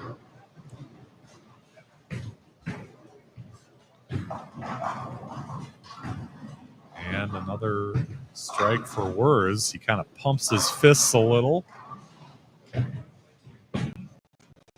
as he knows if he can maintain that top spot, he's one game away from winning this whole darn thing. Yeah.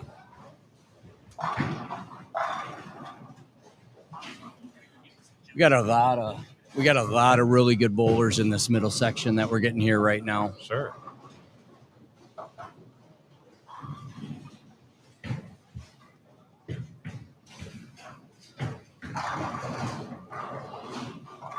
Holmes takes down 10 again, so he has a nice start going too.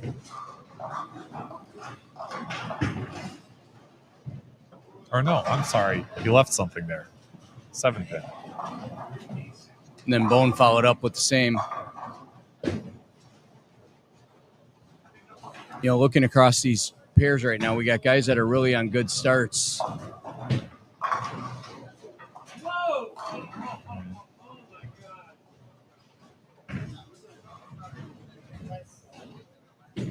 All right, so Wers is up on the left here, working on a double.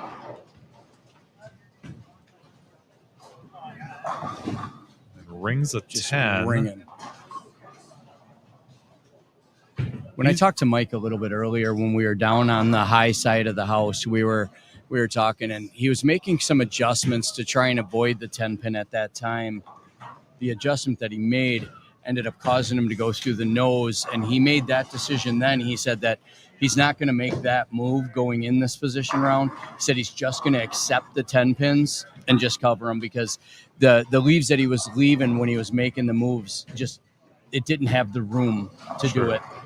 And being ahead of the field by 55, you can kind of push that big stack of chips around and almost bully people with it, you know? And today, honestly, spares are going to win this. Sure. You know, while there are a lot of strikes to start out this position round, if you look at lanes 9 and 10 right there, we have the A and B are both on 3-baggers right now. Mm-hmm. There's a lot of striking going on right now, but sure. Spares are what ring it to get to this point. Yeah. Ooh. Little wrap on Dana there. Wrap 10. All right. So Dan Goldstein, who was the leader early on, fell back a little, but still sitting in the top 5. Goes up high, leaves a baby split.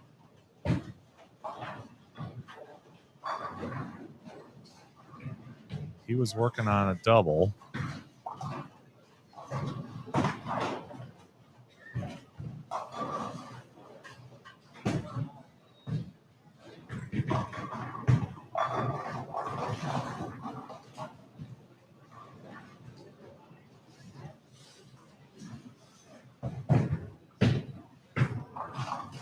And just gets the 1 out. So I believe he's got 56 through 3.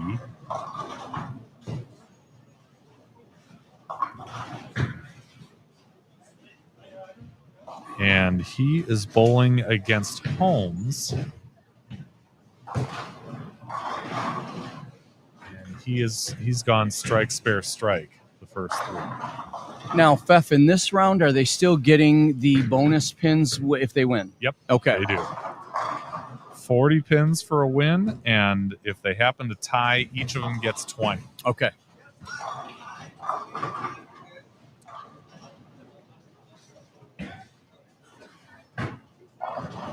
He wasn't kidding about firing it through the heads.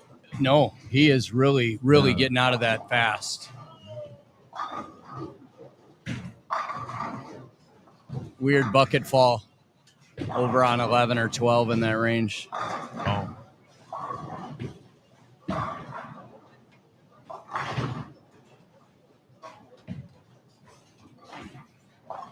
Okay, makes quick work of that single pin spare.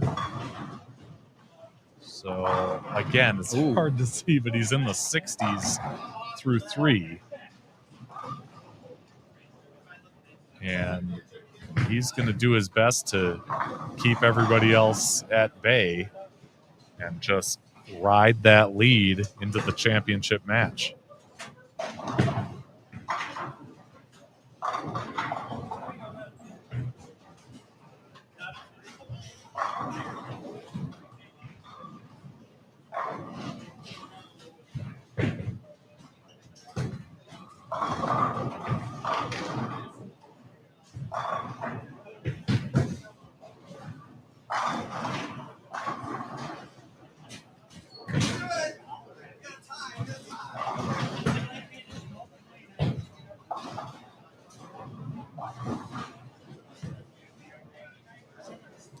I know it's hard to see, but on 9 and 10, you've got 2 guys with the front 5 against each other. So that could be interesting moving forward. I believe it's That's going to be a Steve fun one to Bone watch. and Jeff Wenzel. Yes.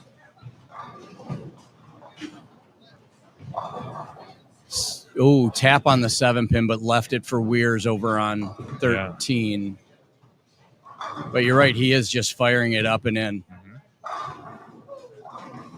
He's got the early lead in that game with the double at the start. His opponent has an split open in the first frame. Yeah, that's Nelson, who you're seeing up right now. And he goes high and leaves a 3-6-10. Okay.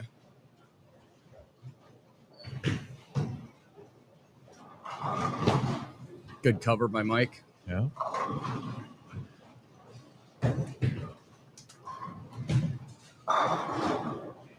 It's going to be interesting to see between Wenzel and Bone which one is going to blink. It's not going to be Bone. Not this frame, anyway. He's throwing that summit. Boy, is that thing looking nice. Yeah. Up and in.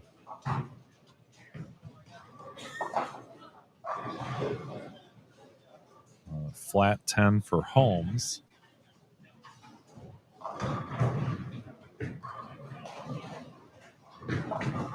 Wenzel goes through the nose. Ooh, Messenger came over, took that 6-pin out. Left with a 10-pin. Oh, Goldstein had what thought might be a decent shot, but it went right through and left him a 4-9. It's in trouble for him on that lane so far. It's a second split in 4 frames, and they've both been on the right there on lane 14. Oh, yeah. And then the missed 10-pin here by Wenzel.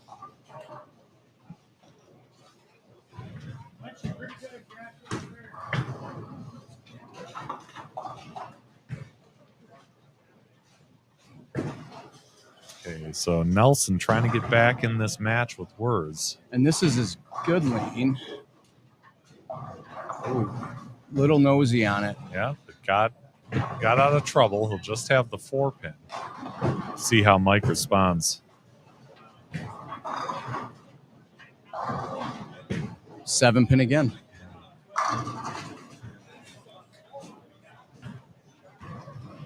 Is that a 7 or a 4? Might be a 4.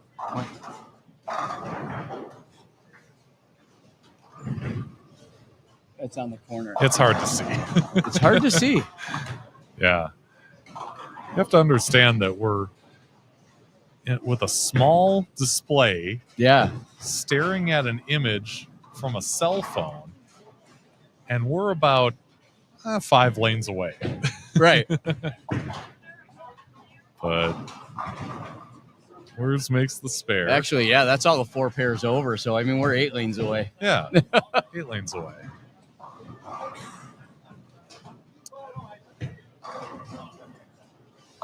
But fortunately, we only have to do this for just this one game. Right. And then they'll come back here for the step ladder. Bone just put up number 7 there. He's really dialed. It's throwing a good line.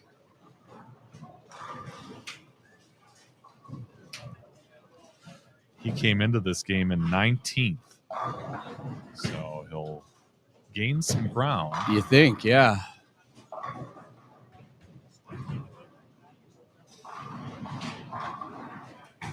Again, Wenzel is not out of this yet. He's got an open up there, but if Bone doesn't keep striking, he's right there. Oh, he's still there, yeah.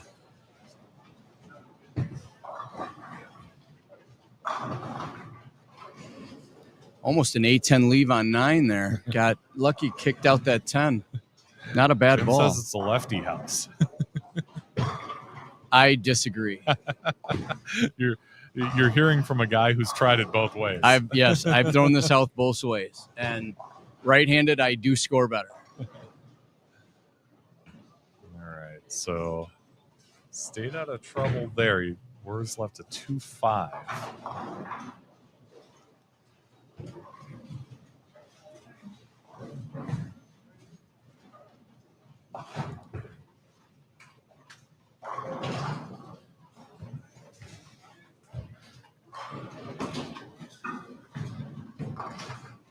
Okay, you'll see Bone come into your shot here from the right, working on the front 7, and he went high, left a 3-6. And Wurs open there. He's got one of the 2. I think he's in the 130s after 7. And Wenzel's keeping the pressure on. Yeah. Oh. Little chop there. Spare. This game just got a lot closer. Yep.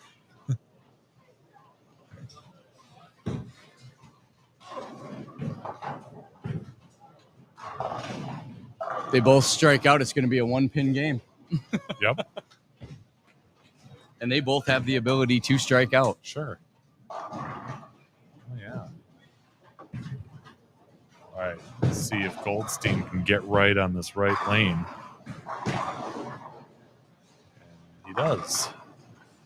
Yeah, he had the splits on that lane both times up and got them all to fall that time.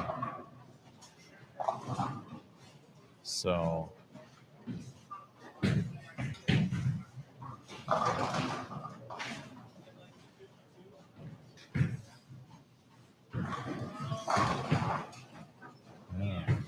again, this is the position round match. So you're watching the top 4 seeds on the left side of your screen on lanes 13 and 14. And on the right side is kind of whatever I've got left. But that's what we're paying attention to as you see Bill Nelson put 10 back there on lane 13. Follows his spare up with that strike. John Holmes up high but stays out of trouble. Just leaves that 3-pin.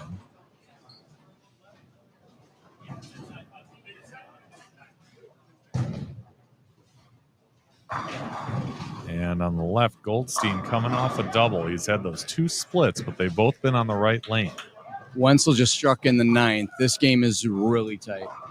10th frame, this is going to be a good one. Yeah.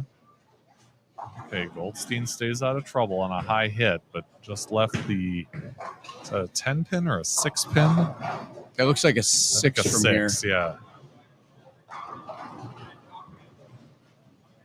6-pin here in front of us.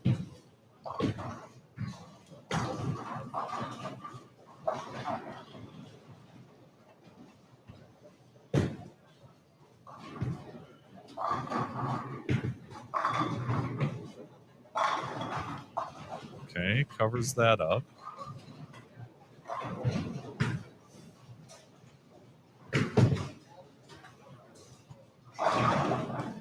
So Wurs followed that open up with a strike, so looks like he's in decent shape going into the 9th here.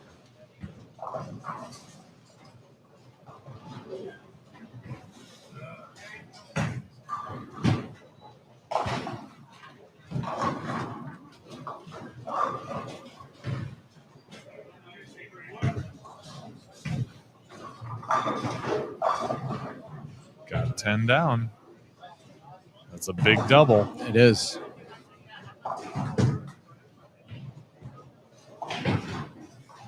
So Nelson covers his spare. Can you do me a favor and just run down there and see if you can see what the scores are for the Wurs Nelson match?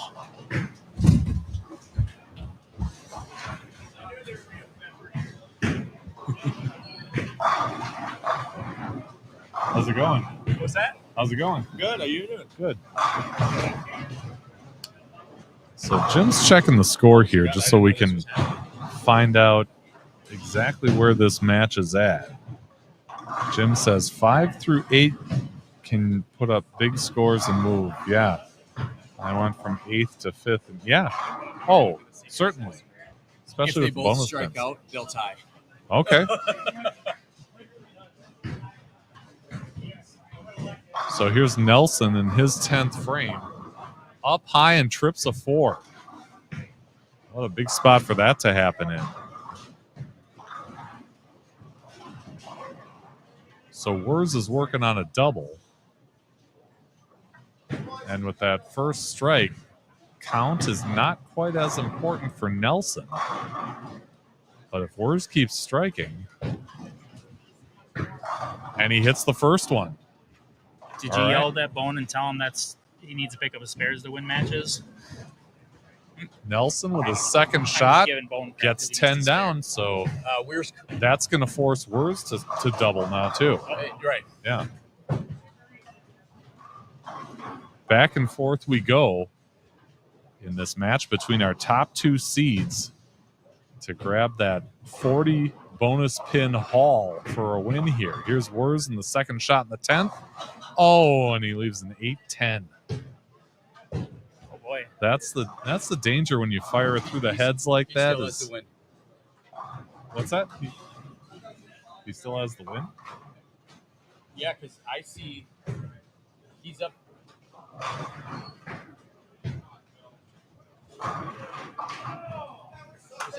This is so hard. I can't read the scoreboard.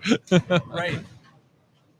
That's going to be 178 to 191 right now. Oh, so he's got it. He did. So Wurs got it. When I said that before, he hadn't shot his other 9. Oh, okay. So he was ahead. 9 spared in the 9th. Gotcha. So what did he end up with? 210? 210 to 178. 210 to 178. So Wurs is going to be the top seed going into the step ladder. Nelson is going to have to wait and see what happens. With Holmes just 43 back. I think we're going to see some movement. It kind of depends on whether he wins this match against Goldstein, because those 40 pins are big.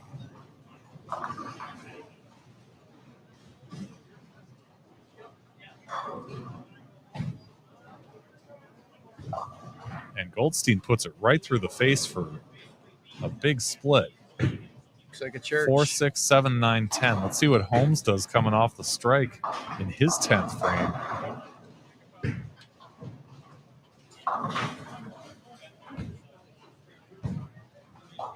And he leaves a washout, so nobody really wants this one.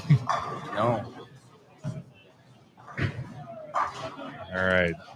Goldstein Took gets the 3 on the right 3, side. And he ends up with 175, is that? 78. 178. Usually what happens. If he covers and strikes, they'll tie. I say usually what Okay. happens when you have He's got to cover this 3 count. And he He did. got all 3. All right. Wow, how clutch is that? Nope. There's the win for him. That's the Sorry. win. Yep. Okay. It didn't have So that won it for him. that he needed that. So he'll get those 40 pins. Can he catch Nelson? That's the question. Is he going to have enough to catch Nelson? Because Nelson is going to drop a few. They both bowled 178, so there's not going to be a pin difference. No, but Holmes gets the 40 bonus pins for winning the match. And he was down 43 going in. And there's a strike, so he'll end up with 191, it looks like. Oh, that might move him then. That'll move Holmes up. Goldstein will not. Yeah. Right. So Wurz will remain the number 1 seed, but Nelson, it looks like, is going to drop down to 3rd, with Holmes jumping up into the 2nd seed. Again, we'll see how it all shakes out once they add everything up and make it official.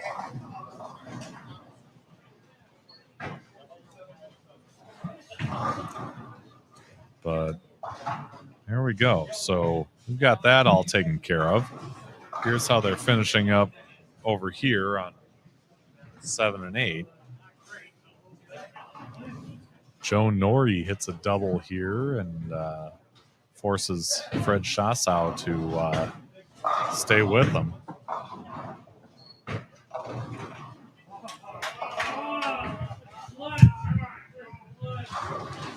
You know, as long as you're up here, Steve, I want to put some of this stuff up. And this is Jim Winter from before, says you could move the other camera.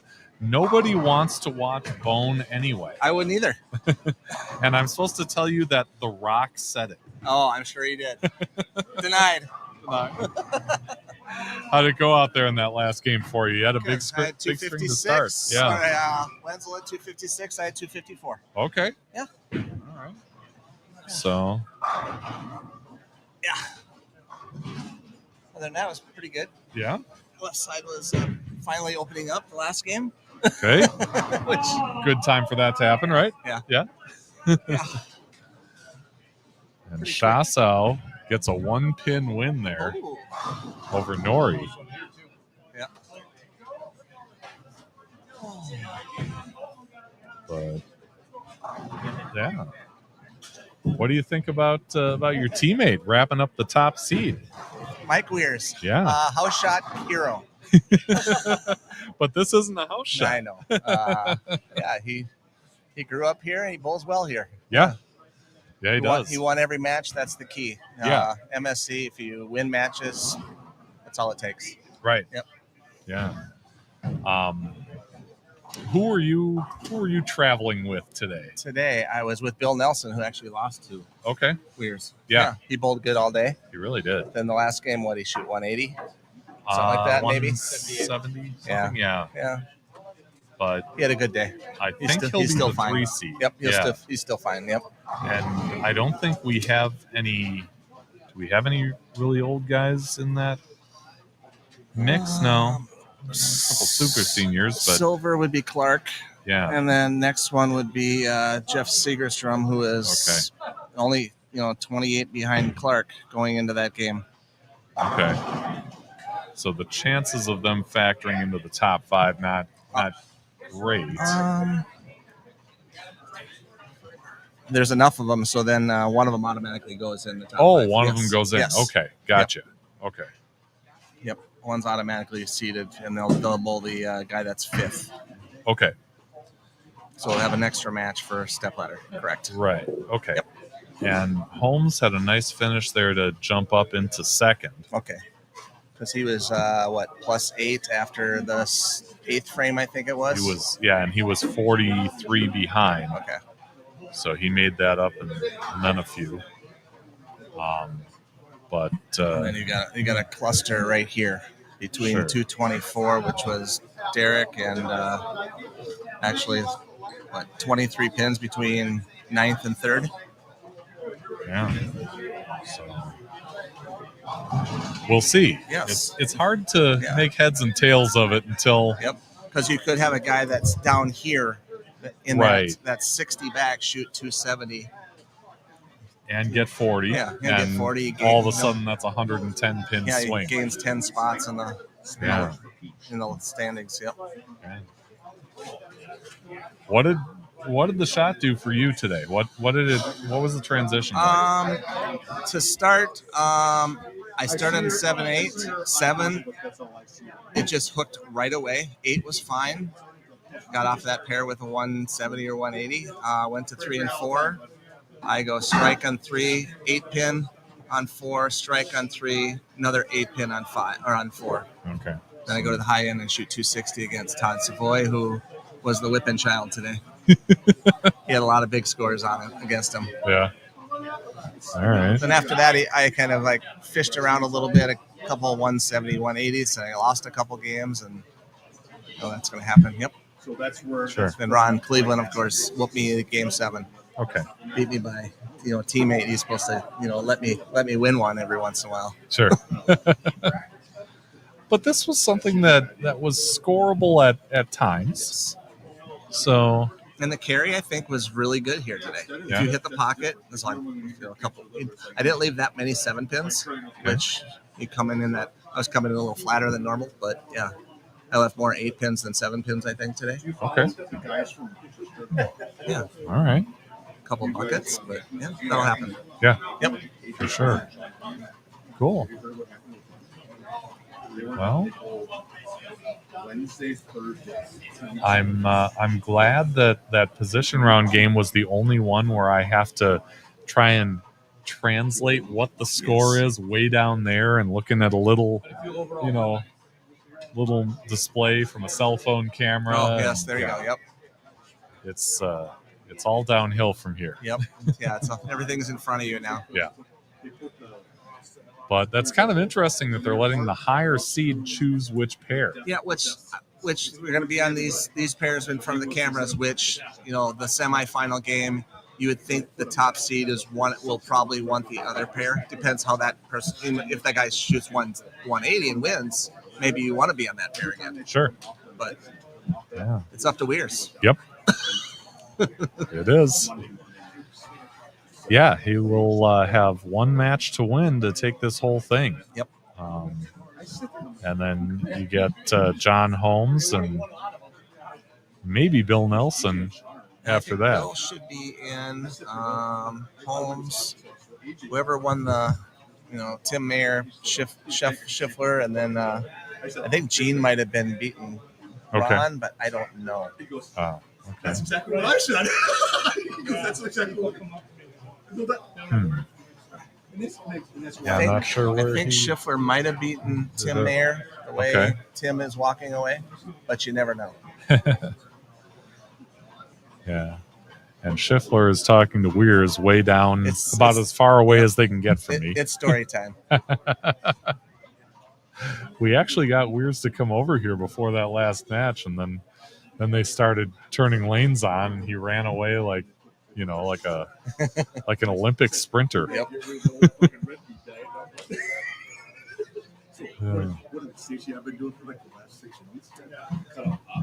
But yeah. Now I just wait for probably 10, 15 minutes, and we'll be ready for the step ladder. For sure. Yep. Yeah. Actually, shouldn't take that long because they'll just figure out those top 6. Yeah. Yeah, you can figure out the rest of them after that. But yeah. So this is kind of coming to the end of the season now. You've got 2 more to go. Yep. We got Concord in May, and then year end in June, and we got Nationals in Memorial Weekend. Okay. We will state the first week of May, and then it's pretty much MSCs. That's it. And then we got the Peterson in the end of July. Okay. And you are the Nope, I won 2 years ago. 2 years ago. So the funny thing is, last year I did not have a turkey. Really? Nope. The whole time. The year before that, I had so many strings of strikes, it was crazy. They tried to ice me 3 or 4 times. Yeah. They shut the lane off for 15 minutes. So we just sat and, hung out. Yeah. It was warm that day, so it's nice to sit down and relax. And you can do whatever you want. I'm just going to go hang out with see what's going on with the next pairs and, see what's in front of me. Jim says, tell Scott to keep it down. We can't hear the broadcast. Who's Scott? Who is Scott? Oh, Davis. It's his birthday. He can be nice. Yes, it's Scott's birthday today. Yeah. All right. But. All right. What else do we got here? Yeah. No, and then the year end. That'll be at Flaherty's. Which is at Flaherty's. Yep. I'll let Fef decide. Do you want 7 or 8 or 9 or 10 first? Oh, I get to pick? Oh. For funsies. That's a lot of pressure. 7 and 8 Or 9 and 10. Keep in mind, Clark has to bowl the first match, so don't keep in mind, actually. Just pick how you wanted to pick anyways. Well, I'm going to pick 9 and 10 because I know Clark has already bowled on 7. Okay. So that's what I'm going to do. Cool. All right. 9 and 10 9 is and where 10. we'll have our seven, first. So 7 through 10. Okay. Yeah. Yep. Okay. Cool. See, We you are a can- decision maker here. Yeah. Decisive. Tell my wife that, because she's always accusing me of not being able to make a choice. So our first stepladder match will be We don't know. Clark versus TBD. Yep. All right, guys. Here we go. Oh. Holy crap, I do that every time. Oh, I'm sorry. Well, I'll raffle first. well, at least the pin chasers will know what's going on. Yeah. 5, 4, 3, hurry up, shit. All right. I'll raffle for the 100 drive. I do want to say thanks, Storm, for doing this. I think we've raised, out of my head, I remember the number, about $2,600 for the year end by doing this. So Wow. really big thanks to Storm for giving us cheap bowling balls to do this. Did you say cheap? Cheap. This one right here. Did you win? It's yellow. 9, 2, 4, 9, 4, 0. Can you guys hear me? Nope. No. What was it? You got it? 9, 4, 9, 2, 4, 9, 4, 0. Oh, yeah. Come on, George, you gotta have a number. Yep, Scott Davis, birthday boy. Birthday boy Scott Davis wins the ball. Wins the bowling ball. It's almost like I planned it. Did you win? Yeah, I won, but I dropped. I think I dropped to 6th or 7th. Me, and depends upon where Jeff Anderson is. Really? So what Ron and Shane did? Ron jumped ahead of me. He went to 400 plus 400. I'm at 384. Oh wow! Today, my beers at plus 580. Nelson's in for sure. Yeah, won every single match today. So Birthday boy. I won the bowling ball. That's too. awesome. Number 1 seed, my peers. Second is John Holtz. Third is Ron Cleveland. Fourth is Derek Kozlak.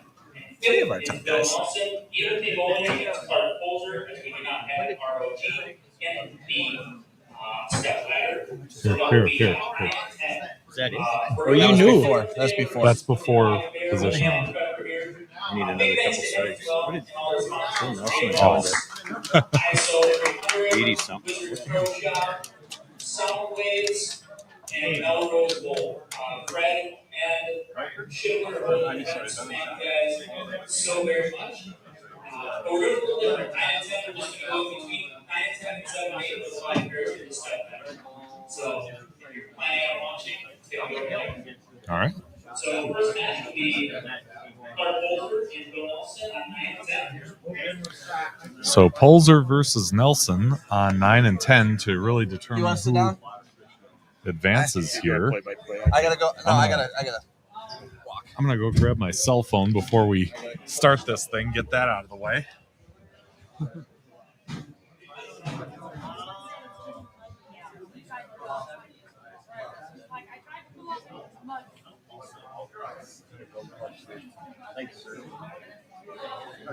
The same damn ball all day long. Never changed. Practice there will be 3 and 4 for Derek from That means there's bowling. Yeah.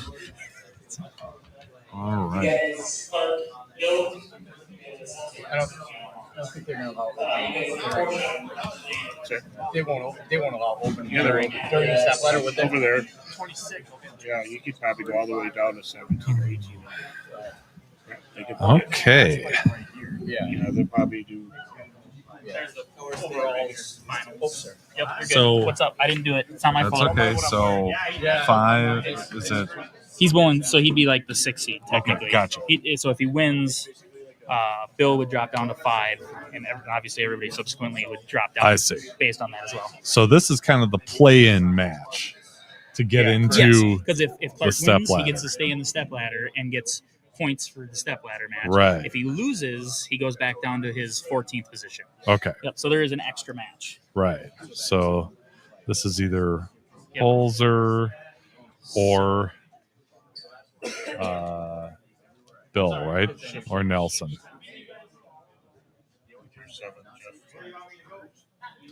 And then you've got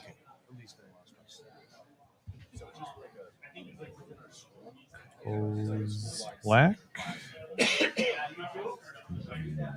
Here is Cleveland. John Holmes. Holmes. This needs to be shoved over just a touch. Holmes. And Where's Michael Clare legend.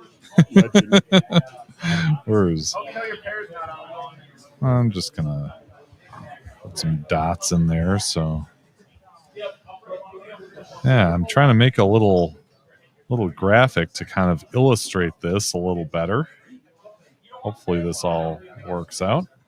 And if isn't it fitting that Mike's the number one seed in this tournament? One of the Eau Claire guys. Yeah, he knows this place. He knows this place a little bit. All right, Scott, you win the ball again. Scott Davis.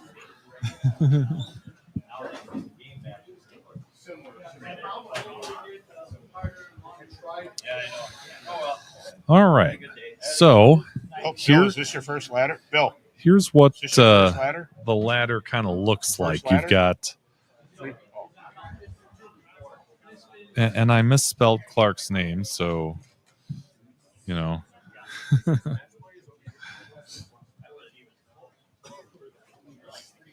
Of course, we'll change that.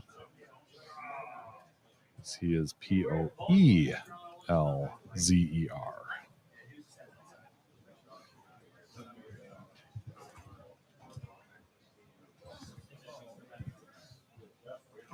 Would you do that if I just say it? Would you rather not? This microphone's hot, so I'm not talking. I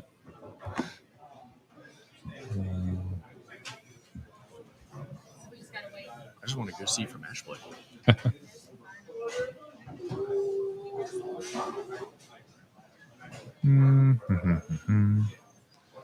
All right, get that out of there.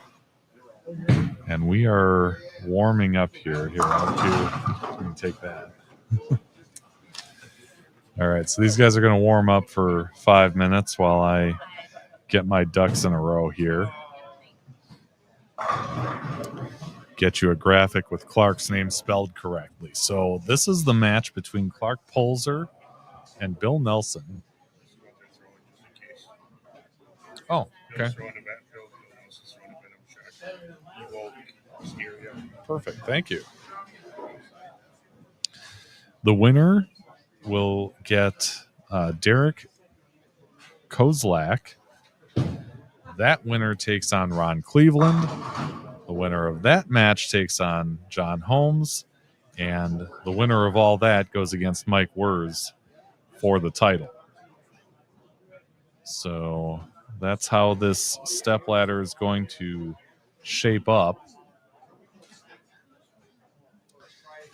They allowed me to choose the pair for this first stepladder match. I picked 9 and 10 because I knew Clark had already bowled on 7 and 8, and I know that Nelson's already bowled on 7 and 8. I don't believe either of them have bowled on 9 and 10. So I'm very proud of myself for picking that way. It's a good selection. Yeah.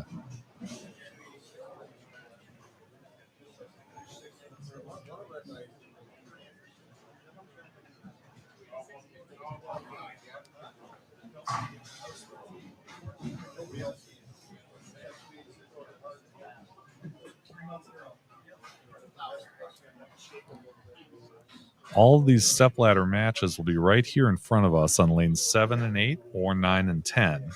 And from this point forward, it'll be the higher seed that gets to pick the pair.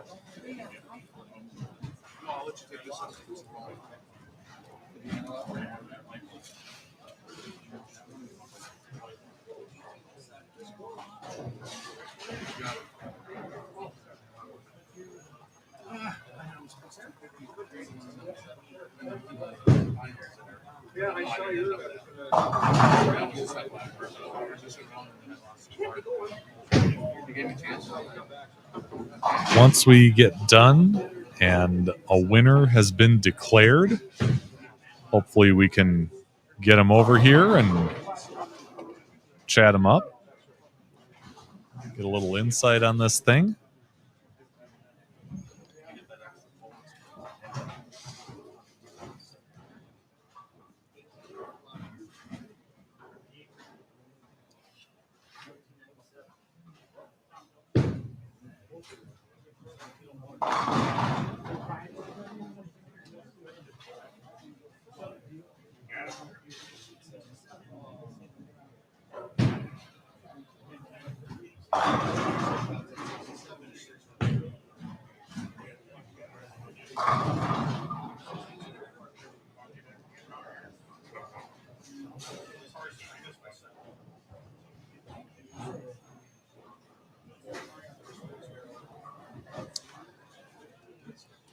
Again, we hope those of you who are watching either live or on replay subscribe to the channel. It always helps me out.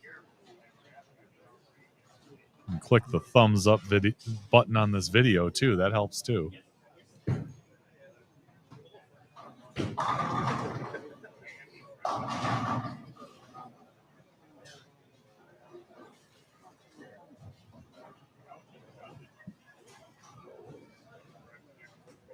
As we get set for our first stepladder match.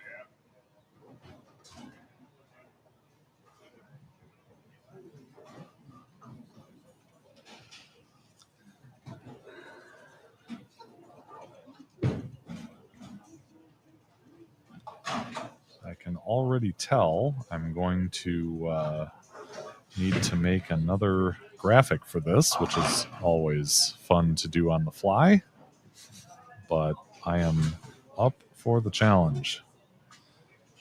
Let's do. Take a look at this, duplicate one of these.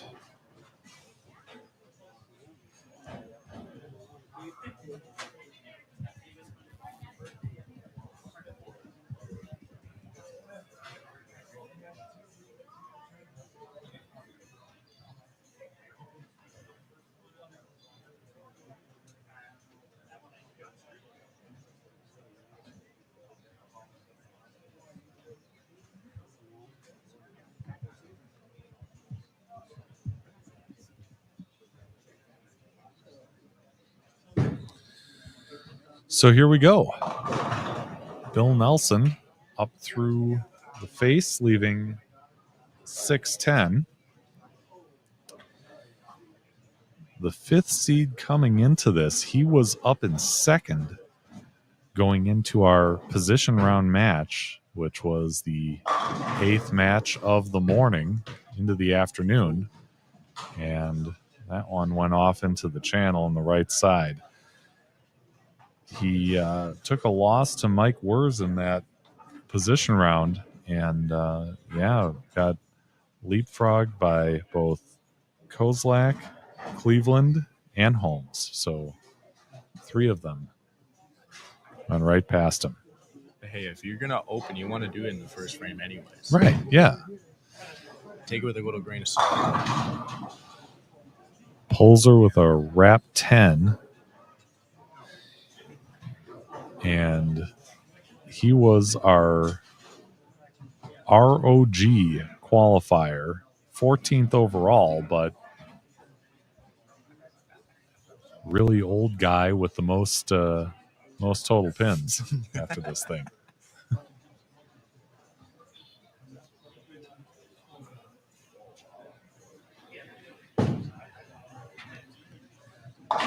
And he starts out with a spare. So early lead for Pulser, who, if you'll remember, the last time the Midwest Senior Classic was here, Pulser defeated Craig Schiffler in the championship match to take the title.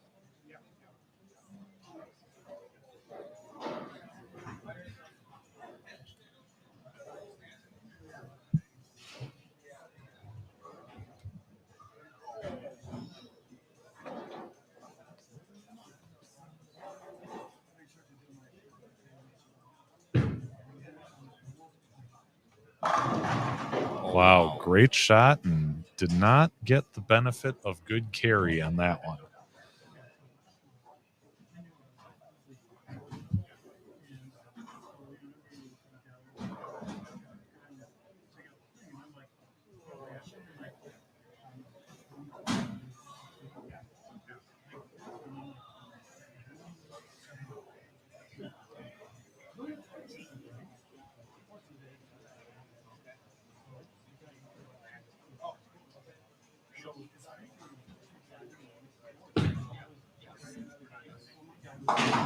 And another spare for Clark, who has really done just about all you could do as a competitive bowler in Minnesota. Pick a Hall of Fame in that state, he's in it.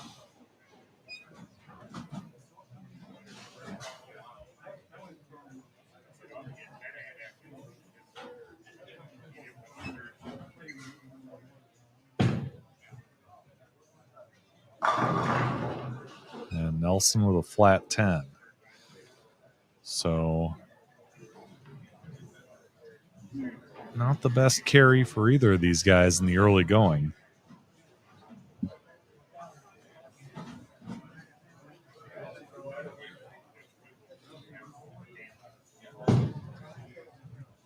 Hold on. And he missed another one. So an open start for Bill Nelson, who is going to be behind by at least 20 or so, just 3 frames in.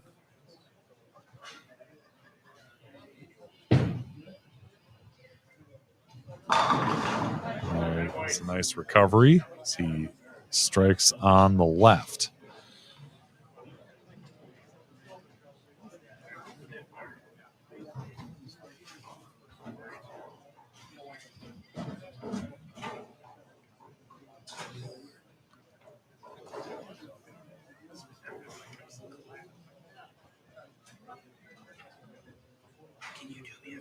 Just fill this out for me as it goes, since I can't. I got to do with more money stuff there. Oh, here. That's a money. Nice. You're really giving me control of the official stepladder sheet? So Clark, and they're up there, and then it goes to the regular one. Okay. I appreciate you. Thank you.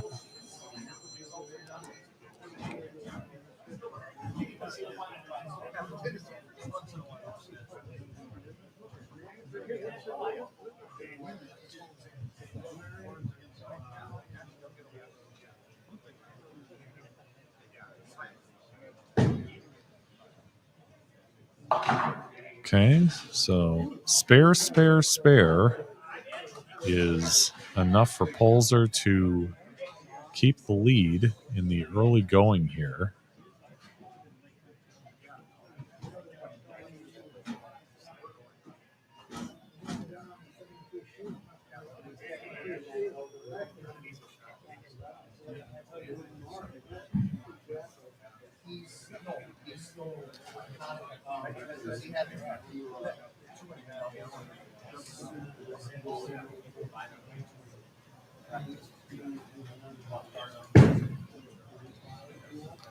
Oh, this light mixer and splashes out the left side.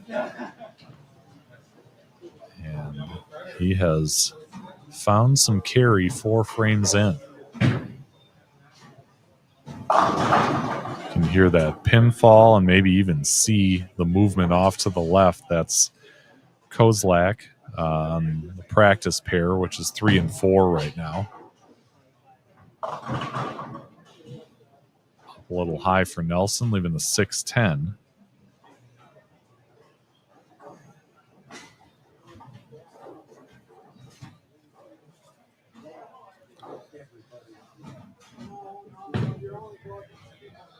And in this field of 51, we are down to the final 6.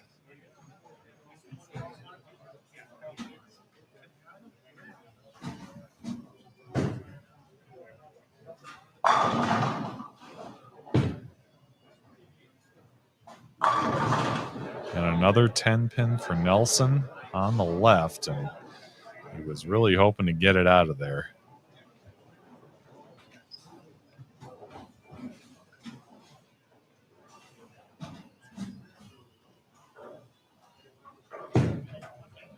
Max. Hang on. Oh, and he missed another one. I don't even think he So, realized it. 65 through 5. And wow. So a slow start for Nelson. Let's see if Pulser can capitalize. We mentioned early he's not the type that's going to let you back in by missing makeable spares. Well, I gotta get the practice session on Tuesday, and I'm going down on Friday. And instead he doubles up. So jumping all over that mistake. And he's going to have a commanding lead just halfway through this first stepladder match. 2024 UFC if they can do it. Let's just continue with that. That's the hardest of the whole pattern. So, because I don't go Wednesday, I don't go Thursday, so the only bowling we do is Tuesday, Friday.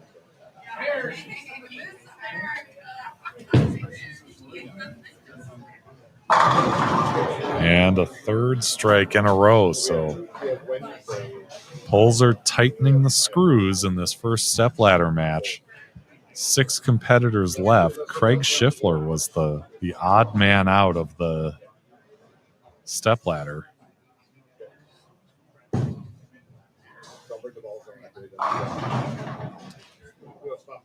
And it was Clark Pulser getting in by virtue of the fact that he was the top qualifying ROG.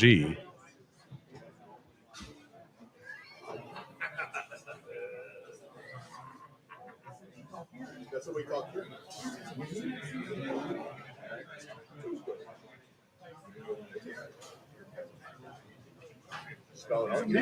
He got it. And through the face for a big 4.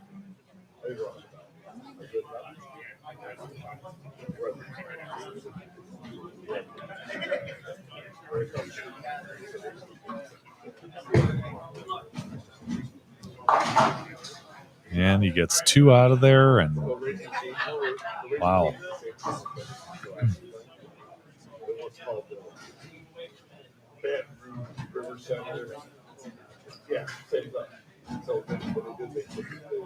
You just can't give Clark an inch because he'll jump all over every mistake.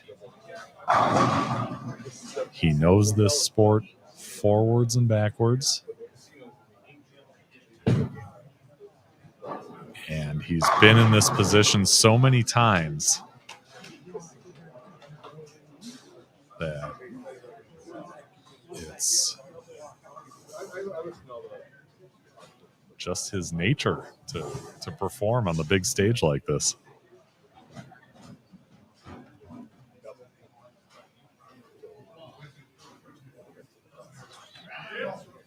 Clark making a ball change. Oh, yeah. It's a Max Thrill hybrid.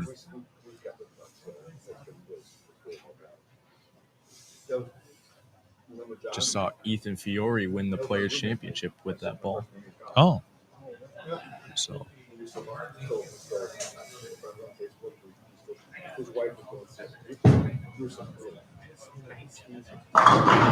Pretty good result. Yeah, pretty much more of the same. Yeah. So this one is going to be Pulser going away. He'll take on Derek Kozlak in our second stepladder match here at the April Midwest Senior Classic at Wagner's Lanes in Eau Claire.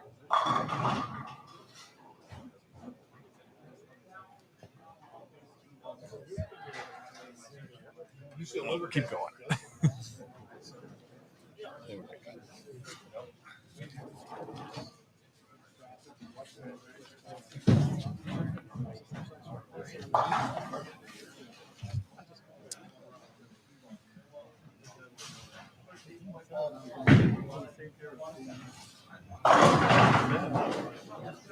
So for Nelson, he's going to walk out of here with $180. Not a bad payday.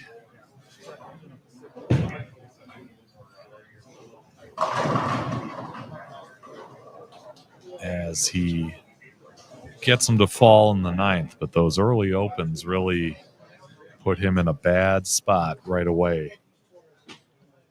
And once Clark figured out the carry, it was bombs away.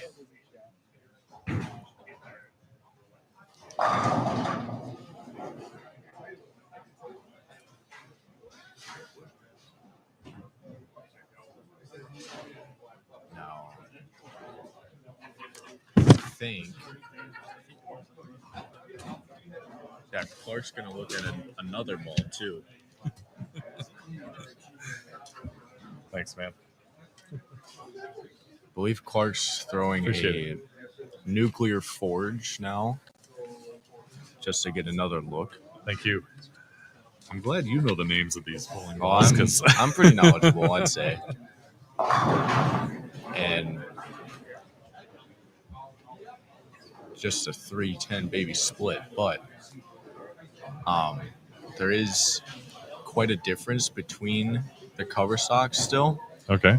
So you might think that having a better ball reaction, Clark with the more pearl style kind of bowling balls, with Nelson throwing the Venom Shock with a more dull cover stock, I think it could be a factor in this match, and just got to learn from that. Yeah.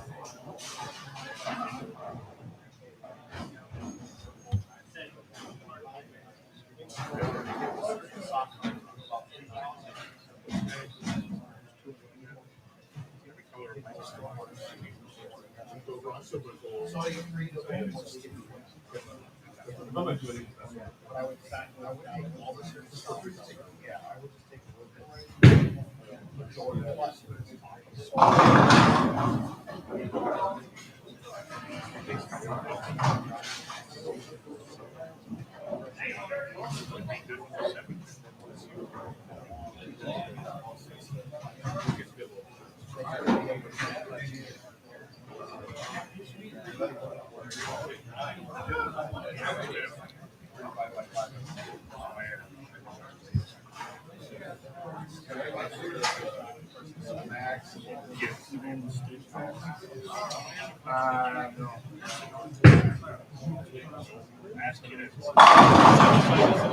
10 back again, and as we continue through garbage time here, Pulser's going to be in the 240s, which is going to be plenty to get through to our second stepladder match. Yeah, and you can see the difference in ball reaction between that Venom Shock and the more pearl cover stocks that Clark is throwing. Might be checking up a little bit earlier, which is why he could be leaving some splits. Yeah. But at the end of the day, it's just whoever has the best reaction and just move on. Yeah. And as I say that, I might speak things into existence. Yeah. 244.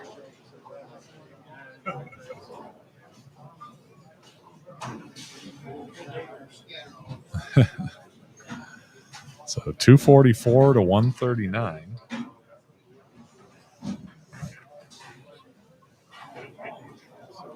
And it's Pulser moving on to our second stepladder match. So he will take on Derek Kozlak, with the winner facing off against Ron Cleveland. So as the competitors move over to lanes 7 and 8, a big thank you to our sponsors for the live stream: J. Mose in Faribault, Minnesota, ISO 300 Pro Shop, Melrose Bowl, Wizards Pro Shop, and Soundwaves.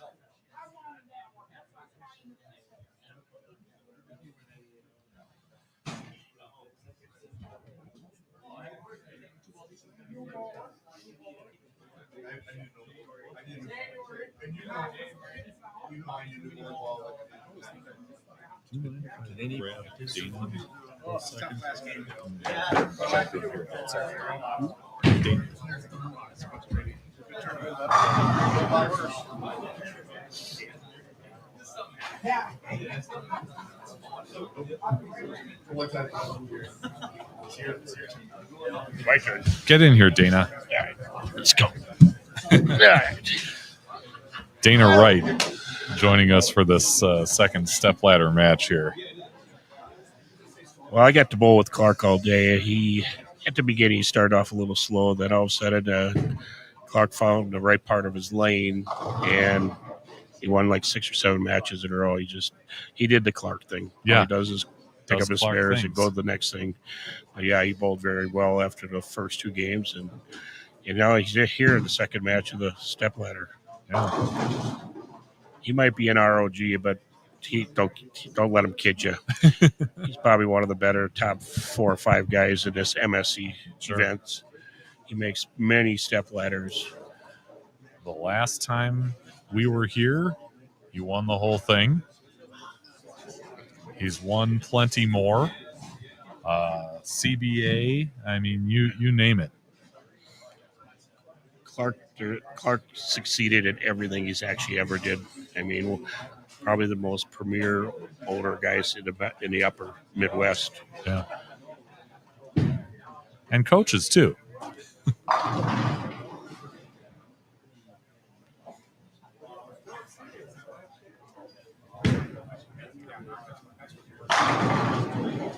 You got Derek Kozlak up on 7 here coming up. He's got plenty of hand here. He's one of those younger 50-year-old guys, but he's got plenty of hand. Yeah.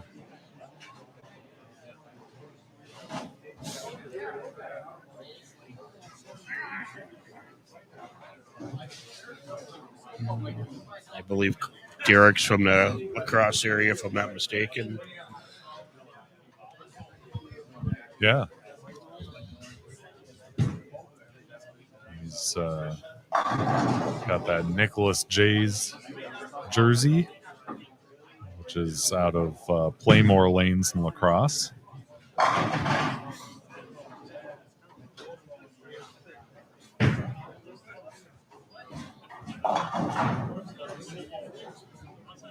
Okay.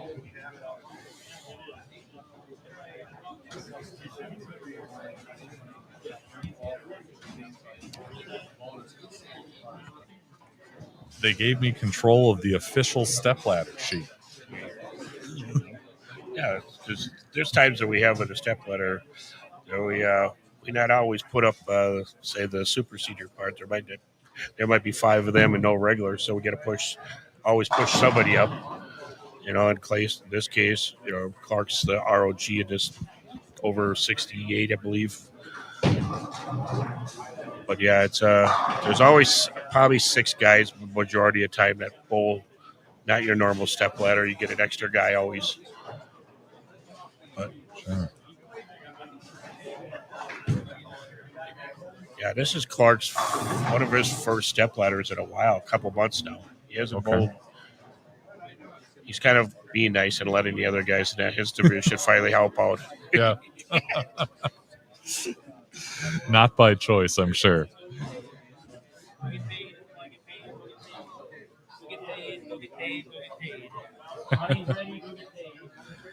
And tournament director Nick Hogan imploring the other people to go get paid.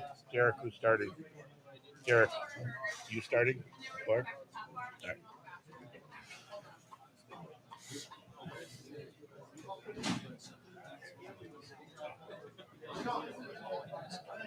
All right. Clark's going to start this next match. Okay. Derek decided to bowl second and finish first, so that's usually a good way of doing things. Mm-hmm.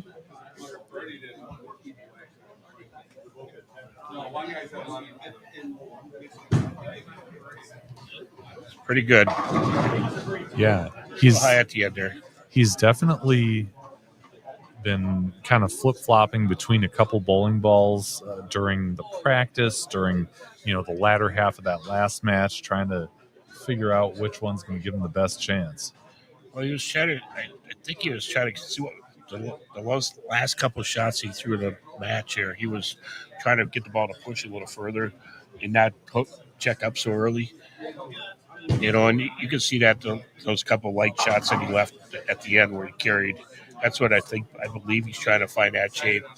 Because if you hit the pocket right now, you're leaving a lot of corners right now. Yeah. And, you know, Clark's, I think he's just trying to get a nice light shot and, you know, push everything to the left. Now here we go with Derek. He's going to show you a few revs here.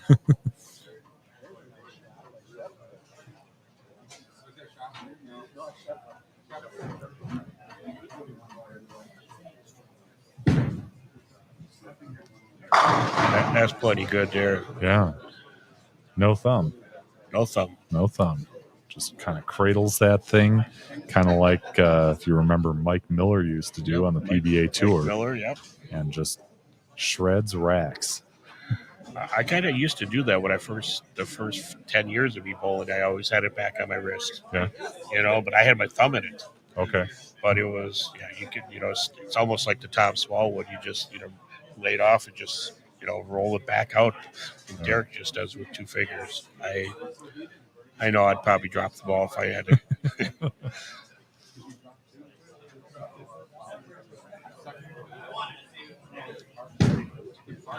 Here it comes. That's plenty good. Boom. There. There's 2.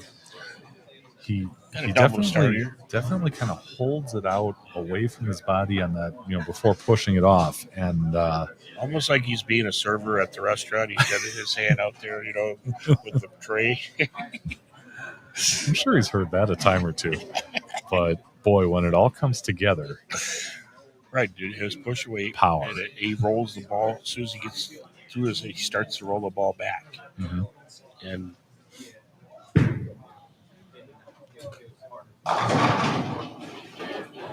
got a nice break there on the 7. And it's a shot that I thought Clark was looking for right back end right there, where it's a light, you know, push away. You know, I know if he's, you know, if he tries to pack it, he's more liable to leave 7s or 10s. But that shot worked pretty well earlier for him today. Yeah. You know, I think he's pretty dialed in right now. Yeah. Darn old guys.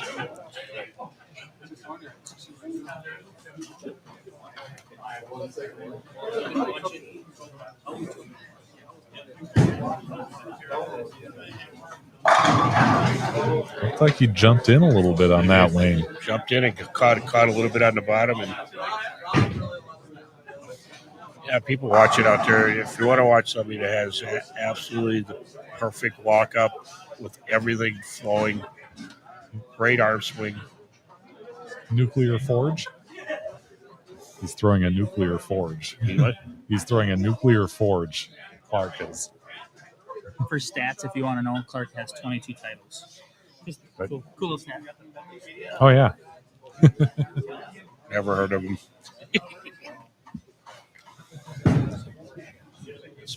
That's pretty good right there. From Derek, yeah. He's off to a good start. Yeah, Nick mentioned that Clark has 22 titles. He won one earlier this season in August. Yeah, like you said, he hadn't been in many stepladders since then. Oh, yeah, he's been a while. But, yeah, he definitely has the track record. So I believe he trails Rob Downer by 5. Rob has 27 now. 27, yep. He just won this past month, so heavy hitters throughout.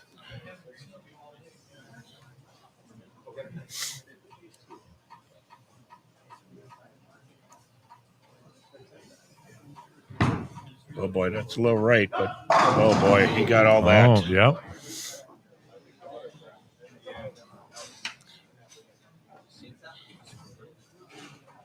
So the front 4 for Kozlak.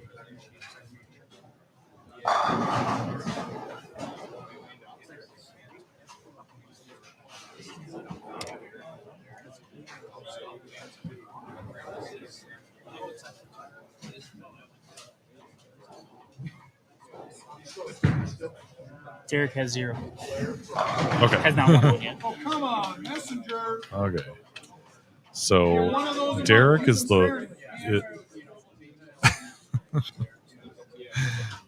Derek is the one bowler in the field who hasn't won an MSC title previously.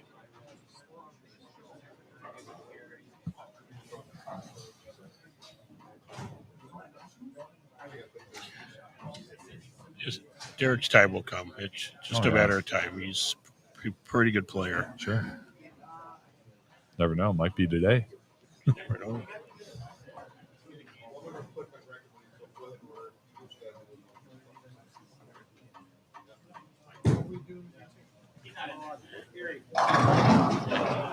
A little late. And the 10 stays. So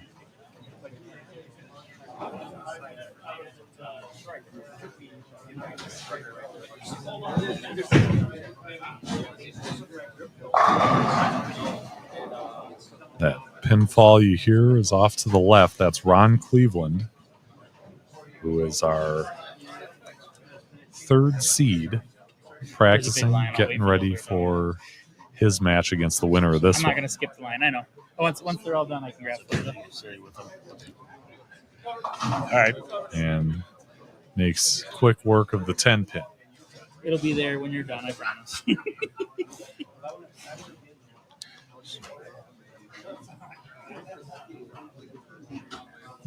All right. Clark's got 99 in the 4th with a spare up in the 5th. Derek's got the front 4 to start.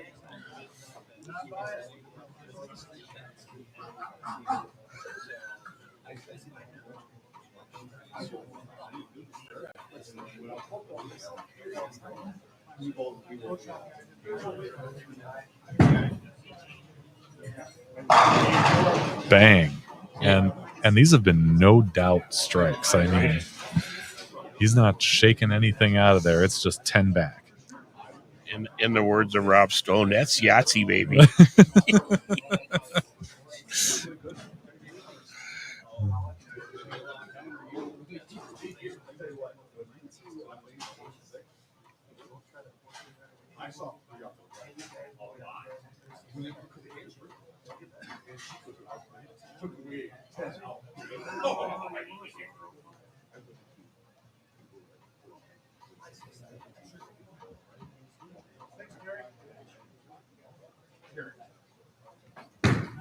Oh boy. If he's going to miss, and he misses a little right, I think he's okay.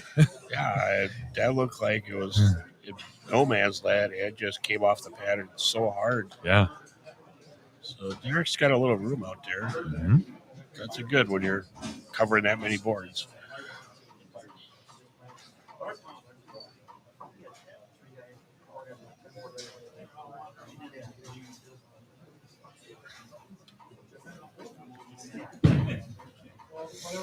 It's pretty good. Yeah. Ringing 10 there. Yeah, that 6 went right around it.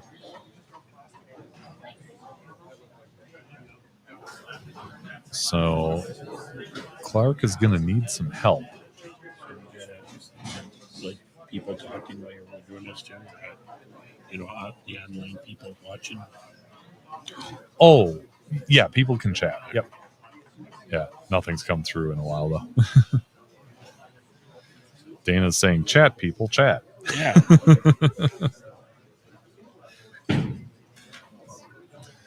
All right, another easy spare for Clark. Yep. He's very good at spare shooting. Yeah, he does make a lot of them. We've seen that in past tournaments. We saw that earlier here today, and yeah, when you saw Nelson start missing spares, it's like, right. Yeah. You know, I know it's been a while since Bill's been on a step ladder, but maybe even a little bit of nerves. You know, it's been a while since he's been there, and you get a little bit behind, and you know you chase it a little bit. And unfortunately, Clark was just going through his motions. Sure. You know, he let the other guy beat himself in a sense. Mm-hmm.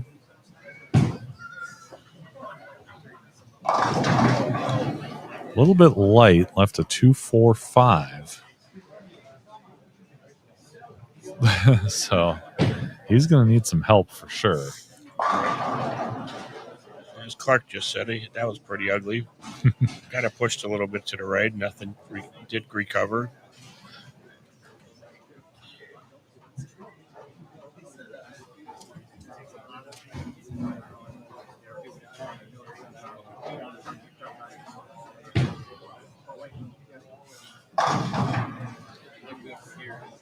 So obviously we're seeing the power game of Kozlak and how it's having an effect here.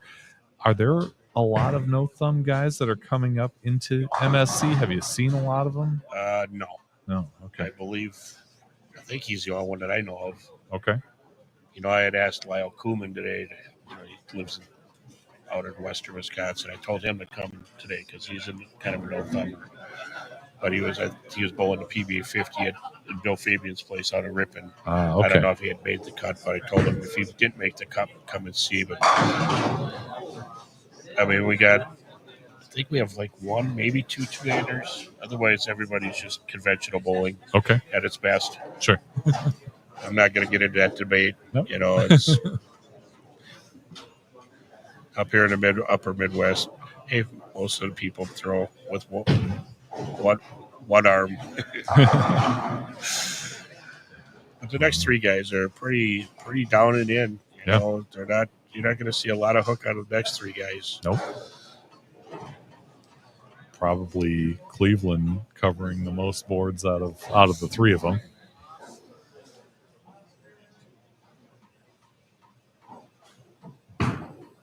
It's inside, but just a little bit inside. Just a little inside. Couldn't get the 10 to fall, but a nice run for Kozlak as he is putting something on Clark today.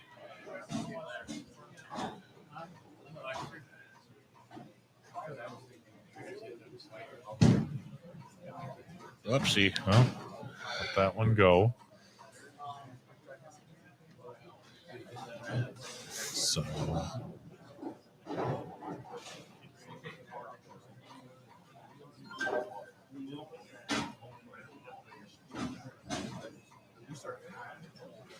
So it's not over, but it's close to over. Derek's up by 45 in the seventh. Yeah. Clark just switches balls to some motive gold thing. Sorry, I'm not up to date on the motive equipment. That's okay. Motive gold thing, that works. That works. Hey, there's John Pesh saying thanks, Pfeff, and let's go, Derek.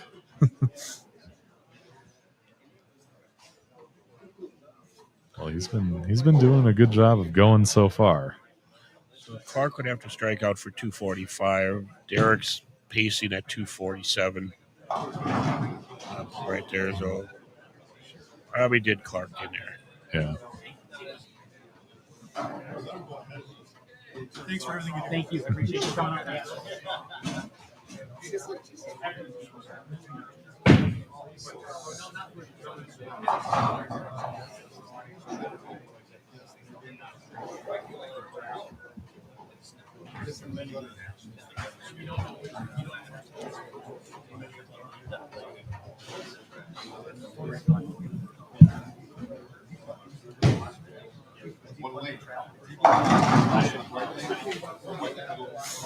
So that will pretty much do it. All he needs is 7 pins and 2 frames. I think he can handle that. Yeah, he's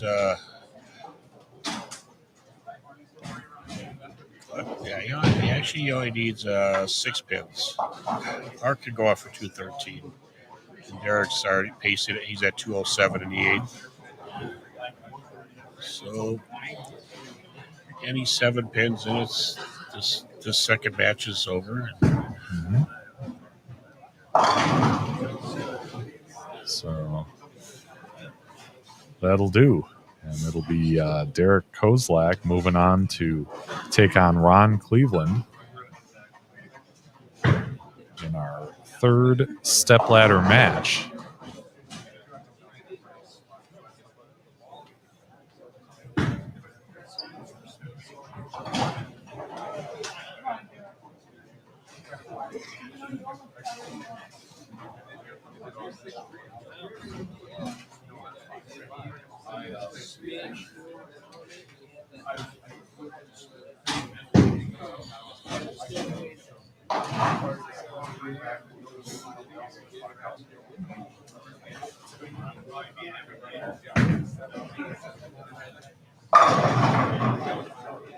That one is pretty effortless. When he strikes, you hear it. Oh, yeah. They're just a little bit louder, aren't they?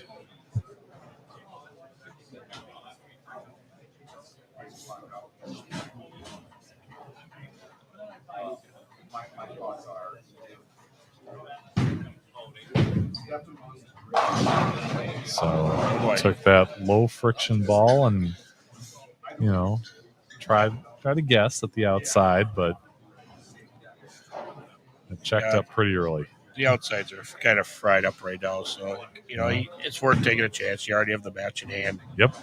But it's you always want to look at it as something else. There's always other looks that you should have. Good.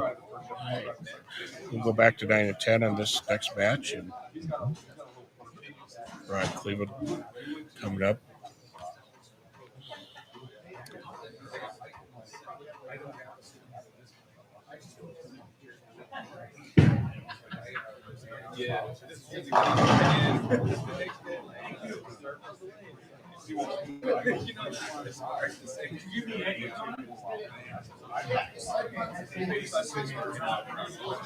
I got another.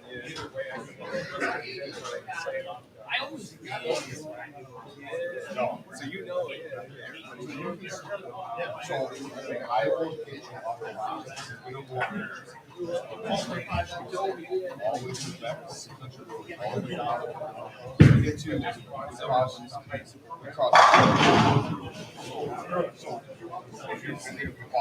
So when we come down the court, we always turn off and go on the interstate right there.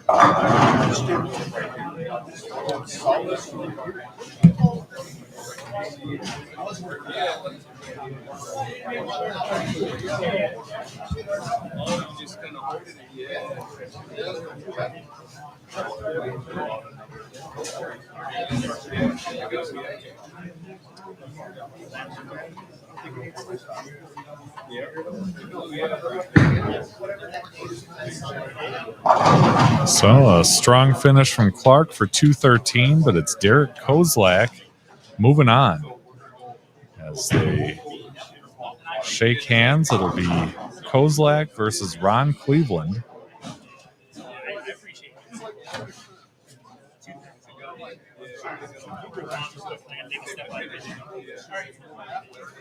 So tournament director Nick Hogan is saying we're going to take a quick break and take a stepladder picture. We'll get all 6 of the guys who made it this far.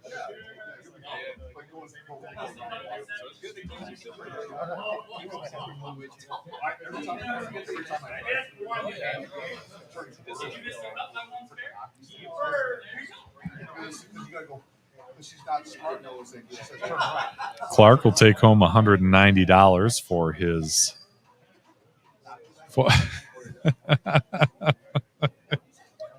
fifth place finish.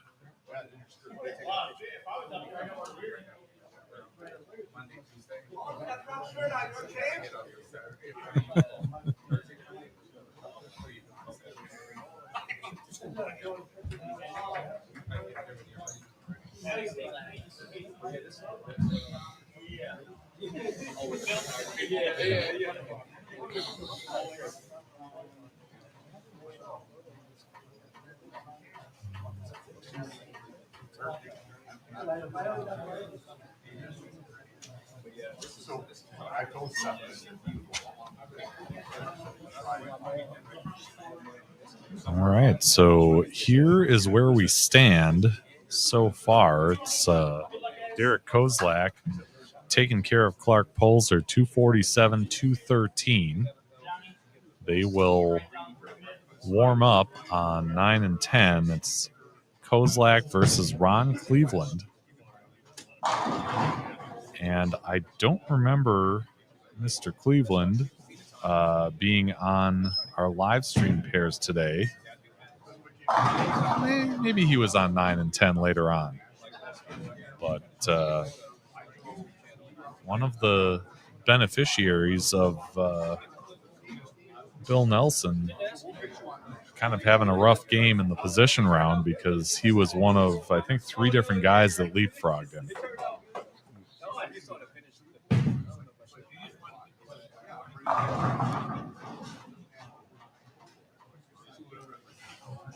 And although it's keeping score, these are shadow balls. Shadow balls. Fortunately, I have a little graphic for that. So now we got 3 guys that are all super seniors coming up. Yeah. And late 60 guys. Mm-hmm. Yep. Cleveland, Holmes, Wers. They're all over 60. Yep. Yeah, 64, 5. Of course, Mike Weers is the older one of the 3. But yeah, Derek's got some work to do here. Sure. Check out the retirement home.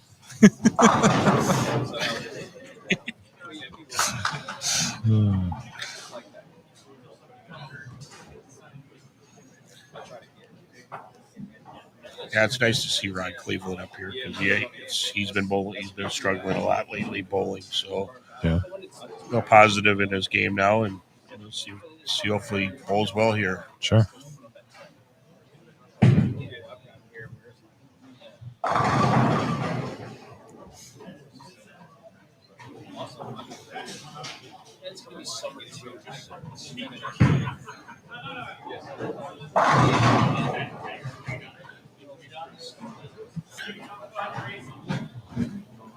All right, here we go, folks. Yeah.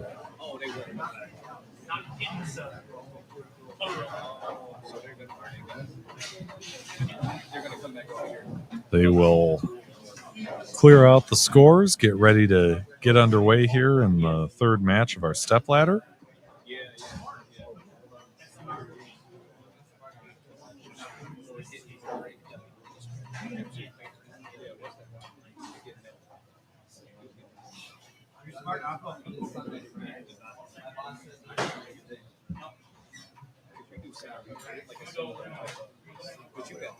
You know, in case those folks out here haven't heard of one of our sponsors, Soundwaves, it's your leader in 12-volt aftermarket accessories, middle to high-end car audio, and custom fabrication. Since 1993, they're on Facebook at Soundwaves Inc. As Cleveland starts out with a flush strike. When I see him bowl, I mean, all I think there is touch. He's got exquisite touch. Right. He's got kind of a claw grip, but he's so soft out of his hand when it comes out. I mean, he just like anybody else, but he's like when he's eyeing. I mean, he is so good because he's just he doesn't make a lot of mental mistakes. Yeah, you know, I know like a year ago, I tried to emulate what his release with the claw grip thing. You know, you have to be so clean on your hand to be able to throw the ball like he does it because it gets the ball to go through the front part of the lane, you know, where it's not going to hook up early. And he's just so special the way he throws the ball. You know, we don't see that a lot. Sure. Derek starts off with the big 4 and takes 2. Yeah, and that's the kind of the first mistake that we've seen out of him today, other than making that or missing that 10 pin, but it didn't really matter at that point in the match. So it's not one in the first frame, you know. Yeah. Yeah, if you're going to leave it, that's the place, right?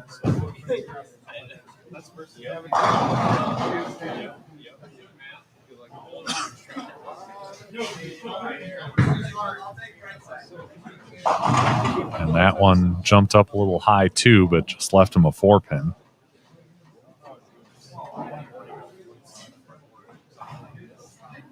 Yeah, you got that in a little, and it's definitely you can't get too many in the middle because there's so much friction down lane right now in about the 14, 15 area. If you get it there, it's definitely going to hook for you.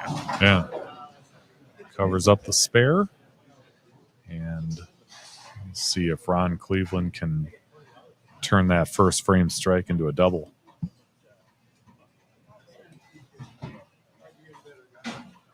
I'll be there. I'll be around next. I'll make everyone next month.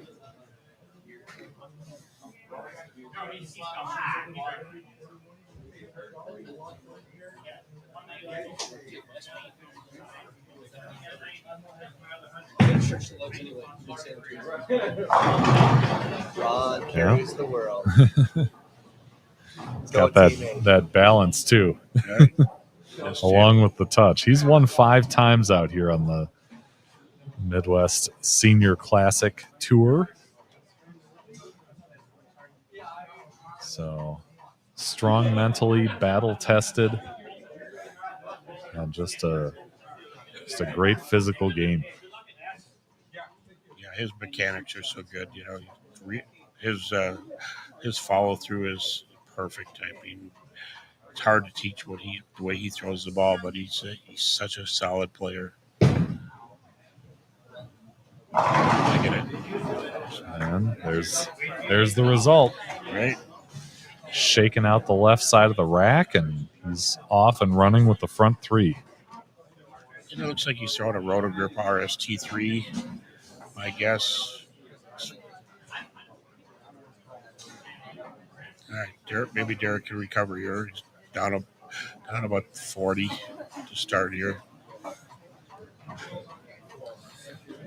Yeah, he went high and left a split in the first frame on this lane. Let's see if he makes an adjustment.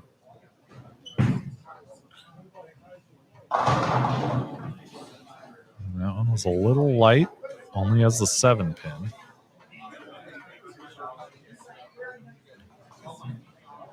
It looked like he was a little farther in on the approach. Yeah, it looks like he moved a little bit left. Yeah. You know, from that pair he just came off.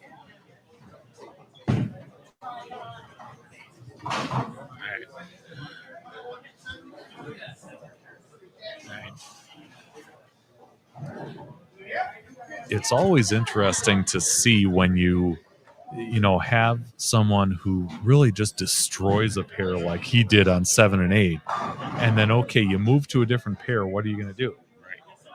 It's kind of a guess. And there's a few pairs out here that we're on 3 and 4. It was 3 and 4 was absolutely fried up. Between 3 of the 4 of us, Clark was on that pair. We had 17 splits between the 3 of us. And I'm going, we're all just shaking our heads. It's like, well, what happened to this pair compared to the rest? Yeah. That one really jumped on them. Yep. But yeah, it's there was a couple pairs, but otherwise, pretty much all the pairs kind of played similar. Yeah. Depending where you were standing. I mean, I was a little further left, but I didn't bowl good. But when I did throw good shots, I was a little bit probably playing 25, probably about 6 or 7 board. Got both of those. Derek with a nice spare out there.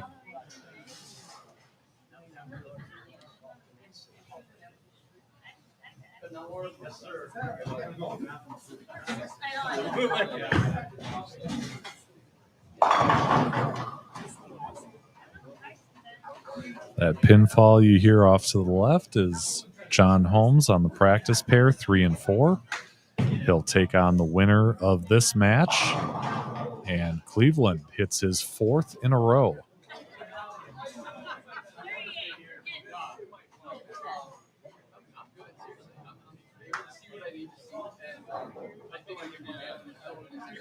You talked about that strong mental game that he has. He doesn't react, just does the job. Yeah, Ron's. You're not going to see too much emotion out of Ron. Hmm. He's a pretty laid back guy. He just lets his bowling ball do the talking, and that's always the way he's been. And it is talking right now to the tune of the front five. He's up 45 through the third frame right now with the double up. Hopefully Derek can find something here and start giving it a little bit of a match here. But otherwise, he's pretty comfortable out there. Yeah.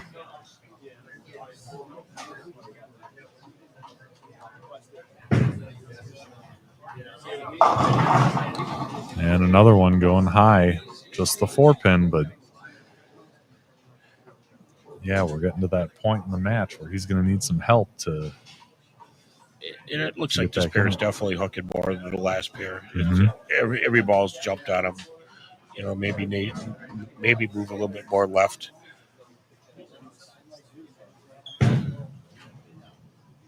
All right.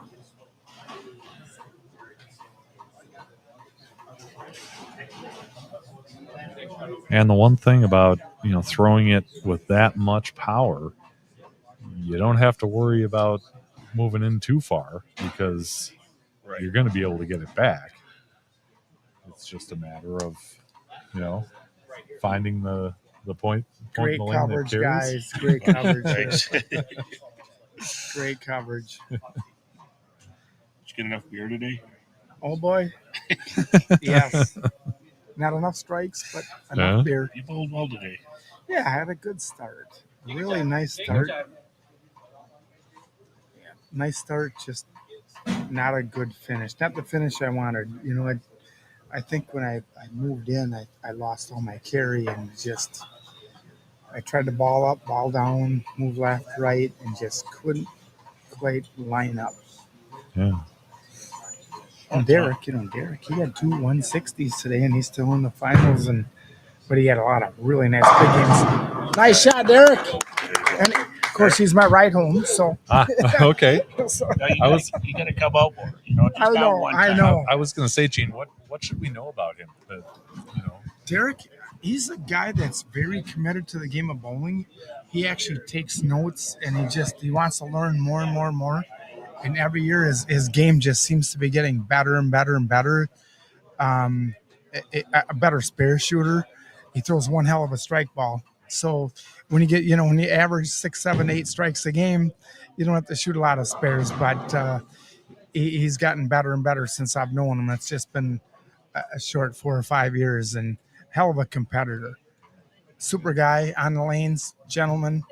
A guy that you really like to get to know, and he loves bowling, and the passion's deep. I love having lacrosse experts up Yes. here when you've got lacrosse Hall of players. Famer. Yep. Hall of Famer, Yes, baby. sir. Me and McKinney, and I'm trying to draw more lacrosse bowlers to come up and compete in these, and at least do 2 or 3, 4 if we could get up.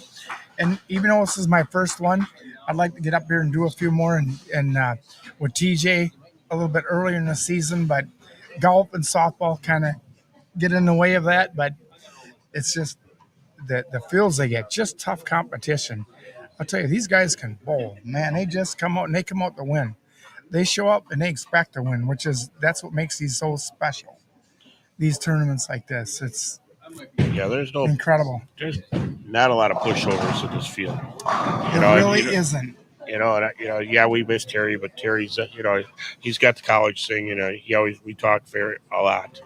So, we miss him and a few other guys, but you got to earn this title here. It's not given. If you make that step ladder, you gotta bowl your butt off. It's tough, and obviously, it shows. It's not how you start; it's how you finish always. And the start, I had the lead I had, and I ran into a couple pairs where I had to get off my outside line to move in, and lost all my carry. So it's like you end up rushing, and then all of a sudden everybody's they're gaining on you because they're throwing big games and they're winning their matches. So it really makes it special and just a very unique tournament, really. Yeah. Very unique tournament. And the talent is just outstanding. Sure. Yep. Gene Arndt, you're hearing. Who, Yep. Sorry, folks. Obviously Gene- cheering for his hometown Gene boy. getting his normal mojo on On here. my ride home, I got to cheer for him. He might make me walk home. Yeah. Good stuff. But I'll tell you what, I'll be back next year and with TJ and we're gonna have a nice group here and just have ourselves a nice season next year. Hopefully we'll make it to a few more and enjoy the hospitality of all the bowlers here and friendship and the competition is second to none. There you go. You Thanks, guys Gene. have a good- you bet. Absolutely. Good seeing you, buddy. Thank you. And Appreciate if I it. don't see you, shoot me an email or something. Yeah, absolutely. You got Will. me? So this year, being 59, never thought I'd never have an 800 again. I haven't had one in 4 years. I had my 30th, 31, 32, 33, 8, and my 80th 300. So it's just been one heck of a season. I bet. And I tell Andy Mills that he's like, so I got more than that. But he's my neighbor. That's too Him bad. and- yeah. If you know Andy Mills. Oh, yeah, he's my neighbor. So it's like, and Nick Heilman, he'll pat me on the back. Andy, no, you got to get better. All right. Andy, we love you, buddy. Yep. And I got some gummies at the shop if you need them still. And TJ, good luck. TJ McKinney, he's at senior state. Started with 667 in singles. He's bowling team. Good luck to TJ McKinney because that guy's got a game. Yes, he does. He can beat anybody. Hell of a nice guy too. Yes, absolutely. And he told me today on the way up, he beat Monticelli, Amuletto, on the Monticelli pattern. So that's tough to do. Quite a flex. There you go. Yeah, so. All right. Another double All for right, double, Ron big winner. Cleveland. It's- Championship should be good. Yeah. See you guys. For sure. See you, Gene. Shoot me an email. Good to I meet will, you. for sure. Gene Arndt providing some lacrosse insight as we watch Derek get up in his ninth frame. He's got the last three, but that smooth stroke of Ron Cleveland has been the difference in this match. He can go off the sheet for 234.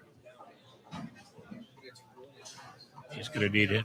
Some help from Cleveland here. Yeah. Oh, he's a riot. Yeah. I've Good only guy. met him a few times, but the last time I bowled this tournament, I actually got to pair it up with. He was a blast. Yeah, Gino-san.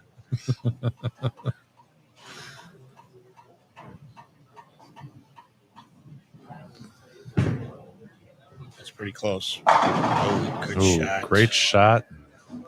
Whipped that 6 right around the 10.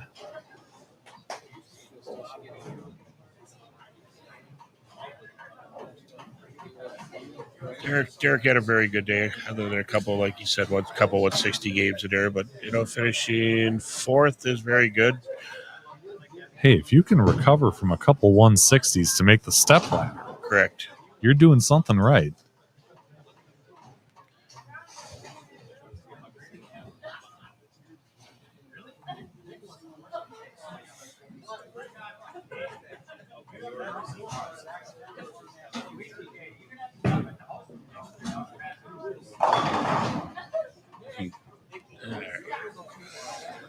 All right.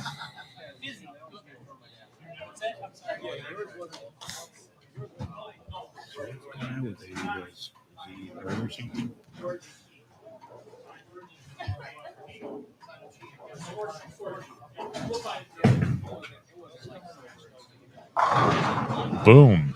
There's another strike for Cleveland. He's going to win this thing. No problem. Johnny, throwing to memorize? What are you throwing to memorize? Oh, hypnotize? All right. Oh. It's either that or stealth hybrid. All right. Possibly no.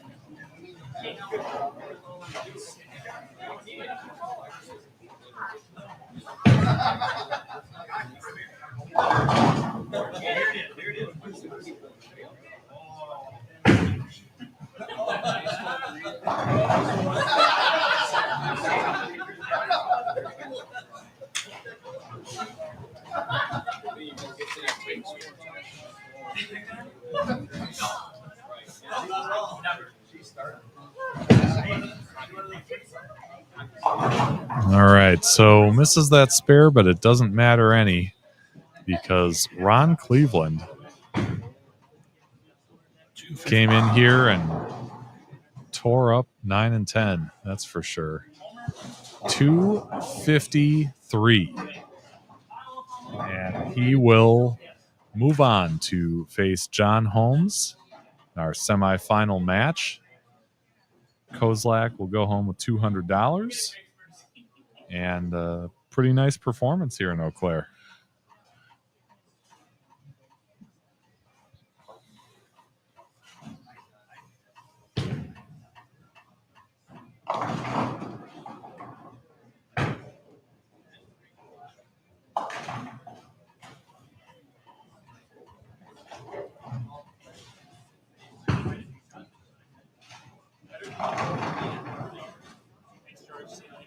Better shoot 240 plus if you want to win, it sounds like. Pretty much.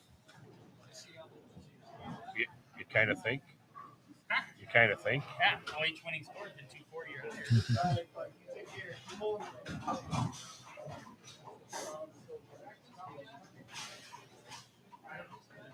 When you guys do it, I'm out of that. I'm just your director. That's true. So as long as you guys are good, I don't know what you did.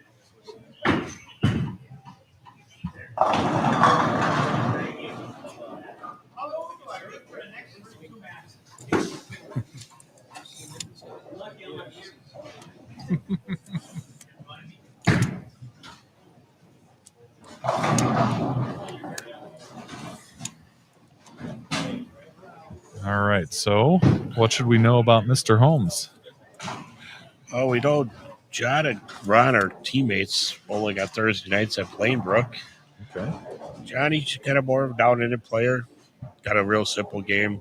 Johnny's he's really tough when the lanes are hooking, because he doesn't do a lot with the ball, but keeps the ball in play. He's kind of a not the Rob Downer, but in a sense, and keep the ball 4 or 5 board area, and he's got a little firmness, so he's got the speed to keep it in play without it snapping at him. Yeah. And he drills his own stuff, so it's those guys that drill stuff. They're all better than everybody else.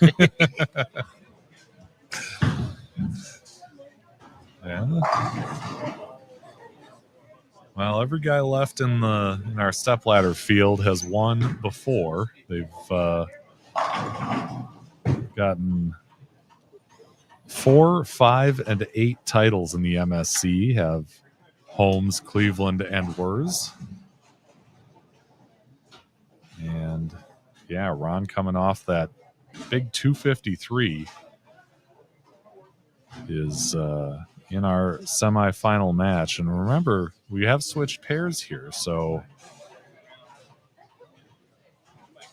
we'll see how he reacts to that. They're going to clear out the scores and get ready for our semifinal match. So far, the winners have been all over 240, so yeah, probably going to see a pretty good match here. Johnny, I'm guessing these guys are going to put up some big numbers here. Yeah, we're getting into the guys that don't hook a lot, but they're such seasoned, great players. Mm-hmm.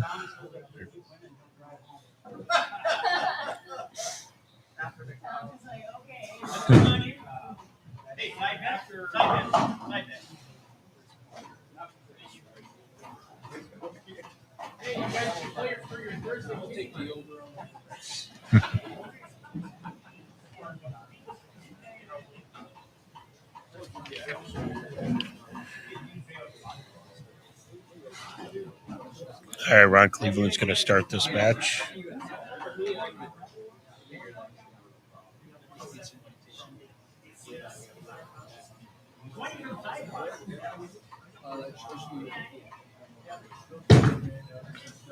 It's pretty good out of his hand.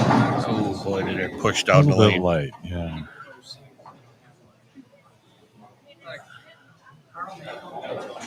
Leaving the 247.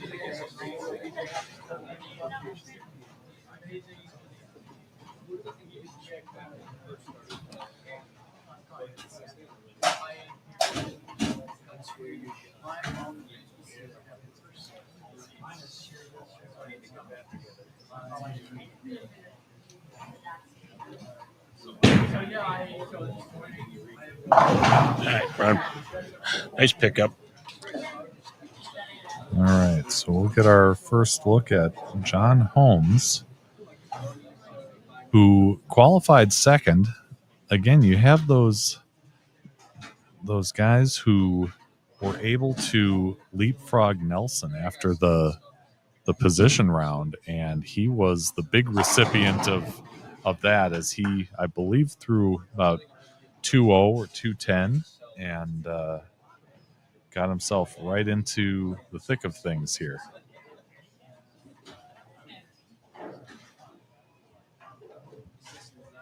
Missing the 9, Homer. Who needs it? So no 9-pin in that rack. He'll take a re-rack and get it going here. I told him that, that he bowls league together. Yes. Yep, we both league up Thursday nights together. I am going to steal a chair from you for the championship, though. Okay.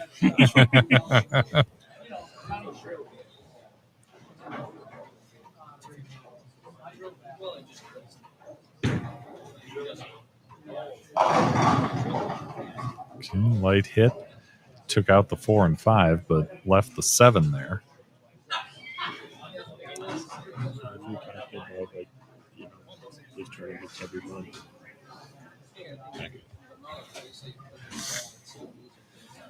I'm going to try and bump out the scoreboard here. Let's see. All right, Johnny with the spare on 7-pin. So any bowler is over 50 years old. This MSC tournament is ran every month. And, we'd like to have more participants. It's very nice that we've been getting anywhere from 50 to 70 bowlers every month. It's very in a variety of areas in the metro area of St. Paul or Minneapolis areas. We have 3 different groups. It's 1 and 2 cashing. Come on out, give it a try if you're over 50 years old. If you're a competitive bowler, this is one thing you should come out and try. Everybody's, the majority of people are absolutely the nicest people you'll run across. Very friendly. Even Dana. Even me sometimes. If you got a hamburger, I'll be your friend. But otherwise, yeah, it's a fun little tournament. We run it every month throughout the year. And then we have a year-end tournament where we pay, usually it's $100 plus on each of the pay positions when you finish. So you just come out, it's all match play. There's no just beating one qualifying guy. You bowl, get 40 points for a win in match play. You see that? And Ron Cleveland just snaps out a 10-pin for a double there. But yeah, it's come out, people, if you got time. Women. If we have 6 women, 3 of the people, we'll put one lady up into the step ladder. Mm-hmm. A lot of women don't know this about this tournament. Yeah. But we wish we could get 6 because we'd love to put a lady up in the step ladder and give her a chance to win a MSC. Everybody should have a chance to do this. Yeah. I can vouch for everything he just said. Every last word. And there just aren't many organizations that give senior bowlers this level of competition in America. We're lucky to have it. Glad to have the support of Nick and John Cryer Jr., who's helping out with scores today, and just seeing this great competition. It's really cool.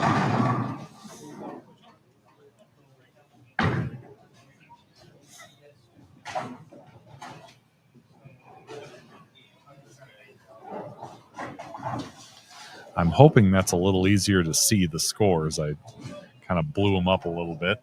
There you go. the scoring up top. I figure we can just do that for the championship too, since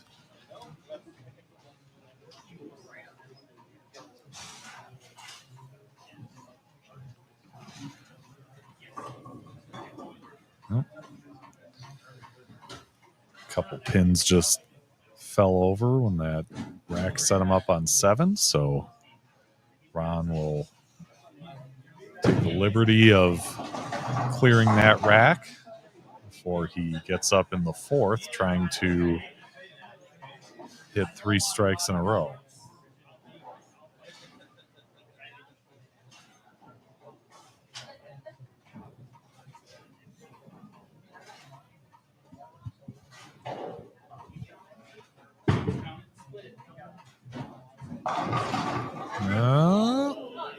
Got the 4 out, but not the 9.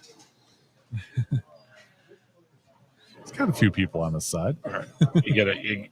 John and Ron are both tournament teammates too, as well, not as including in the league. But you got a couple of their teammates back here razzing each other up, so it's got a little fun match here. Yeah.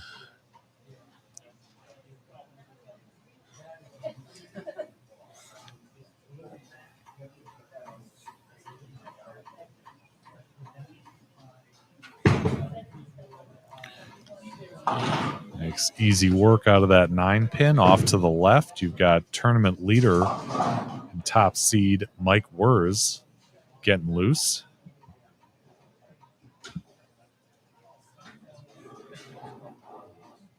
Yeah, all 3 of these guys know each other very well. Oh yeah. Mike used to be on their tournament team. I do not believe he bowls with them anymore, but they definitely have many years of entertainment value for tournament guys. Yeah.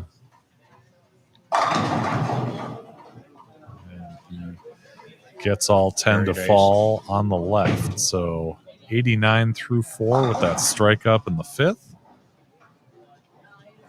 And really closer than it might appear on the scoreboard. It's just Cleveland's got that double that is giving him a slight lead.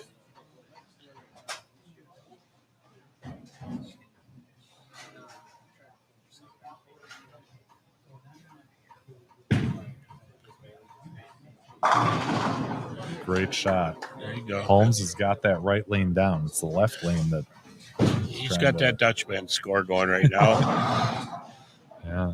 Maybe find a double here to start pushing around a little bit. Only down by 9 early. Mm-hmm.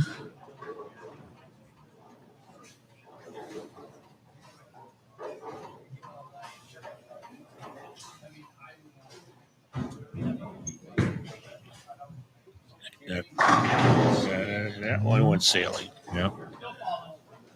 It's all right. You got 8 out of it, which is not bad.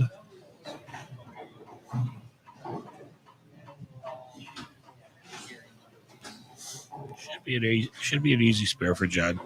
These guys, these last 3 guys are really good spare shooting.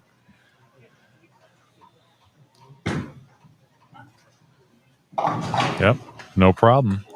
You remember Fred Shasau, who was here earlier? I think he took off. He's one of our sponsors at ISO 300 Pro Shop. He says you can contact him 612-803-6863 or on the website iso300proshop.com. Come on in for a free fit and bowling ball arsenal assessment.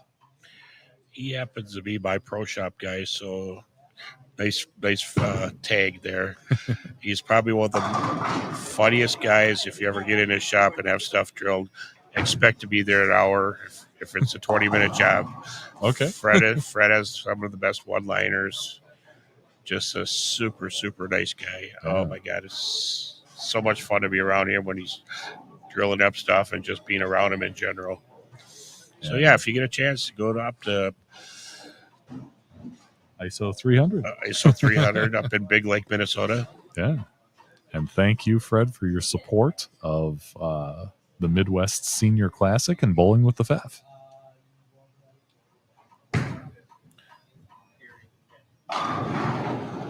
Didn't quite turn the corner enough to get that 10 pin out, but he's in the pocket for the most part. Yeah, pretty good shot there. Yeah. Johnny's going to get a couple doubles here and, get back into this. It's not far out. Yeah.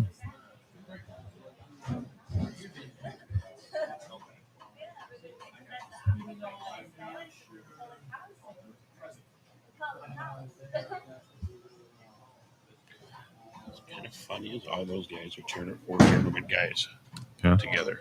All right, around with the easy spear on the 10 pin.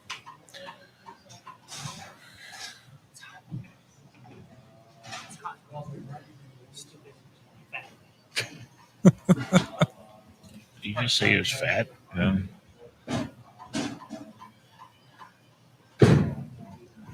All right. Well, he's definitely got that lane down. That's 4 for 4 on that lane. Down 18, going into the 8th frame.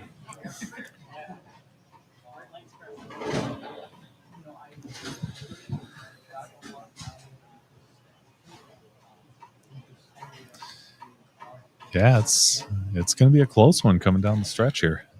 Yeah, if he gets a strike here, it's really close. He'll be down 8 if he strikes here. We'll get that in. Yeah.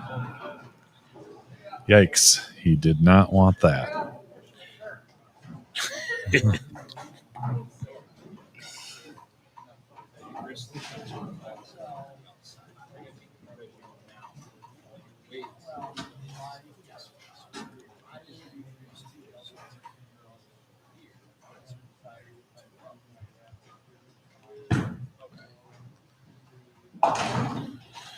All right, so 148 through 8.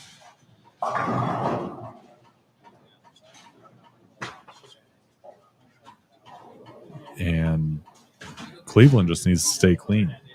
Pardon me? He just needs to stay clean. He's pretty good at that, too. Yeah, he doesn't put himself in a lot of trouble. He just, keeps everything in front of him. Yep. Then as I open my mouth, yep. and then Ron leaves the 2-8-10 there. Yep. But he's still up by 17, 16 pins. Mm-hmm. Both of them will be possibly unopened, so it's just a matter of finishing up and taking care of business.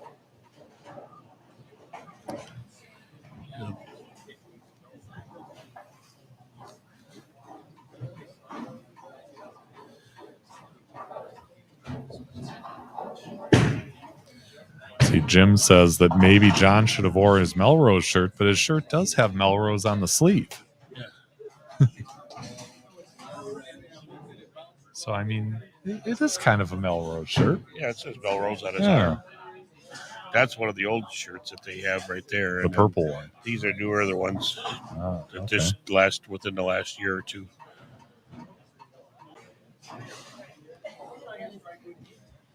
All right, Ron. Good shot here. Force John to get 3 or 4 in a row here. Yeah.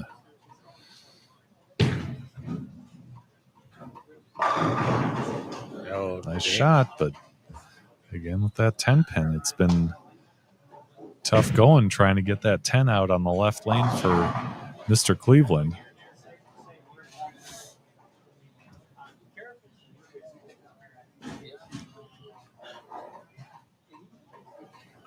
So John could come up in the 9th frame, and if he can strike out in the 9th and 10th, he'll force Ron to double in the 10th here.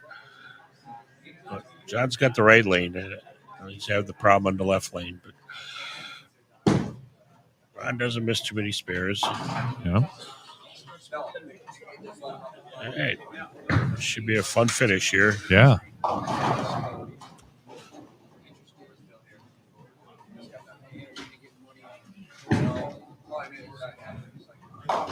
Wow. Kind of zipped past the break point and never climbed the hill. That one sailed.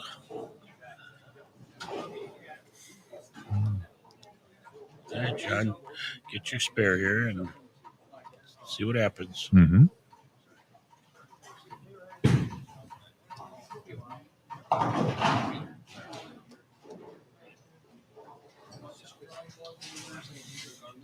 Oh, Jim says couldn't see it. He was watching on his phone.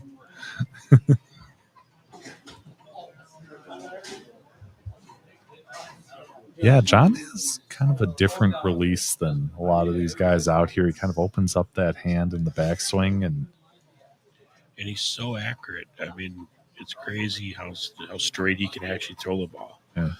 But yeah, he opens the hand up, and you think he's going to open it up to hook it, mm-hmm. and he just comes right back straight to the hip area. All right, now we got a match here. Mm-hmm.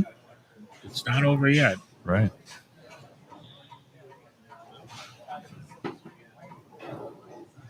Yeah, he opens it up, and then he brings it right back into the plane of his hip.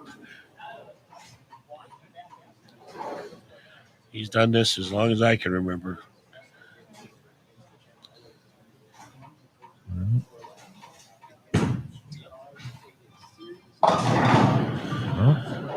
Yeah, he needed that strike there. Yeah, that's a problem.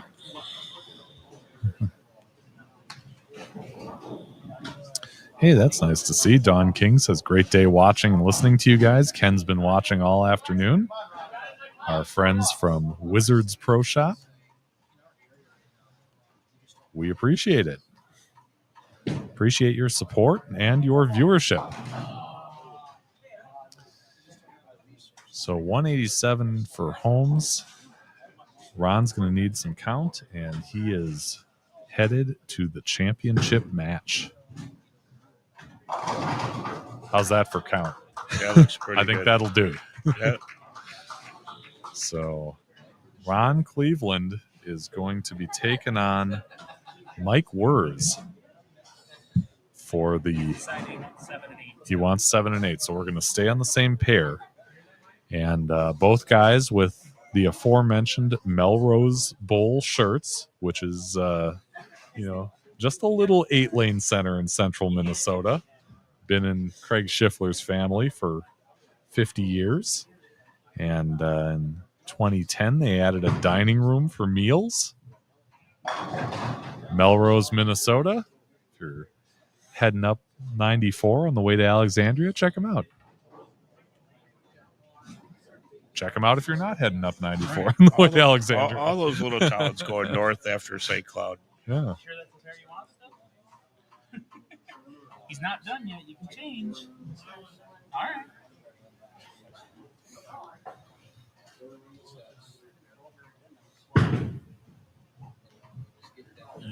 That's $1 on Thursday. That is. All right. All Stealing your right. chair, boss All man. right. All right, thanks, Well, Andrew, for thank having me you. on today. Appreciate Dana Wright. it. Yeah, no, Keep I in touch. I appreciate the insight. Great stuff. All right, brother. Thank you for Take pulling care. for this and telling everybody to wear name shirts. All right, appreciate it. 203 to 187, and it is going to be an all Melrose final here. Yeah. Do you want me to move this back because I got a louder voice? No, Okay. you're good. What? 2 on each? Yes, sir. Oh, I got to maybe quick go let the desk know to delete that after that. So I'll be Okay. right back. Sounds good. So the bowlers will take some shadow balls.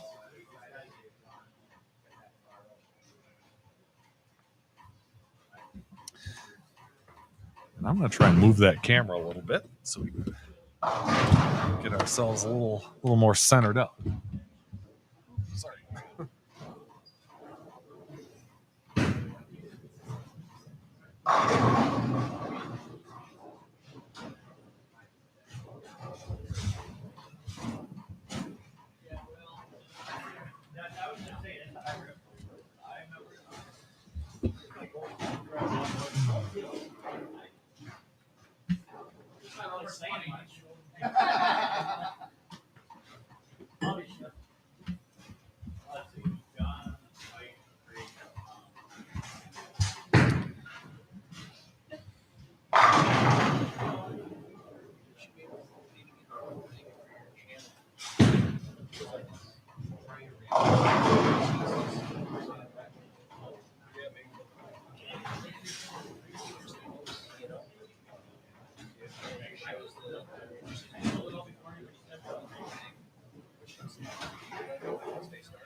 All right. So our guy Jim Lucas pulling for local legend Mike Wers. And Jim's going right past Melrose on the way to Fergus Falls. I'd say stop and see Craig, but Craig's still here.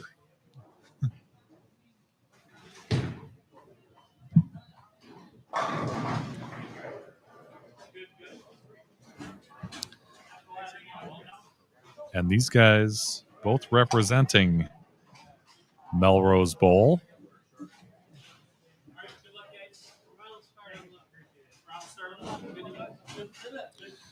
So Ron's going to start out.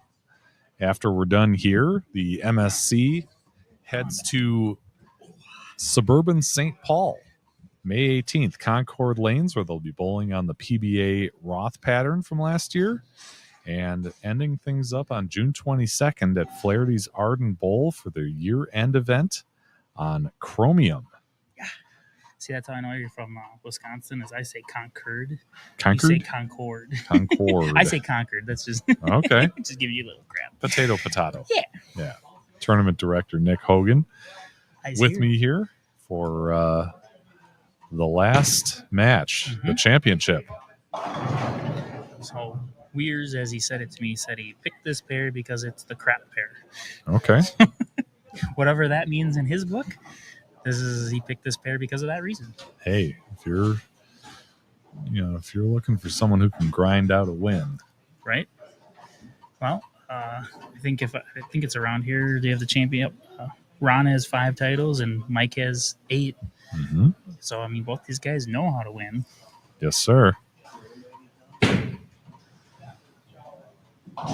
And just gets enough of that 4-pin to push it into the pit.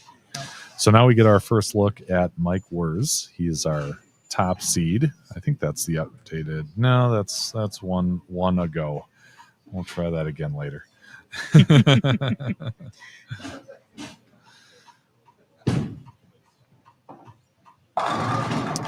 Trip 4 to start things out with a strike. When it comes to bowling in this area, Eau Claire, Chippewa Valley, Western Wisconsin, they do not get any better than Mike Wers. No, He's absolutely. won everything you can imagine in this area. He is an association Hall of Famer, a state USBC Hall of Famer. See, I say it right.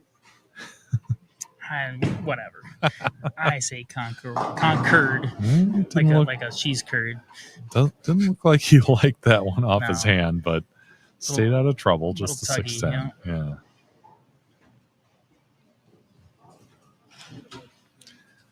Yeah, Mike. He doesn't bowl with us not as frequently in our Melrose team anymore, but definitely wears the shirt and wears it with pride with Melrose. After bowling with us for, God, it had to have been at least over 10 years. Yeah. Well, he's done it all, seen it all. Oh yeah. Won it all. Won it all. Yeah. Because we have, in attendance just here, we have 1, 2, 3, 4, 5, 6, 7, 8 of our tournament team members of our 10-man team. Yeah. 2 of them were directing today, me and John Cryer, and then the rest were the other 6 guys were bowling. Yeah. Cryer is actually just off to the left. You can't really see him, but he's at that table where that's next to Cleveland right now. Writing down the scores for me so I can be right here. And he's got cash money laid out there, ready to disperse. That's, I think, one of the not cool things, but just something we do here is we pay same day. Yeah. It's cash. You pay us cash. We pay cash right back out same day. It takes a little longer because I have to set things up with the money, but we pay cash. We don't want to deal with checks. We don't want to deal with mailing anything. We pay you same day, as Ron flushes one. You would be hard pressed to find someone who can post a shot like that. Oh my gosh, right? Ron is so good. Steady Eddie. Yeah. Thanks for coming down today. Thank you. My Thank hands you. are wide. I just washed them. Yeah. I didn't pee on them. Okay. Sure. We appreciate that. Honestly, though, same. We're Mike Weirs too. Yeah. And that's something you see in a lot of these older guys at the senior tournament is they post their shots. Mm-hmm. That's typically why they throw the ball really good. Someday, if I'm good, they will let me bowl with them. Oh, stop it. Jimmy, stop it. No, he's been on with us from start to finish. I like it. Love that. Yep. Ooh. It moves it over. Doesn't want to knock it over. Yeah, unfortunately, looks like he's going on a little Holmes pace, John Holmes pace here. Yeah. Strike spare, couldn't strike on the left lane, as Holmes yelled to me before he was getting ready to leave. But yeah, I don't think either of these guys are going to give it away on a missed spare. No, I don't foresee that. Yeah. I don't want to jinx them. Find some wood and knock on it real quick, but there's a lot of wood out there. There you go. The wall there. Yeah. But as you were saying, both these guys post their shots so well. I bowl with Ron in league. You hardly ever see him fall in a shot. So as you watch here, just posing. And look at the result there. You know, you flush a shot. You know, you're typically going to throw the same shot over and over again if you post your shot. Yeah. So all you kids out there, post your shots. Post your shots. Tell my son that all the time. Pick up your dang spares. Yep. So what's, you've bowled with both of these guys enough. What's the difference in personality when they're in the heat of, a battle like this? Weirs may have more of that, I want to step on your throat and kick your butt type in you. But yeah. Ron also has that, but he's not gonna show the fire as much. He posts his shot, throws his shot, and he comes back after a strike. If you didn't see the pins, you may not know what he left. Sure. Weirs is gonna give you a little bit more emotion on the approach. Watch here. If he strikes, I bet he gives it a little bit of ooh. Maybe not. Man. Just a little head nod there. Acknowledgement. But that's about it. And I think the reason he does that is he knows he's down in the match right now, so no throwing, shade at the person you're bowling against. Yeah. Mike did throw a spare ball off a bridge once. Allegedly. Allegedly. There may or may not be video of it. Allegedly. And we'll leave it at that. I don't have any evidence, so it's just that left lane. See, he's just yeah. Turn around, show a little emotion, but he's gonna have to figure out that left lane real quick with Ron putting the strikes up there. Oh yeah.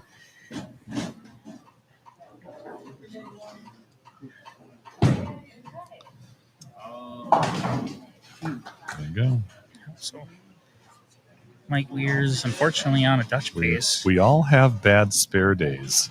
We do. I think for these two, it's few and far between. I would agree. Yeah.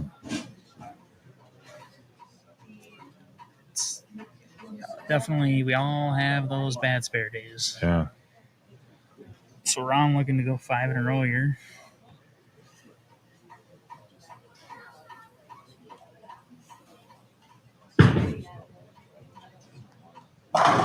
Oh, great little double shot. dribble off that shot, but Yeah. I didn't think it was going to be almost a 7-9. Right. I guess good result, or good break, I guess is what you could say. Right. Yeah. Stayed out of trouble, but Mhm. man, looked like he was going to get all 10. Yes.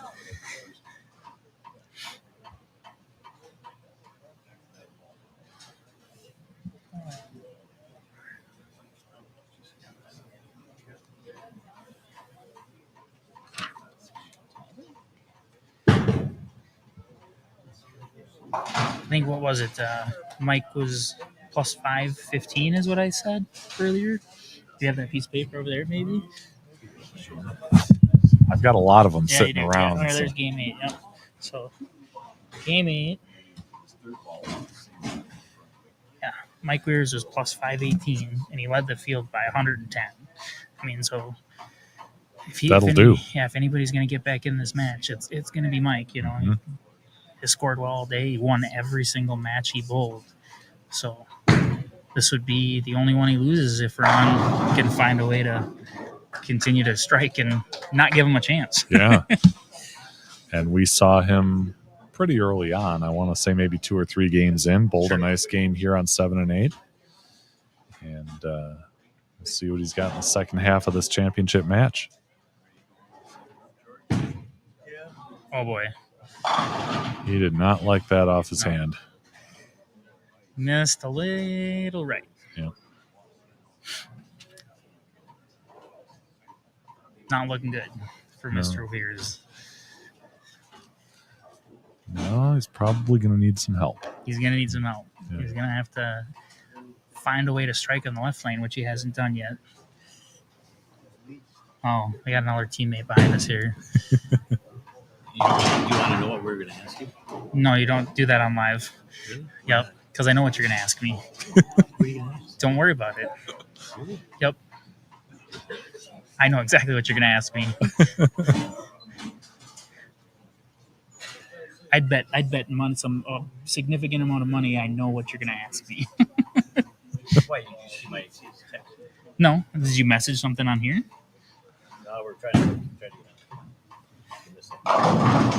And he does get on the go. 4, 5, and 7 all go down. You know he didn't love it, but You should have went solid. Oh, you think he should have thrown a solid ball? I think So Mike's throwing the origin right now, so he probably thinks that he should have. I know he has an eye on Max up there, which is a solid ball. So that's a Schiffler to the side there, who you can't hear. Yeah. And because Ron, I believe, is throwing the RSTX 3, which is a solid. Yeah. Might even be a hybrid. But it is hybrid. okay. Got the peanut gallery to our left. Ron strikes and tries to put this one away. Yeah. We're going to focus back on this, Schiffler. You calm down over there. I'm just telling you what he's using. I know. I told him what they were using. I was just wrong. This is tough to watch your teammates say, not being able to. It is hard to root. Yeah, it is hard to. I mean, The last 3 matches, or last 2 matches. as the director, I don't root for anybody, even my teammates. Everybody's a bowler. Yeah. Little in. Oh, got it. Hey, Ron is Ron's pretty locked. Yeah. Good shot, Ron. oh, you got to ask him later. Meet him today. Wonder who What was Schiffler. that look here?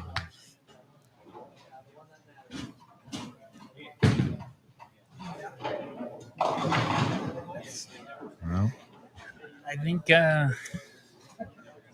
Ron is gonna win. yeah. Mike gets up there. He knows it's pretty much over. Throw the spares fast. Thanks, Homer.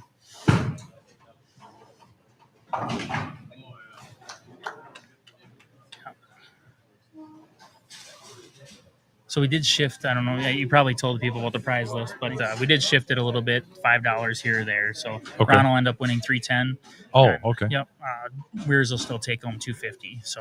Okay. Yep. Thanks. Appreciate you. Appreciate you coming. Right. Yes, sir. And flat 10 for Weirsy. That left lane was tough. That left lane was tough. I mean, you guys watched it the last match. Holmes couldn't strike on it, and funny enough, both guys are more straighter players. They struggled on that left lane. Yeah. Ron hooks it a little bit more, left to right bender. Got some more to carry, and it's going to be. And I'll tell you what, he, in these last two matches, he jumped on his opponent fast. Yep. And did not let up. That is 100% true. Yeah. Weirs threw that one really hard. So that'll be Ron's 6th career title for the MSC. Very cool. I think I can tell you actually when his last win was, too. Ooh, okay. Let's see here. Let me go find it real fast. Ron Cleveland, the last time, at least. Oh, I feel like this is wrong. Hold on. Find and replace Cleveland.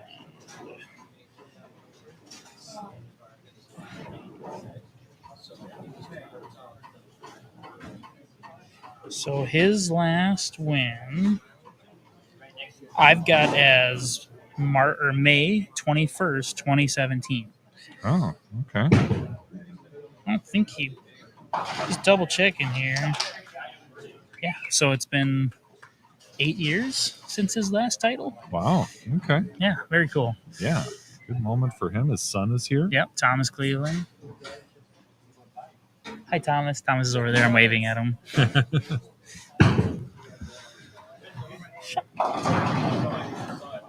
And Congratulations, Ron. 247. 247. So Ron Cleveland. I'm going to go shake his hand. Go shake his hand. Send him over here when you're done. Send him over. And yeah, he is your April MSC champion.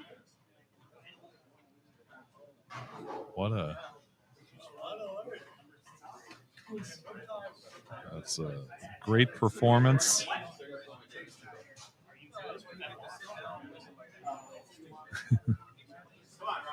I know he's a shy type. Yeah.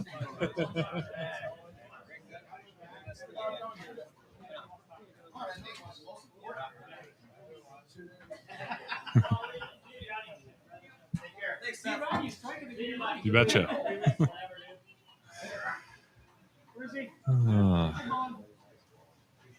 Yeah, and we can hear. Congratulations. Appreciate it. Craig. Come here for a second. Have a seat, Ron. We should know that Jim said that we could hear you. You weren't anywhere near the microphone, but we could hear you. That is definitely a Schiffler thing. They can hear you from 3 lanes away on the microphone. Yeah. I can hear him up on the approach. That could be problematic. I know. When I talk to people, they can't. They go, "What'd you say, Craig?" Yeah. Well, congratulations. I'm going to try and get this a little more centered up here, but yeah. It's been a long time, that's for dang sure. He said 8 years? 8 years since May I won. 21st, 2017. Yeah, Okay. that was a year-end tournament. That was against Mike Weirs as well. Really? Yeah. How about that? Yeah, down at Treasure Island. Yeah. So it's been a while. Do you like getting that ammunition to kind of give him a little ribbing now and then? I do. Not many of us have much of that. No. Especially again, Treasure Island. Yeah. And against Mike. It was against Was it? Mike. Yeah. Yeah, It was like okay. 180 to Talking 1, about that. 180 against one. It was like 180 something to 170. But the shot was so tough. Yeah. Jeez. So Don chimed in, said that Kenny says congratulations, Ron. Thanks, Kenny. Thanks, and, Don. And Jim says nice bowling, Ron. Appreciate it, Jim. What? Where were you today? He was on here. I'm telling he you. should be at here. He should be Start here to bowling. finish. Oh. But tell us about, kind of the strategy and the adjustments you made through the day, and how were you able to, to take on this Monticelli pattern? Yeah, it was tough. the first 2 or 3 games, I had a pretty good look. I was playing outside using my idle, and I had a pretty good look. But then it went away when I had to start moving inside a little bit. Then I told my son Thomas, I said, I think I'm just going to move inside and go with something more shiny and just try something there. And my 7th game, I shot pretty well. Then 8th game is I shot 230 something, and could have been a lot higher. I left a solid 8-pin and 4th frame, and then first ball in the 10th, I left a 10-pin. But hey, it got me into the step ladder, so that's all that counts. That's what counts. Yeah. Tim Baxter says, "Great bowling, Ron. Thanks, for the Tim. stream." Miss you, guy. And and Jim says he ran out of gas on the way here. Great. Yeah. Great.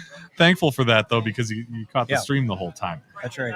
You got into the step ladder, and if memory serves, there were a lot of recipients of a nice bump because Bill Nelson was in second, but then had kind of a rough game in the position round. 3 Yeah. of you leapfrogged him, Right. and that put you into third.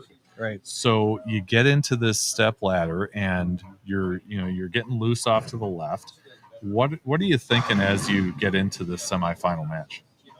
Well, we're just going to practice what I started down there on 15 and 16. I should took say my the match RX3 out, and that ball looked so good, and it just seemed like to hit pretty good. So I thought, so I practiced with that for a while, and then I took it into my first match, and I had a good shot there. And then against Johnny there, it was just a kind of a rough, and I was hoping Weirs would go back to 9 and 10 because I had a really good shot on 9 and 10. 7 and 8 I didn't. So, but he picked 7 and 8, and then I just thought I just try to loosen my swing up a little bit and just be a little bit smoother and just get that extra back in, and which helped me out quite a bit there. So Yeah, your physical game is immaculate, if you don't mind my saying so. I appreciate that. How has it evolved for you over the years? Well, it all started with my dad. My dad was so dang smooth. You know, he didn't bowl a lot of years, but he was. I just remember him walking up to the line, just floating up to the line, and how smooth he was, and how smooth his release was. And I mean, this is back in the 60s and 70s, and he was just so dang smooth, and he didn't bowl that much, but that's kind of where I feel my how smooth I am with my steps and stuff. And it's been kind of a rough goal because I had hip replacement a couple years ago, so I went from a 5-step to a 4-step, and I was debating whether to go down to 14-pound bowling balls, and so I tried that, and I'm not really sure if that's my game. At 14, it just seemed like my swing is a little bit too fast, but yeah, so I had to contribute to my dad for back in the 60s and 70s, and for how I just remember how he just floated up to the line and just nice and smooth, and that's how I kind of just followed that in that footsteps. So, Yeah. And then, as you mentioned, the whole time here, you've got Thomas watching, cheering you on. How big a deal is that? That's pretty awesome. I mean, he's a great bowler. He's going to break loose one of these days in the CBA. And then my other son, Matthew, I mean, he's such a great bowler. Doesn't bowl as much, but once he gets going, he's going to be a great bowler too. So it's going to be fun to watch my 2 boys compete out here. And, I get to bowl with Thomas in our tournament team now, and I go watch Matthew on his tournament team, and it's awesome. So. Yeah. And, in this championship, you've got basically the whole Melrose Bowl team that's pretty here. awesome. They like to razz me. I think they're rooting for Mike Williams. Do you think so? I think so. I don't know. But I just figured I was going to tell John Holmes, I said, whoever wins this match, we can't let Mike win in Wisconsin here. We cannot let Mike win in Wisconsin. But so to beat Mike, I look up to Mike. He's a great guy. He throws the ball so dang well. And I wish he was still on our tournament team. He bowls with us every once in a great while, but I miss having him on our team. I wish he was going to nationals with us. so dang smart, and I just wish he was going out there, but we can't let Mike win it here in Eau Claire. So. Right. So because he beats enough of the he rest beats of enough us of to people, yeah. to make up. But it for was great to see him get up there in the first. I mean, it's been a long time for him as well, Yeah. And he throws that ball so dang well, and I mean, he's got to have the right hit, just because he doesn't have the hand like he used to, but he's still so dang accurate, and it's fun bowling against him. So. Yeah. So where do you go from here? You mentioned nationals. Yeah, nationals we bowl Memorial Day. Actually, we bowl that Monday, and then we bowl Tuesday. So, but we still got another MSC, and next week Melrose is having their trials tournament out over there in Melrose.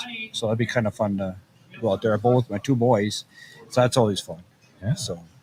Well, I tell you what, I've taken up enough of your time. Why don't you go celebrate with your boys? I appreciate Ron Cleveland, your April MSC champion. Woo-hoo. Title number 6. 6, yeah. They were asking me how many it is. I said, it's been so long, I can't even remember. But I appreciate it. I appreciate you doing this here, too. You bet. Thank you for your Thank time. you. Yeah, enjoy the win. Ron Cleveland taking the title and doing it in style. Man, he bowled good in the stepladder final, and a great win for him. Just want to thank our sponsors one more time before we sign off here.